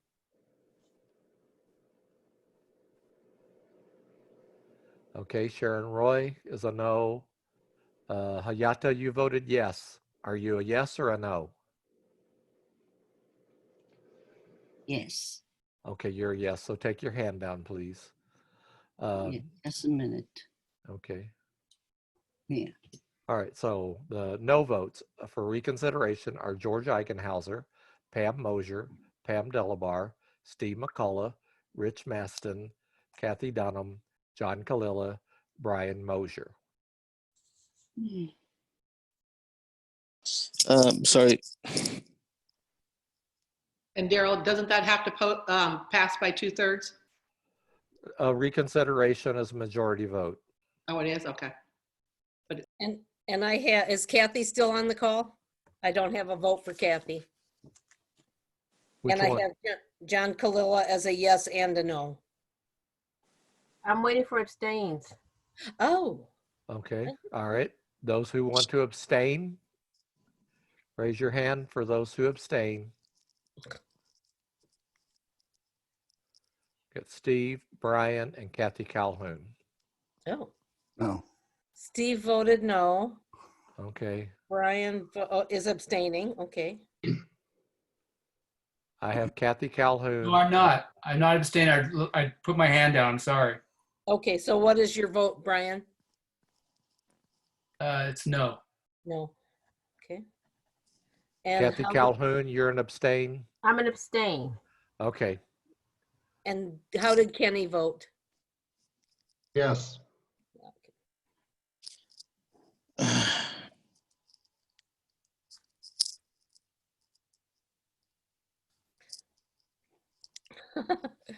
Does this require a majority or 2/3? A reconsideration requires a majority vote. Well, we have 7 yes, 7 no, and 1 abstain. Sorry, this is Gavin here. I had my hand up, but I never got a chance to make my input for my region. Okay, all right, Gavin. We're Yeah, voting. so All right, go ahead. Well, well, basically, China is kind of different. We already have shows lined up, right? And we have 2 that are scheduled right now for October and November. We're expecting quite a bit more, like after. So the situation is quite different for our division. So I like when I was first hearing about this motion, I thought it was only for regional awards. But so if this is for divisional awards, then we also need to think about China. Because if we take away all the divisional wins for China, then what are people showing for? Just grants. Okay. That's the problem we have here too, Gavin. So, all right. So that's 14, 15. 17th. There's one person that hasn't voted then. Right. So, okay, now I have 8 no, sorry. The yeses I have, Anger, Kalila, Curly, Hayata, Krasnowski, Morgan, Bird. That's 7. And I have 8 noes and 1 abstain. Right. Okay, all right. So the reconsideration fails. Okay.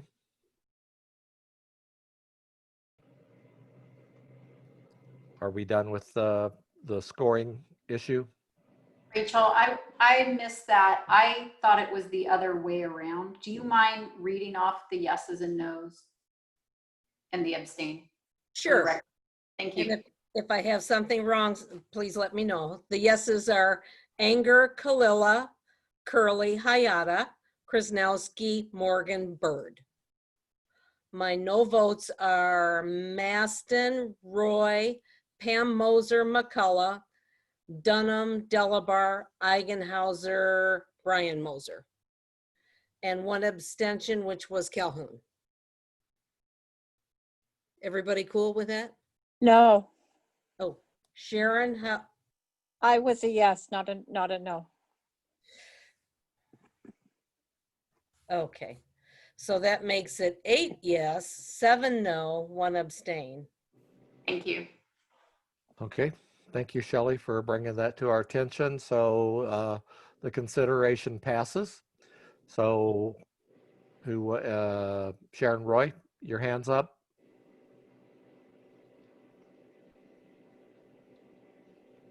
Your hands down. I need somebody to make the motion.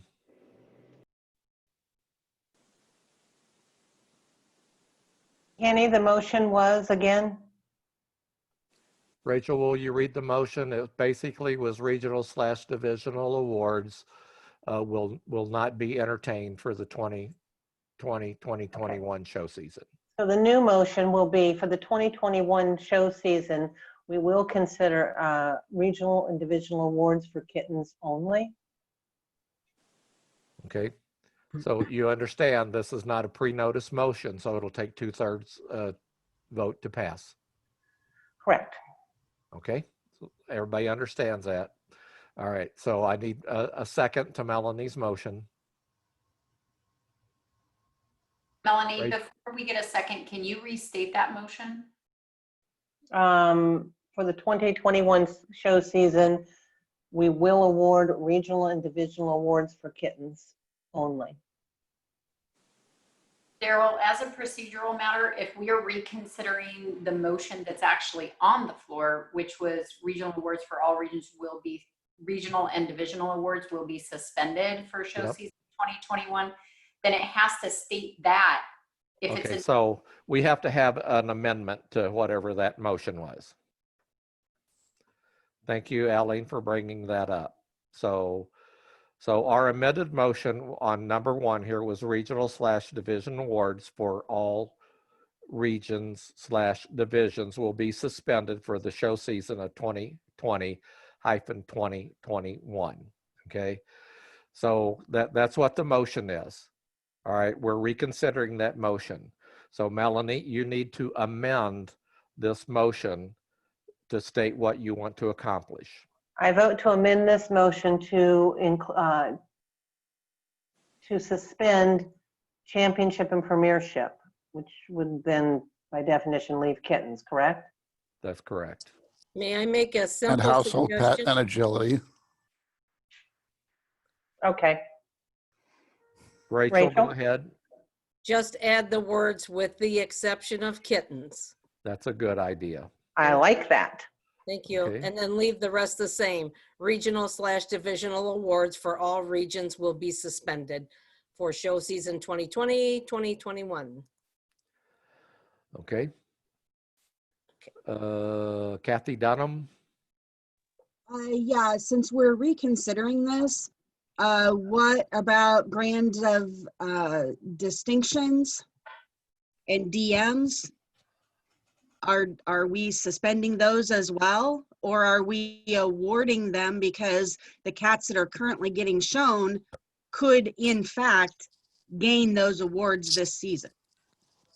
Well, I don't think GOD would be excluded. What we're excluding is RWs and DWs. Is that the intent, Pam, of your motion?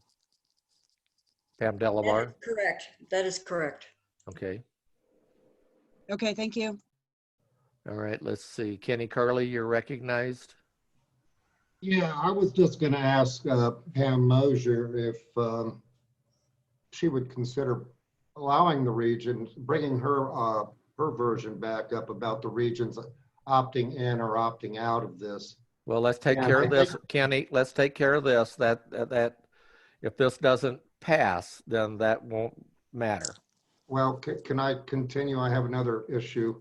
Before you do that, I just procedurally, if Melanie made this motion now, someone needs to second it before you have debate.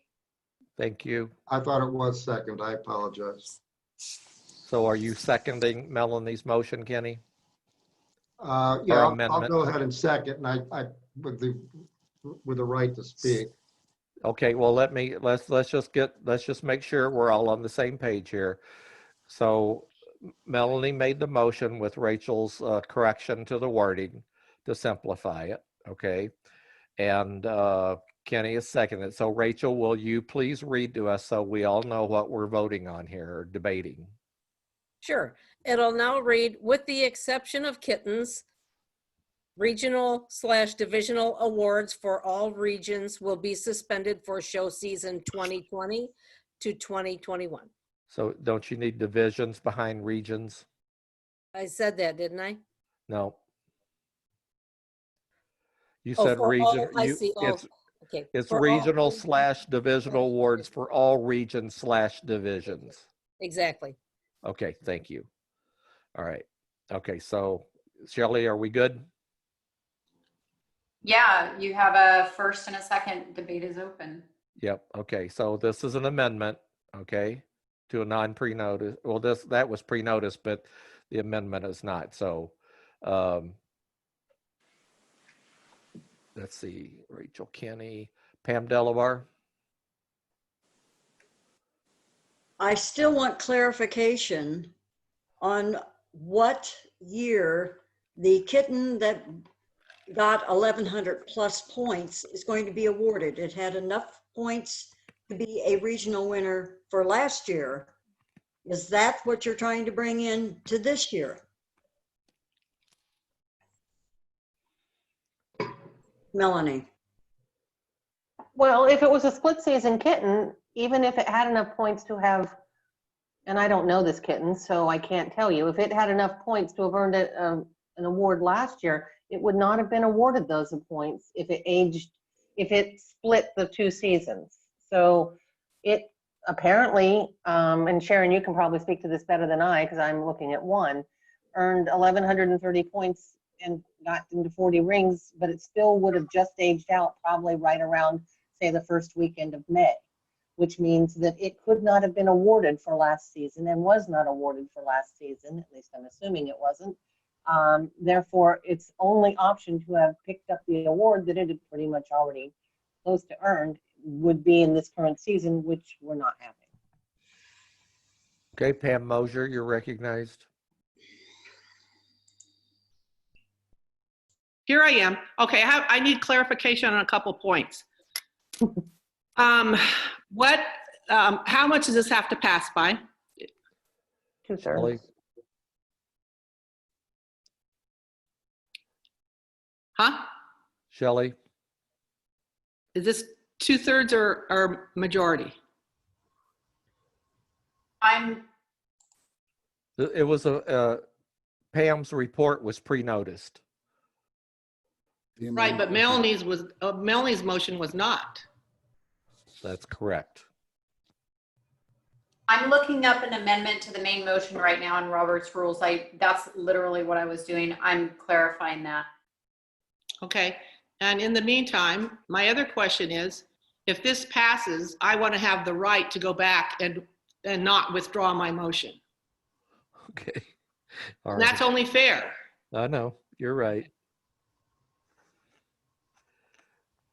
I'm trying to find the what requires 2/3 here. Okay, adopt the agenda.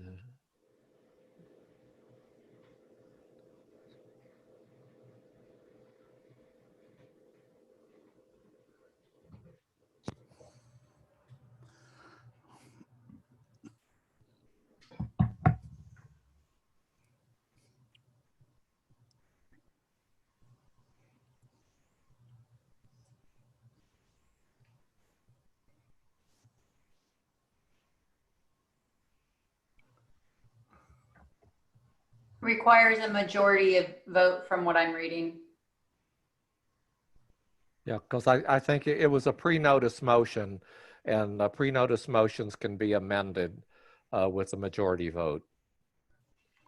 That's my understanding. Is you agree with that, Shelley? Yes, I agree that once it's seconded and the amendment passes, then it requires only a majority vote for adoption and a majority vote to accept the amendment. Yeah. Yeah.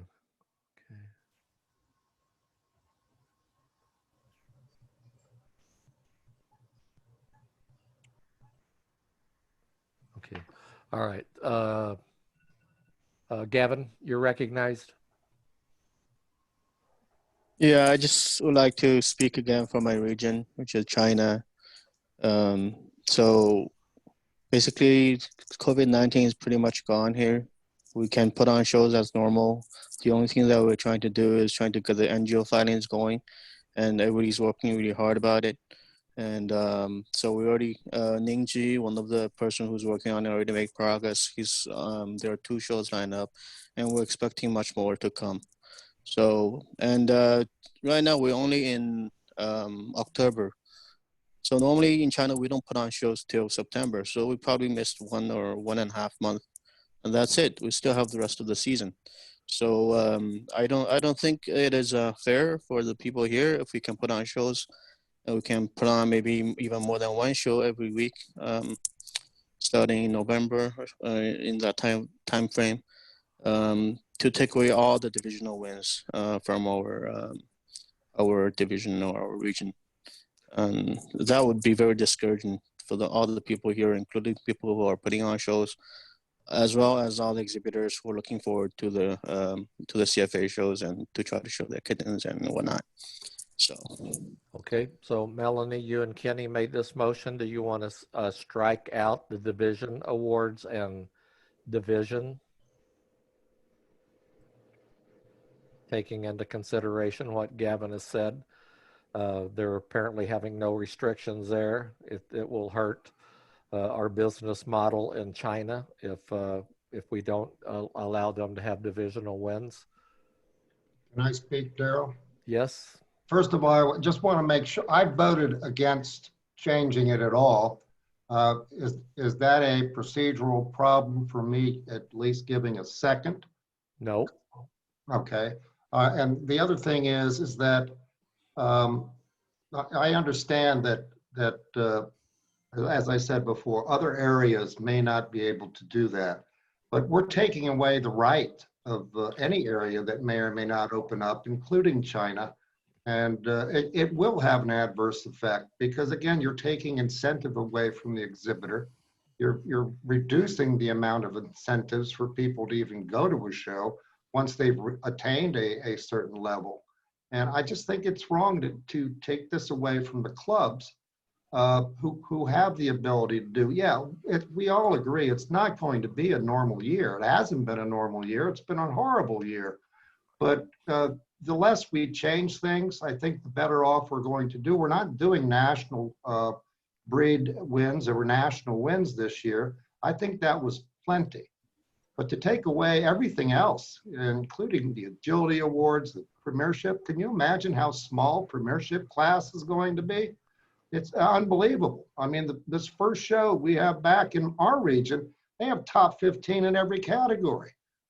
I'm sure that people will not be happy if we take everything away from them. Okay. See, Carol Krasnowski, you're recognized. Yes, I just wanted to clarify the issue of the split season kitten and when those awards would be credited. I'm reading from the show rules. For a kitten award, the kitten will be credited with the points from as high as 40 individual rings earned as a kitten to be credited in the show year in which its last full weekend of kitten eligibility falls. So it's when the kitten turns 8 months, not prior. Even if the kitten is not shown in the second part of the split season, it still cannot get an award in the first part and would have to be in the second part. Thank you for clarifying that, Carol. Kathy Calhoun, you're recognized. Well, okay. It would seem this doesn't seem to be a really good answer here for this situation. But is it a possibility? And I know this is inconsistent with what Carol just said. But say the kittens that, let's use the example, the kitten that got 1,100 points or 1,000 points in 2019, 2020, be given a regional win in 2019, 2020, because it wasn't possible for it to get any more points the next season because there were no shows. That would alleviate the need to open up everything in 2020-21 just for kittens, which can't, a split season kitten can't get any more points in that year. Like that. So it might mean that, in all fairness, if you had top 25, it might mean for 2019, 2020, it might mean that you may have more than 25 because you don't want to take away anything from anybody. You just want to add to it. I'm not sure if that's an option.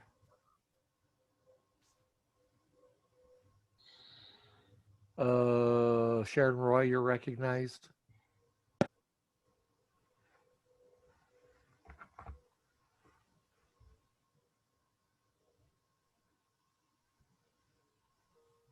Sharon, you're on mute.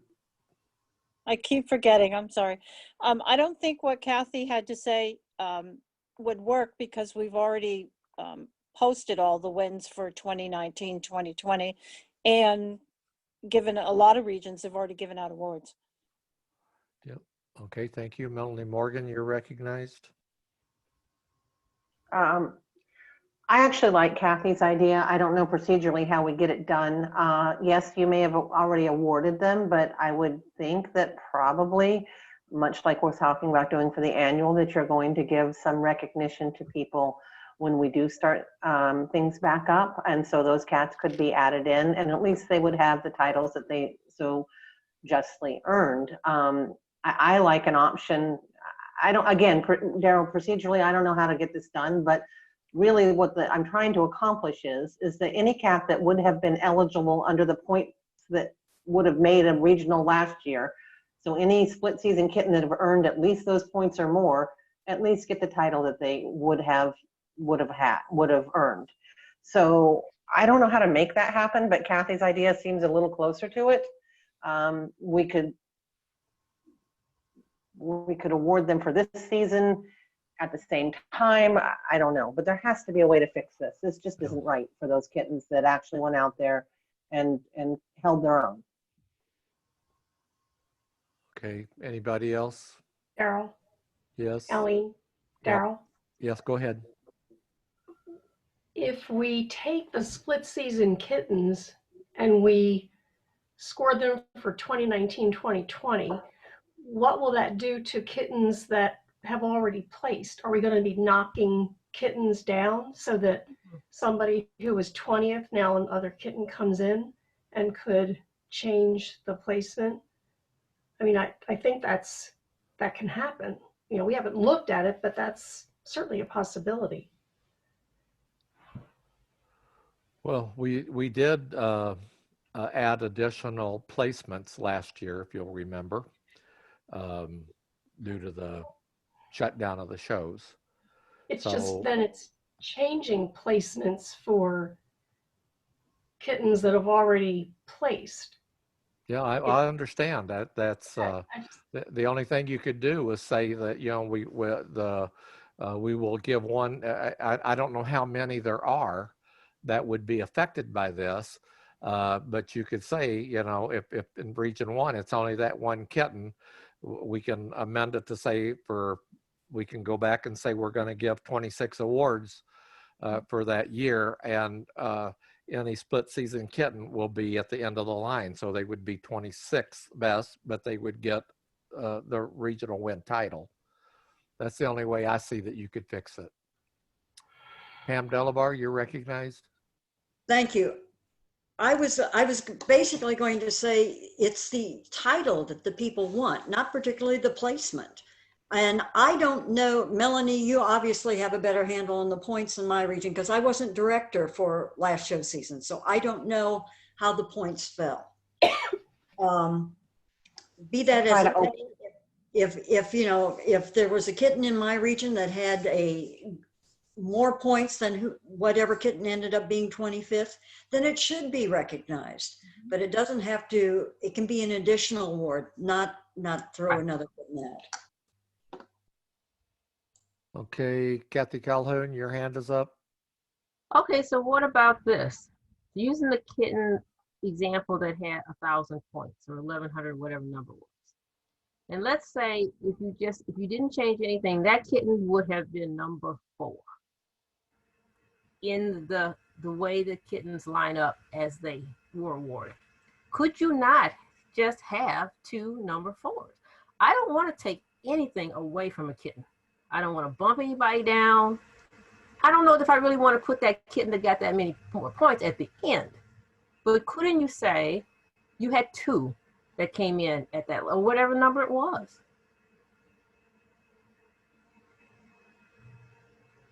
I know it's kind of odd out there, but at least it gives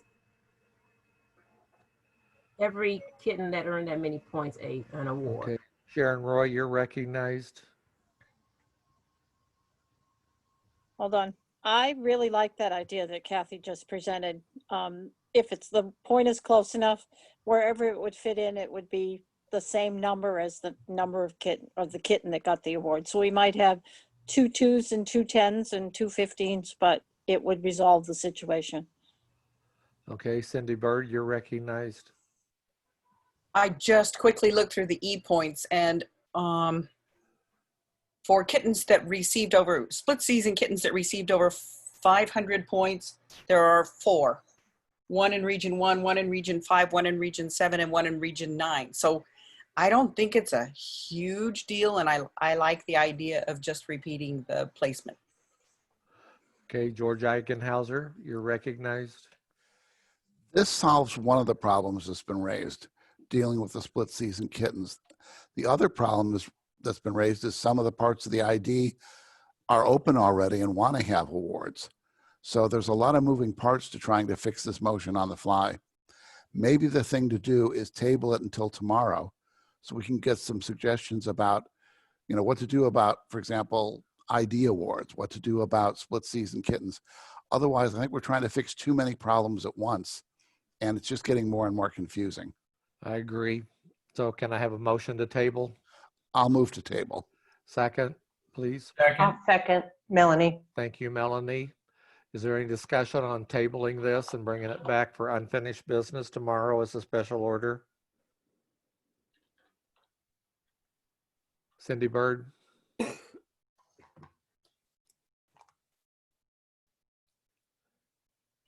Pam Mosier? Okay. I don't know what you guys are doing, but it's totally confusing. I withdrew my motion because we've passed this. Now, I don't know what you guys are going to do, but I want my motion back up. Okay, well, let's see what they come up with for tomorrow, Pam. Well, and then if they pass something that you don't like, then you can bring your motion up then. Okay. Okay, just remind me. Don't worry. I know, you never forget. Okay, so can we move on now to, and please take into consideration Melanie and Kenny and Pam and whoever else is going to be on coming up with whatever motion you want to do here, the divisional wins. Because as Gavin stated, China is open. They're going to have free shows, and it's really not fair to cut them out when they don't have the COVID issues that we are still having here in the U.S. and across Europe and in Japan. So, okay, all right, Carol Krasnowski. No, Nope. we have to. I don't think we voted on the motion to table. Oh, okay, you're right, George. Thanks. Everybody in favor of tabling this motion, raise your hand.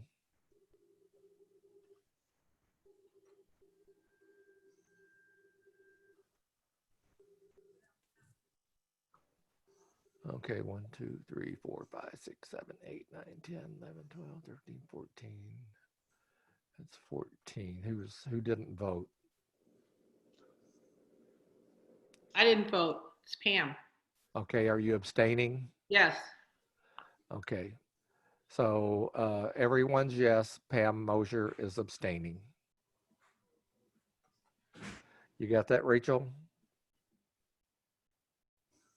Daryl, I also think that you have to concede that Pam's motion is, she withdrew her withdraw, which means it's still on today's agenda. So are you? Well, it's actually for tomorrow. Okay, it's already for tomorrow. Well, we moved it to today, but we'll have to reinstate it tomorrow if it needs to be reinstated. Okay. Okay. Okay, Kathy Calhoun, you have your hand up. John Kalila, you have your hand up.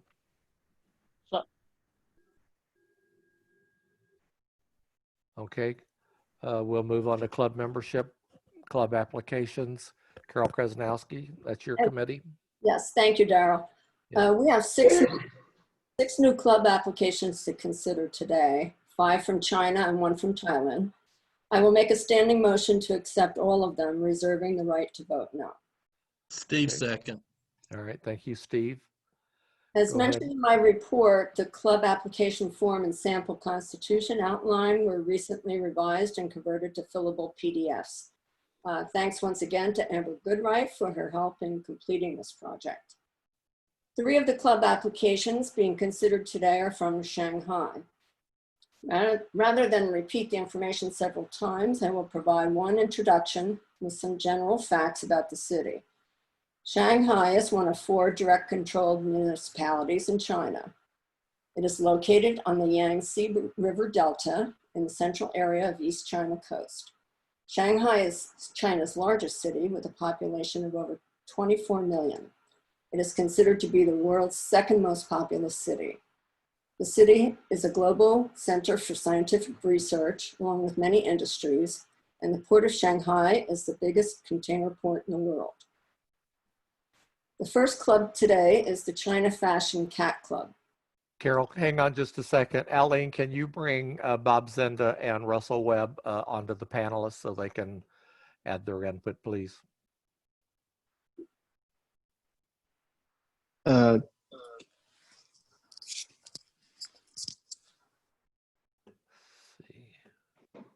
Maybe I can do it.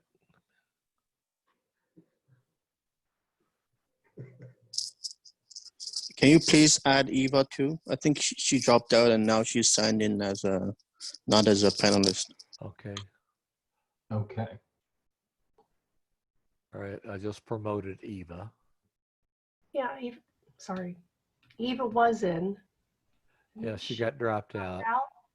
Well, Bob Zenda was on just a minute ago, but I don't see him now. And as is Russell.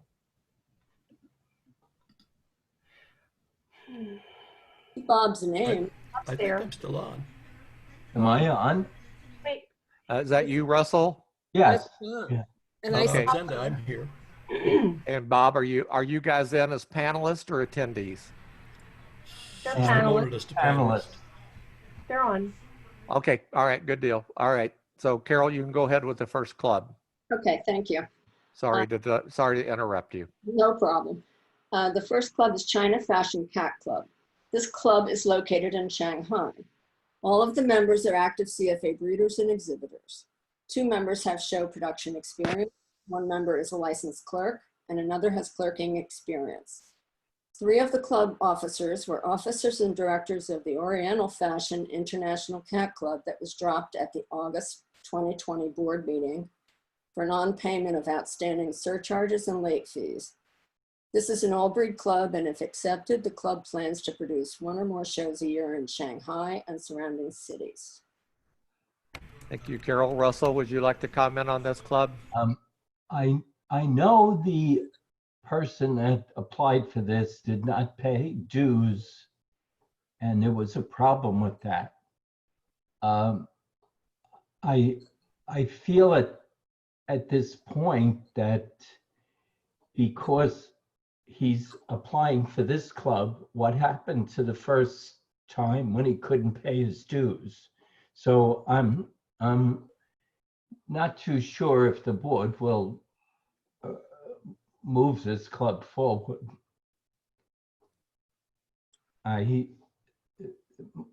My opinion is that there's other clubs coming up that I know this person is involved with.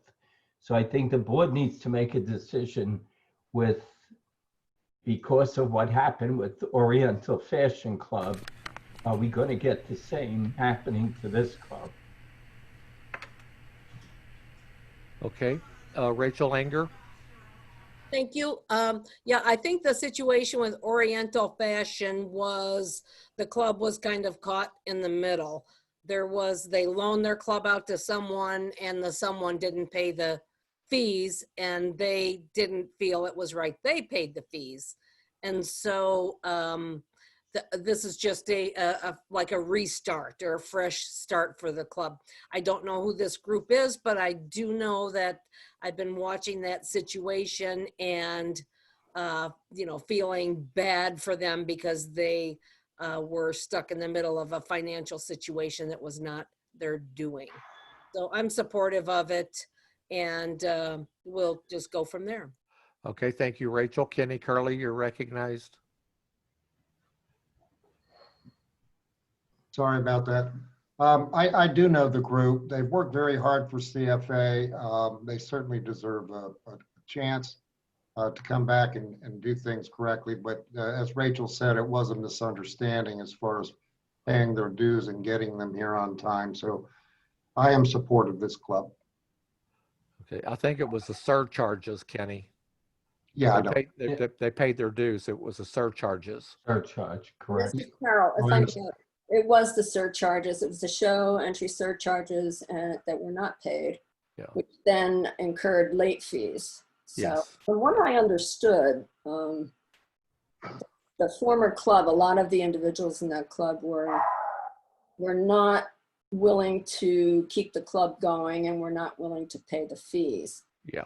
And a couple of the individuals who did want to keep going could not afford to pay all of that money on their own. Yeah, that's so they let the club go and they're trying to start a new one. Okay. All right. Any further discussion? I'll call for the vote. All those in favor of China Fashion Cat Club, raise your hand.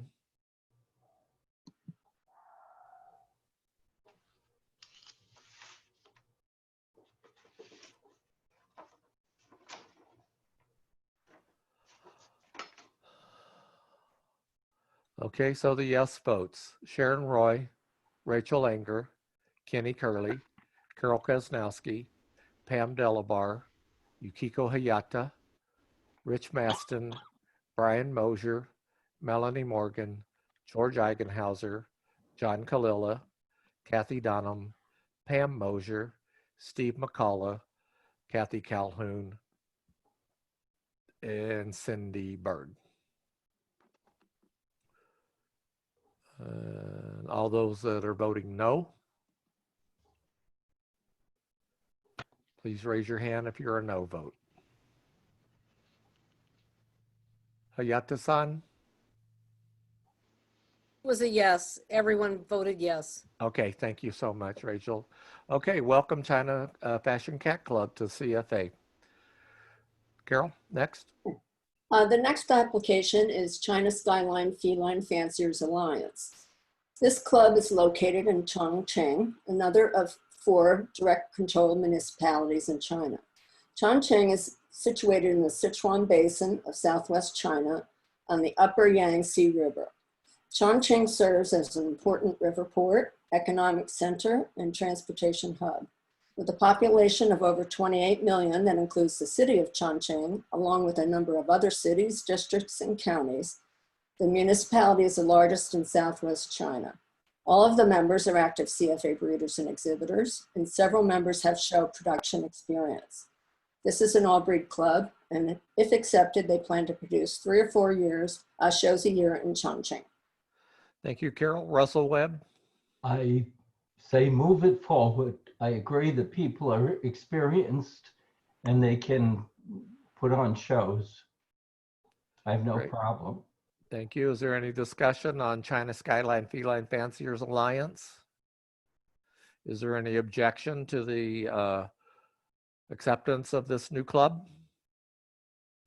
See no objection. By unanimous consent, welcome China Skyline Feline Fanciers Alliance. Carol?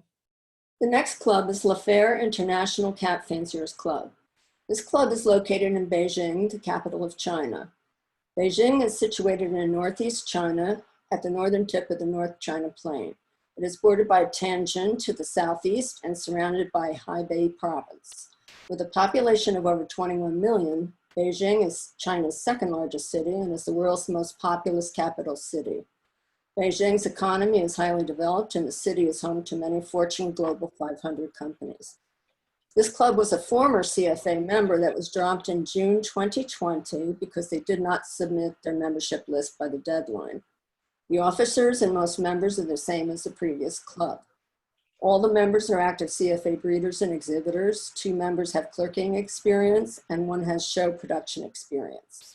This is an all-breed club, and if accepted, the club plans to produce 2 shows a year in Beijing. Thank you. Russell Webb? Yes, I agree. I have no objection. Okay. Any discussion on La Faire International Cat Fanciers Club? Okay, I see no hands up. Is there any objection to the acceptance of La Faire International Cat Fanciers Club into the CFA? Seeing no objections, welcome La Faire International Cat Fanciers Club. Carol, next club? The next club is Magic Wing International Cat Club. This club is located in Shanghai. Nearly all of the members are active CFA breeders and exhibitors. Many members have show production experience. 1 member is a licensed certified clerk and another has clerking experience. This is an all-breed club, and if accepted, the club plans to conduct educational seminars to promote CFA, pedigree cats, and responsible cat care. We also plan to produce 2 shows a year in Shanghai and other first-tier cities in China. Thank you, Carol. Russell, you're up. No objection. Okay. Any discussion on Magic Wing International Cat Club? Is there any objection to the acceptance of Magic Wing International Cat Club? Seeing no objection by unanimous consent, Magic Wing International Cat Club is accepted as a CFA club. Carol? The next club is Shanghai Crown International Cat Club. This club is located in Shanghai. All of the members are active CFA breeders and exhibitors, and a number of them have show production experience. The members have been loyal supporters of CFA shows and are looking forward to producing a show with their own club. This is an all-breed club, and if accepted, they plan on producing 3 or more shows a year in Shanghai and surrounding cities such as Hangzhou, Suzhou, and Shenyang. Russell? No objection. Thank you. Is there any discussion on Shanghai Crown International Cat Club? Is there any objection to the acceptance of Shanghai Crown International Cat Club? Okay, seeing no hands up, no objections, welcome Shanghai Crown International Cat Club. Carol? The last club today is Siam Cat Fanciers Club. This club is located in Nonthaburi, a city within a province of the same name in Thailand. Because it is located close to Bangkok, it's actually considered to be a suburb of Bangkok, the country's capital. The city of Nonthaburi has a population of over of over 250,000, while the city of Bangkok has a population of over 8 million. There was a former club by this name that was dropped in June 2017 for not meeting the requirements. None of the former club's officers are on this application. However, some of the people that helped build the former club's excellent reputation are involved with this new club application. Many members are active CFA breeders and exhibitors. Most have show production experience, and one has clerking experience. This is an all-breed club, and if accepted, the club plans to conduct educational seminars and produce one show a year in Chiang Mai. Thank you, Bob Zinda. You're the Asia chair, and Matt Wong. Do you have either of you have comments to make? I recommend their acceptance under the same name. Okay. No comment. Okay, thank you. All right. Any discussion on Siam Cat Fanciers Club? Is there any objection to the acceptance of Siam Cat Fanciers Club? Rachel Anger? Thanks. This is not an objection, definitely. These are some names that I'm very happy to see coming back to CFA. And they were very productive people with their club in the past. And I look forward to hopefully welcoming them back. Vote yes. Okay, good deal. Okay, Thanks, any Rachel. objection to the acceptance of Siam Cat Fanciers Club back into the fold of CFA? All right, I see no hands up. Since there is no objection, welcome Siam Cat Fanciers Club to CFA. Carol, you have anything else to add? No, I'm finished for today. Thank you. Thank you very much, Carol. Very nice work as usual. Okay. All right, we'll move on to order number 17, which is the International Division. And Kenny Curley and Russell and Bob and Eva and Gavin are all on, I believe. Yes. Okay. I'll start. My report is just an update on what's going on with the entry clerk program and Gavin's WeChat program. Okay. So if there's no questions, I'll move on. Okay. Yeah, I submitted. I submitted a written report through Kenny, and I think it's probably already on. You guys probably already read it, but the highlights are that we've already had a show in Thailand because they have no restrictions currently, and the Malaysia Cat Fanciers held a luncheon where they presented the Malaysia Division Awards. Okay, I do have more to report. Okay. You done, Bob? Yeah, go ahead. Okay, I'm happy to report that we have approval from the NGO for 2 CFA shows which are pending. We did get legal documentation from NGO for the first show, which I have asked Gavin to translate the document to English, and did ask him to send a copy to Rich Maston to review. I don't know if anybody else needs to see it, but I was in contact with Rich. I got a lot of WeChat input from the China exhibitors that they're very excited to do this show. I know it's the first show is late, but I think Kenny's gonna put it into closed session about fees. So they're working on that. I'm happy that they can use the CFA logo, and the NGO now is working with us in China. That's the end of my report. If anybody has questions, I think Gavin can actually translate what we got from the NGO. Thank you, Russell. I did see that Ning posted the MPS website where the approval on the NGO approval of temporary activities, it was listed there. So, okay. Kenny Curley. Yeah, just to take a little bit further on behalf of the committee. The reason why we want to discuss some things in a closed session platform is because it does involve money, and it also involves names.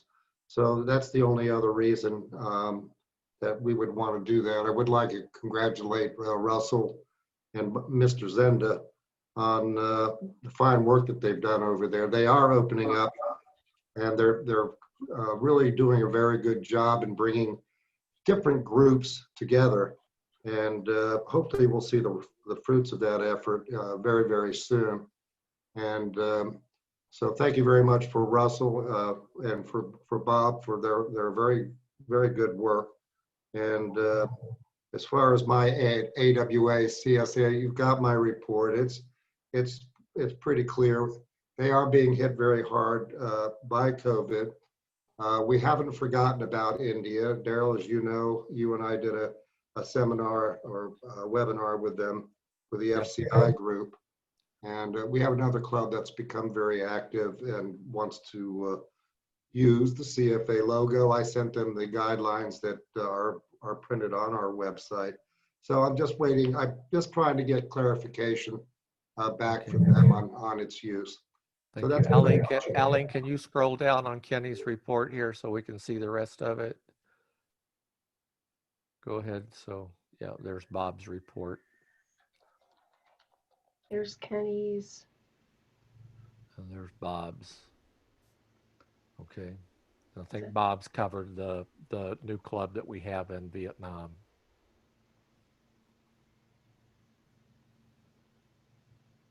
Yep. Okay.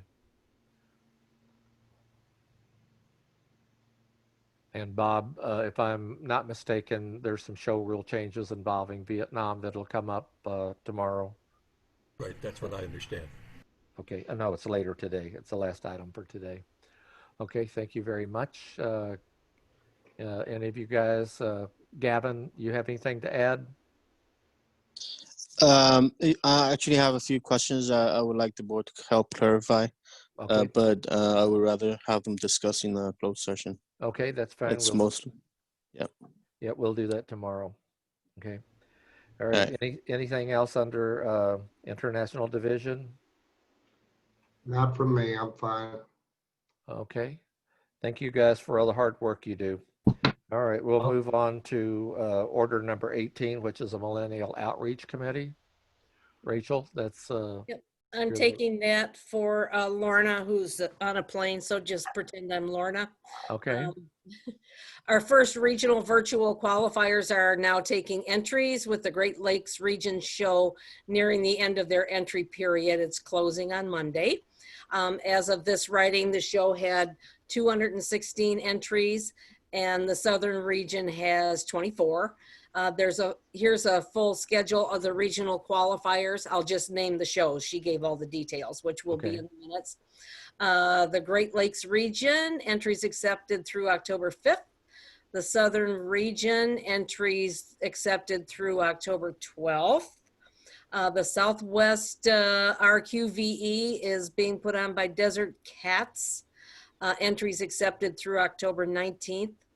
The North Atlantic region, entries accepted through October 26th. Midwest region through October 30th. In the international division for the RQVE, the Pharaonic Cat Fanciers are accepting entries through November 6th. We're excited to see if the enhancements made to the VCC portal after the Nemo show and resulting downtime will help make the entry clerking and judging processes more streamlined and also allow spectators easier access to view multiple photos on each entry. The events were opened up to all CFA clubs and breed councils as stated in the CITCC guidelines, but we had no takers to host the additional shows. So we will be moving forward with planning the CITCC 2 weeks after the international division qualifier. The Pharaonic Cat Fanciers is a brand new club in the AWA, and they are using their event as a fundraiser to host their first in-person show. I hope all our fanciers throughout the world will participate in their event. The Desert Cats Club, who has graciously agreed to host the Southwest Region's RQVE, is also hosting their event as a fundraiser for in-person shows. The amount of work needed to get this in motion has been staggering. I'm me again. I will testify to that by the number of posts they have on their chat group. And I appreciate the board's patience in the delays needed to get everything running as it should be. We want to give each region the best shot at raising money for their selected causes and help them in getting their product, the pedigreed cat, back out into the eyes of the public during these unprecedented times. Respectfully submitted, Lorna Dawn Fremont. Great, thank you, Rachel. It's a nice report. Sharon Roy, you're recognized. Yeah, just one small correction, and it is right in the report. The Region 1 show is in conjunction with Region 9, so they deserve equal billing. Okay, Kenny Curley. Yeah, I just wanted to clarify for people, they are in, the Pharaonic Cat Club is a show from Egypt. It's one of our newer clubs in Egypt. And the Heike, who is in charge of that club, she is also the one who translated our clerking manual into Arabic for CFA. That's all I have to say. She's a go-getter, isn't she? She is indeed. Okay, anything else, Rachel? No, that's it. I just want to say thank you to the clubs that stepped forward. This is a brand new thing, and I hope those that are brave enough to participate will find it lots of fun. Good deal. Thank you so much for a great report, Rachel. Next is Companion Cat World. Aline, would you mind promoting Kathy Black to the panelists?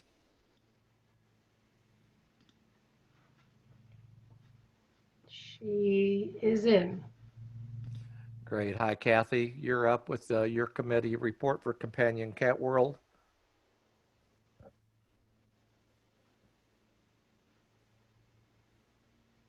All right, can you see me and hear me? Yes, and yes. Okay, great. Okay. This is a very short and sweet report. I just wanted to kind of give some updates, what CCW has been doing. We are continuing to see registrations come in every week for the CCW cats. Just to give you an example of some of the more recent ones, they have come from China, Indonesia, Singapore, England, Spain, India, Finland, Malaysia, Saudi Arabia, New Zealand, Kuwait, Mexico, Russia, the Philippines, and of course the United States. So we're very excited to see this program continue to grow. As Desiree mentioned in her marketing report, we are, as you can see with my background, we bring up the CCW program every week on Meowie Hour. And Meowie Hour is averaging between 1,200 and 1,800 views on Facebook. It is also live on Zoom. And we're getting a smaller group there than we were. It averages around 12 to 20. But it also is on YouTube. I put the video on YouTube. So they all are out there on YouTube. So I encourage everyone to go out there. We feature a pedigree breed every week, and then the CCW program is mentioned each week also. We are continuing to look to expand into India and other emerging markets. And I just want to make a quick note for those people that are waiting on their cards due to COVID. Our supplier is being slower than they were. And so if you are still waiting on your card and you think it's been more than 4 to 6 weeks since you sent in your registration, send me an email and I will look into that and see if there's a particular reason why that one didn't get fulfilled. But we appreciate everyone's patience, and we're very excited about the number of people that are wanting the membership cards and the luggage tags and the other things that we can offer. And that's all I had for that. Okay, good deal. Thank you, Kathy. All right. Can I make a quick comment about the next one? On the mentorship and the newbie program, we combined those. As you know, Daryl combined those into one program. And I recently sent an email to the regional directors asking them to get back to me who the coordinator is for their region. Because I'm getting a lot of requests from people all over the world, and it's just not something that I can help them find a Russian blue breeder in Ohio or something like that. So for those regional directors, I won't call you out by name, but for the ones that did not get back to me, please send me your mentorship and your newbie coordinators and their email addresses so I can have a point of contact. And I really would like to develop some documentation and some procedures to help fulfill these requests better. So I haven't really had much time to work on that, but that's on my radar to do in the upcoming months, is to really get a better program in place with more procedures so we can better meet the needs of the people that are wanting help in both finding a pedigree cat and starting a pedigree breeding business, and also how to show. Great. Thank you, Kathy. Excellent reports. Thank you. Nice seeing everybody. Goodbye. Yep. Thanks. Aline, scroll on up. Next, I think on the agenda is order number 21, which is show rules. And Monty, have you elevated Monty? Yes, he's here. Okay, good deal. Hi, Monty. We're Hello, ready for your hello. report. Well, I'm going to start off with the easy one. Okay. To revise the guest judging invitations procedure, which Okay. is show rule 3.02. I'll ask the question later. When you guys voted earlier this morning, or afternoon, I guess, to update the judging rules on invitations, this basically is the show rule companion to what you've already voted on. Okay. Basically what it does is it changes, there's a couple changes also though. It changes the requirement that they have to submit the request 60 days before the show instead of 45. It still excludes judges with approved guest judging level. God, that's going to be a tough one to say. Requirements for having to be considered only by all approved Albury judges. It changes the number of times a not approved guest judge can judge a show from 10 to 5.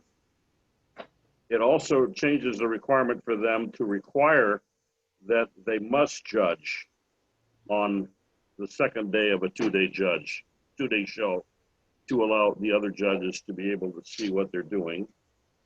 And whereas the approved guest judge can judge either day. And that's the first proposal, which is show rules 3.02C3. All right. Carol, are you ready to do the standing motion since you're the liaison?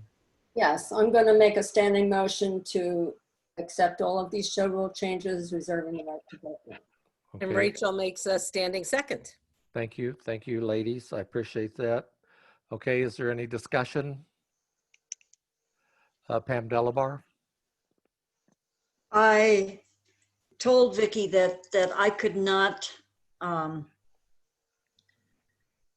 really go with the raising to 60 days on the guest judging approval. Too often times that we're seeing now,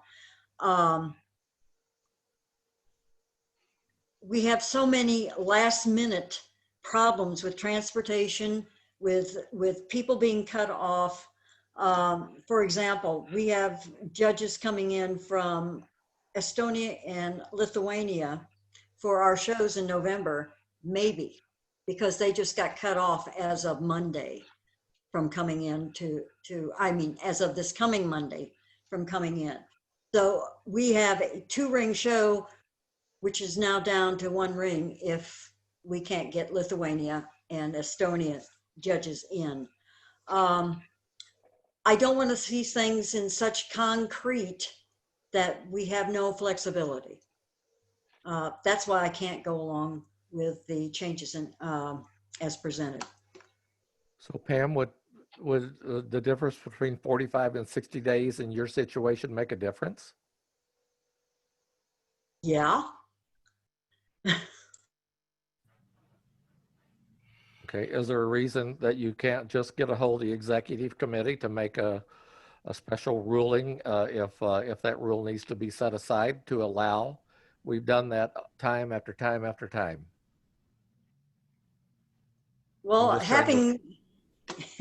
I realize that we have done that in the past quite a bit. I just didn't know what the executive committee was going to be entertaining this time, this current executive committee. Okay. Well, is Vicky on? Can Vicky be promoted so she can answer this? Sure. There she is. Okay. Vicky, would you like to respond to that?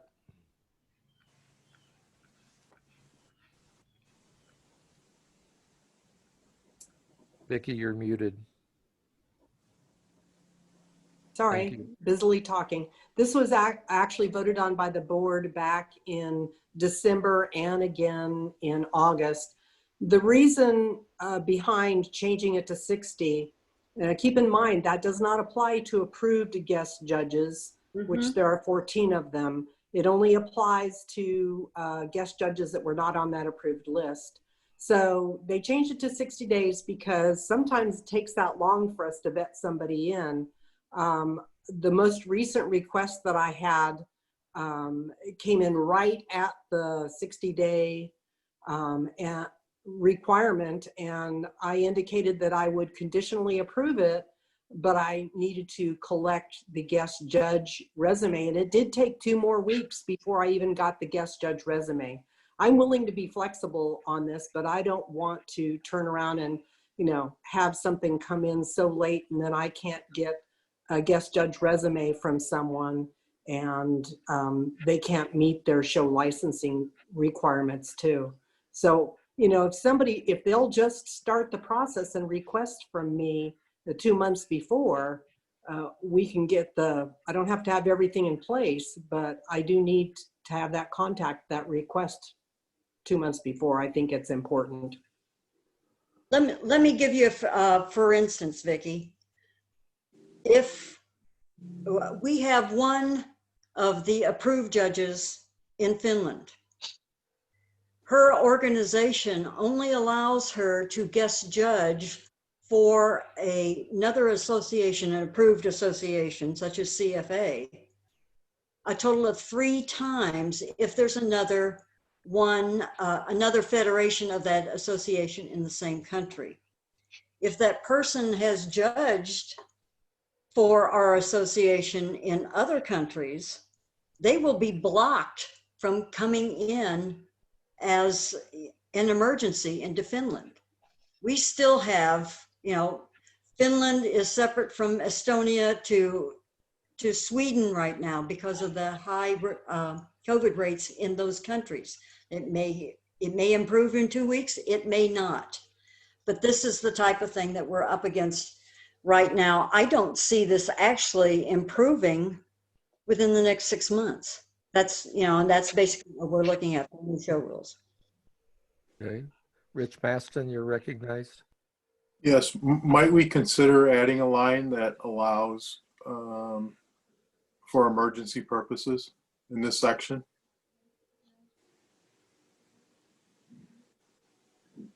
Well, Rich, I think that this is just, I'll give you my opinion.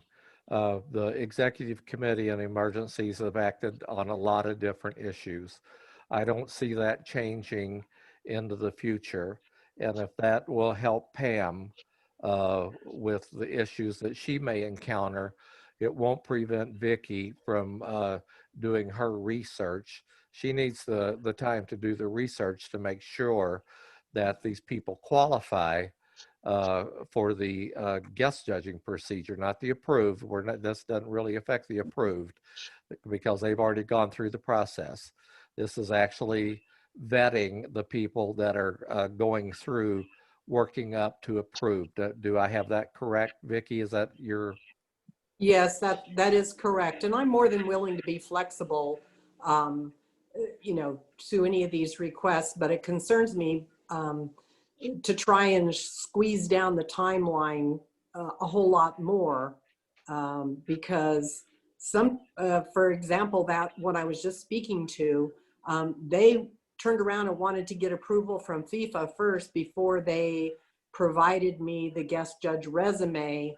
And, you know, that took another couple of weeks. So now we're down to 45 days before I could even provide the approval, you know. And Vicky, we can't change FIFA on that one. Well, I I mean- understand. I understand. And I don't, you know, I don't think we should make rules for a one instance kind of situation, but I do think we need to be flexible enough to have an escape route or an executive committee. You know, it's okay to go ahead and approve this guest judge with only 45 days prior to it. I mean, I think the instances of those are going to be, hopefully, are going to be rarer. But sometimes it's not a matter of me not sticking my nose to the grindstone and getting down to work. It's getting a response from people. Okay. On those, please contact me. You did on this last one. I did. Okay, well, it looks like you guys have worked out the issues and this has been voted on already. So does anyone else have any comments before I call the question? Okay. I'll call for a vote. All those in favor, raise your hand.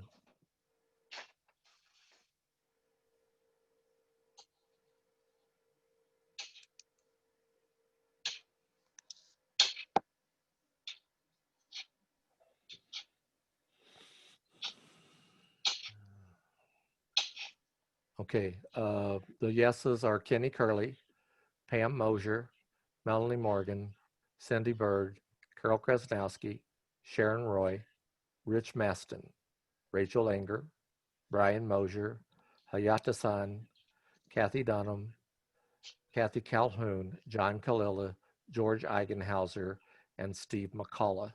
If you'll lower your hands and the no votes, raise your hands.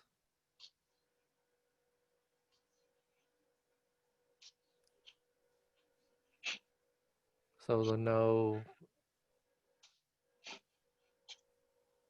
votes, please raise your hand. Okay, those that, any abstentions? All right, Pam Delabar. Steve McCullough, did you vote?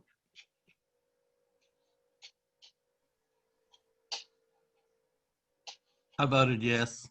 Okay. Okay, so Rachel, would you announce the vote, please? That'd be 15 yes, 1 abstention. Okay, thank you very much. The motion passes. Okay, Monty. Okay, the second one is show rule 6.35. I think Gavin or Russell mentioned this earlier, but this is a rule that has to do with the China entry clerk rule. Right now, we only have, I should rephrase that. The rule was written for one entry clerk. This rule has been revised to address the fact that there's now more than one entry clerk. And some of the changes involved, for example, the rule specifically identified a website that no longer exists. That's A, that's been eliminated. It requires the entries to come from a specific entry clerk program or site. You'll see it right there under D. It also requires that we do not take email entries at all, which is exactly what we do for the international show. You have to enter via the entry clerk program. When I say entry program, get the word clerk out of that. The entry program. And since all the entry clerks are in China and China only has one time zone, they've decided they can let the entries lapse till Wednesday so that it closes on Wednesday instead of Tuesday. And that's it. Okay. Any discussion?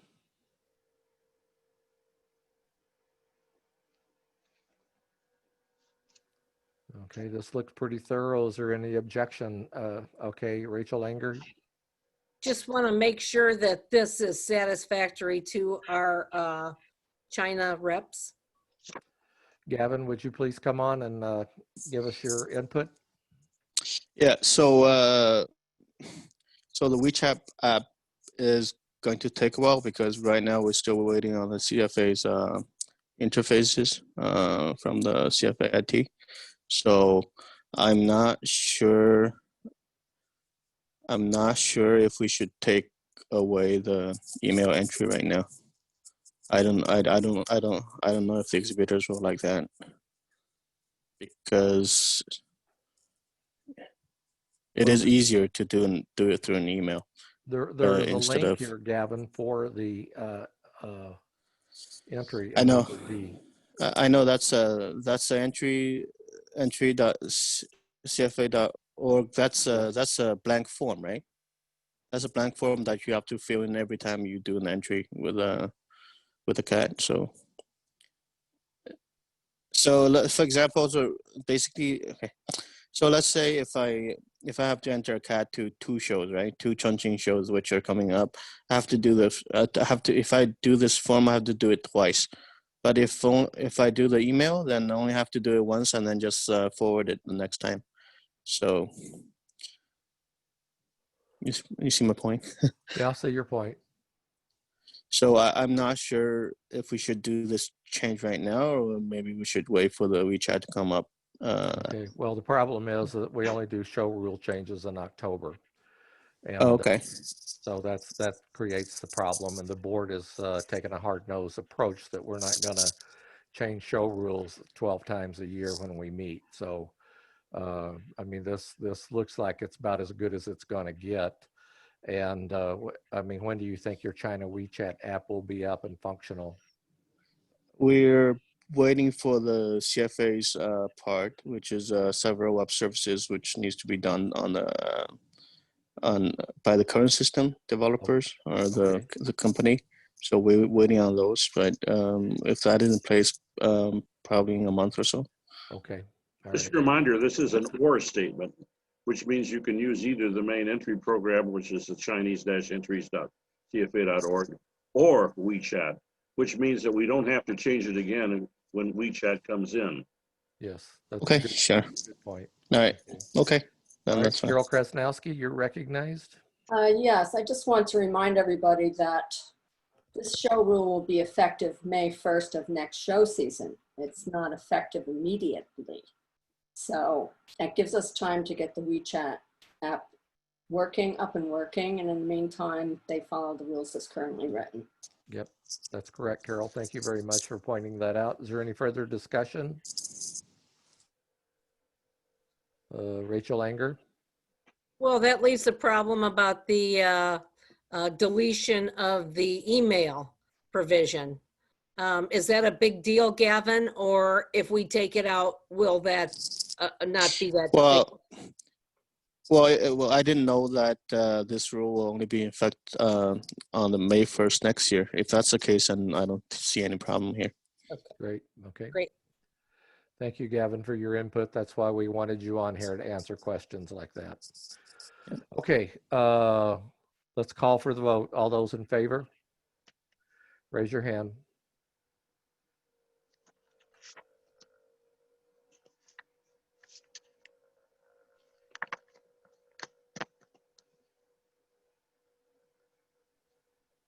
Okay, so the yes votes are Cindy Bird, Melanie Morgan, Rachel Anger, Rich Maston, Carol Krasnowski, Sharon Roy, Pam Delabar, John Kalila, Brian Mosier, Kenny Curley, Pam Mosier, George Eichenhauser, Kathy Calhoun, Hayata San, Steve McCullough, Kathy Dunham.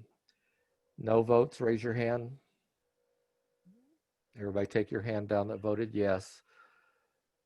Thank you all. And those that are voting no, please raise your hand. Melanie Morgan voting no. Is there any abstentions? So Melanie was a yes vote, is that correct? Yes, I'm a yes vote. Oh, you're a yes. Okay. All right. Okay. Would you announce the result, Rachel? It was unanimous, so 16 yes, no votes, no abstentions. Okay, thank you. So the motion is adopted. We're on to number 3. Monty, you're on. Yeah, this is show rule 12.04, which has to do with how long a judge is required to keep their color class sheets and final sheets after a show. Right now, that requirement is 90 days. This would lower that requirement to 45 days. This comes from the Sophisto Cat Club, which I think is represented by Pam Delabar. Says it all. All right, We have, Pam. I just got rid of stacks and stacks of catalogs and paperwork.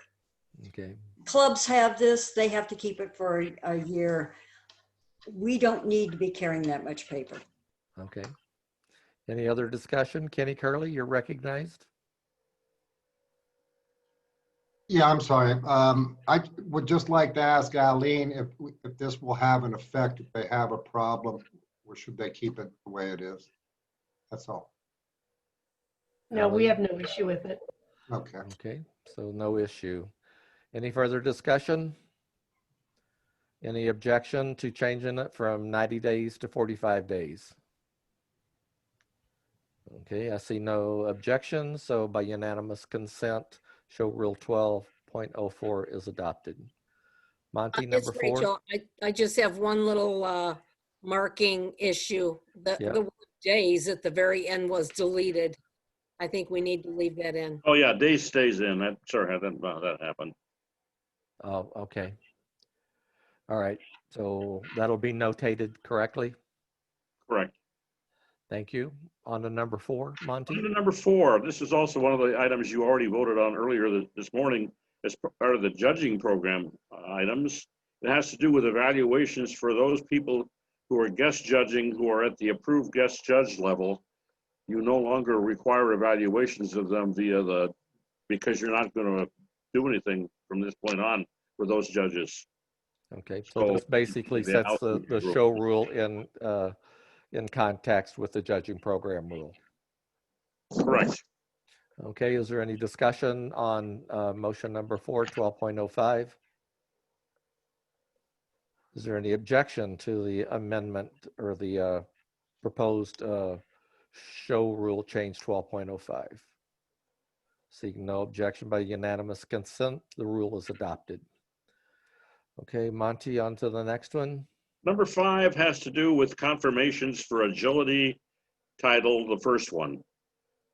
This is a central office request, so I'm going to let Aline talk about this one. Okay. Aline, you're on. There you go.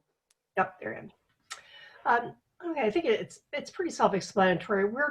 We want to automatically give the title of the first title, the agility competitor. It has caused problems because people don't know to claim it. They wait until after the end of the show season. People have to get in touch with them. It's a lot of work at the end of the season that just doesn't really need to be done. We confirm all other titles as they happen, so why not the agility competitor? There's very little revenue derived from the claiming of this title, and it's just a goodwill thing. The additional work by everybody to do this and the bad will just isn't worth the little bit of income we get from it. Okay, George Eichenhauser, you're recognized. I have to unmute here. I have a question for Aline. If we went with this, how soon could central office be ready to implement it? Oh, right away. We know as we score them that they get the title. We know right away. I know the default is that we wait until May 1 of next year for new show rules to go into effect, but I think we should consider making this effective immediately. I don't see any harm in doing it. If the purpose of doing this is goodwill, might as well start earning the goodwill now rather than later. You okay with that, Eileen? That's fine. Okay, so George has made a motion to amend this to make it effective immediately. So I need a second for that amendment. Carol seconds. Thank you, Carol. Okay, so let's vote or let's have discussion on the amendment to make whether anybody's opposed to making this effective immediately. Okay, so I see nobody wants to talk about it. Is there any objection to making this effective immediately? Remember, this is an amendment. Okay, so seeing no objections to the amendment, if this motion is ratified, it will become effective immediately. So now we're on to the amended main motion. So is there any discussion now? The motion, and it will be effective immediately. Kathy Calhoun. Well, Elaine, you said this would impact a little bit of income. What is a little bit of income? It's like $800 or $900 for the year. Okay. Thank you. All right, any other discussion? Okay, is there any objection to the amended main motion, which is this motion with the approved amendment of making it effective immediately? Okay, I see no hands going up to object, so by unanimous consent, this will be effective immediately. Okay, Monty, next. The next one is Show Rule 27.06B. This is a complicated show rule because it has to do with the creation of the bronze, silver, and gold titles for premiers and champions. When that rule was passed, it only recognized points, or only recognized a system where the total points required for a grand title was 50 points, correct that, 75 points for Grand Premier, 200 points for Grand Champion. This would scale all of those areas that have modified grand points in accordance with a table, which you have here, that would then change the numbers for bronze, silver, and gold, depending on what the total required points are for the grand title. Okay. Thank you, Monty. Is there any discussion on this? This is central office's proposal, is that correct? Say yes, Aline. Yes. Okay. It is. All right, is there any discussion? Okay, I don't see anybody's hand going up. Is there any objections to the modifying of this show rule? Okay, seeing no objections, by unanimous consent, the proposal by central office to modify these points is adopted. Okay, The next one is Show Rule 28.04, and it has D, and it has to do with the grand point requirements for Vietnam. This will actually raise the number of grand points required to get a grand title in Vietnam for both championship and premiership to the same level that it currently is in Taiwan. Okay. And this is Bob Zenda's proposal, is that correct? That's correct. And Bob Zenda, do you want to comment on this? Is Bob still promoted to panelist? I'm sorry, hold on. Yeah, I know he's definitely in favor of this, Yeah. and I he wanna should be give on. him- Okay, Bob Zenda, would you like to comment on this? You're muted, Bob.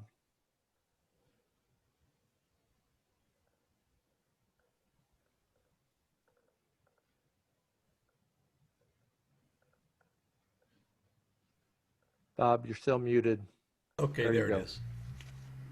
Yeah, this was based on a request from Cheryl in Vietnam, the one club we do have there. They wanted to be the same as Thailand.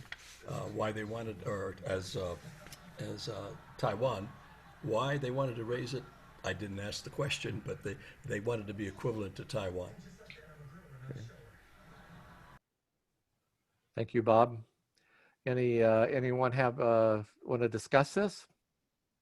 Any debate? No one's raised their hand. Or is there any objections to the modification of this show rule to include Vietnam with equivalent to Taiwan grand points and grand premier points? Seeing no objection, by unanimous consent, the motion is adopted.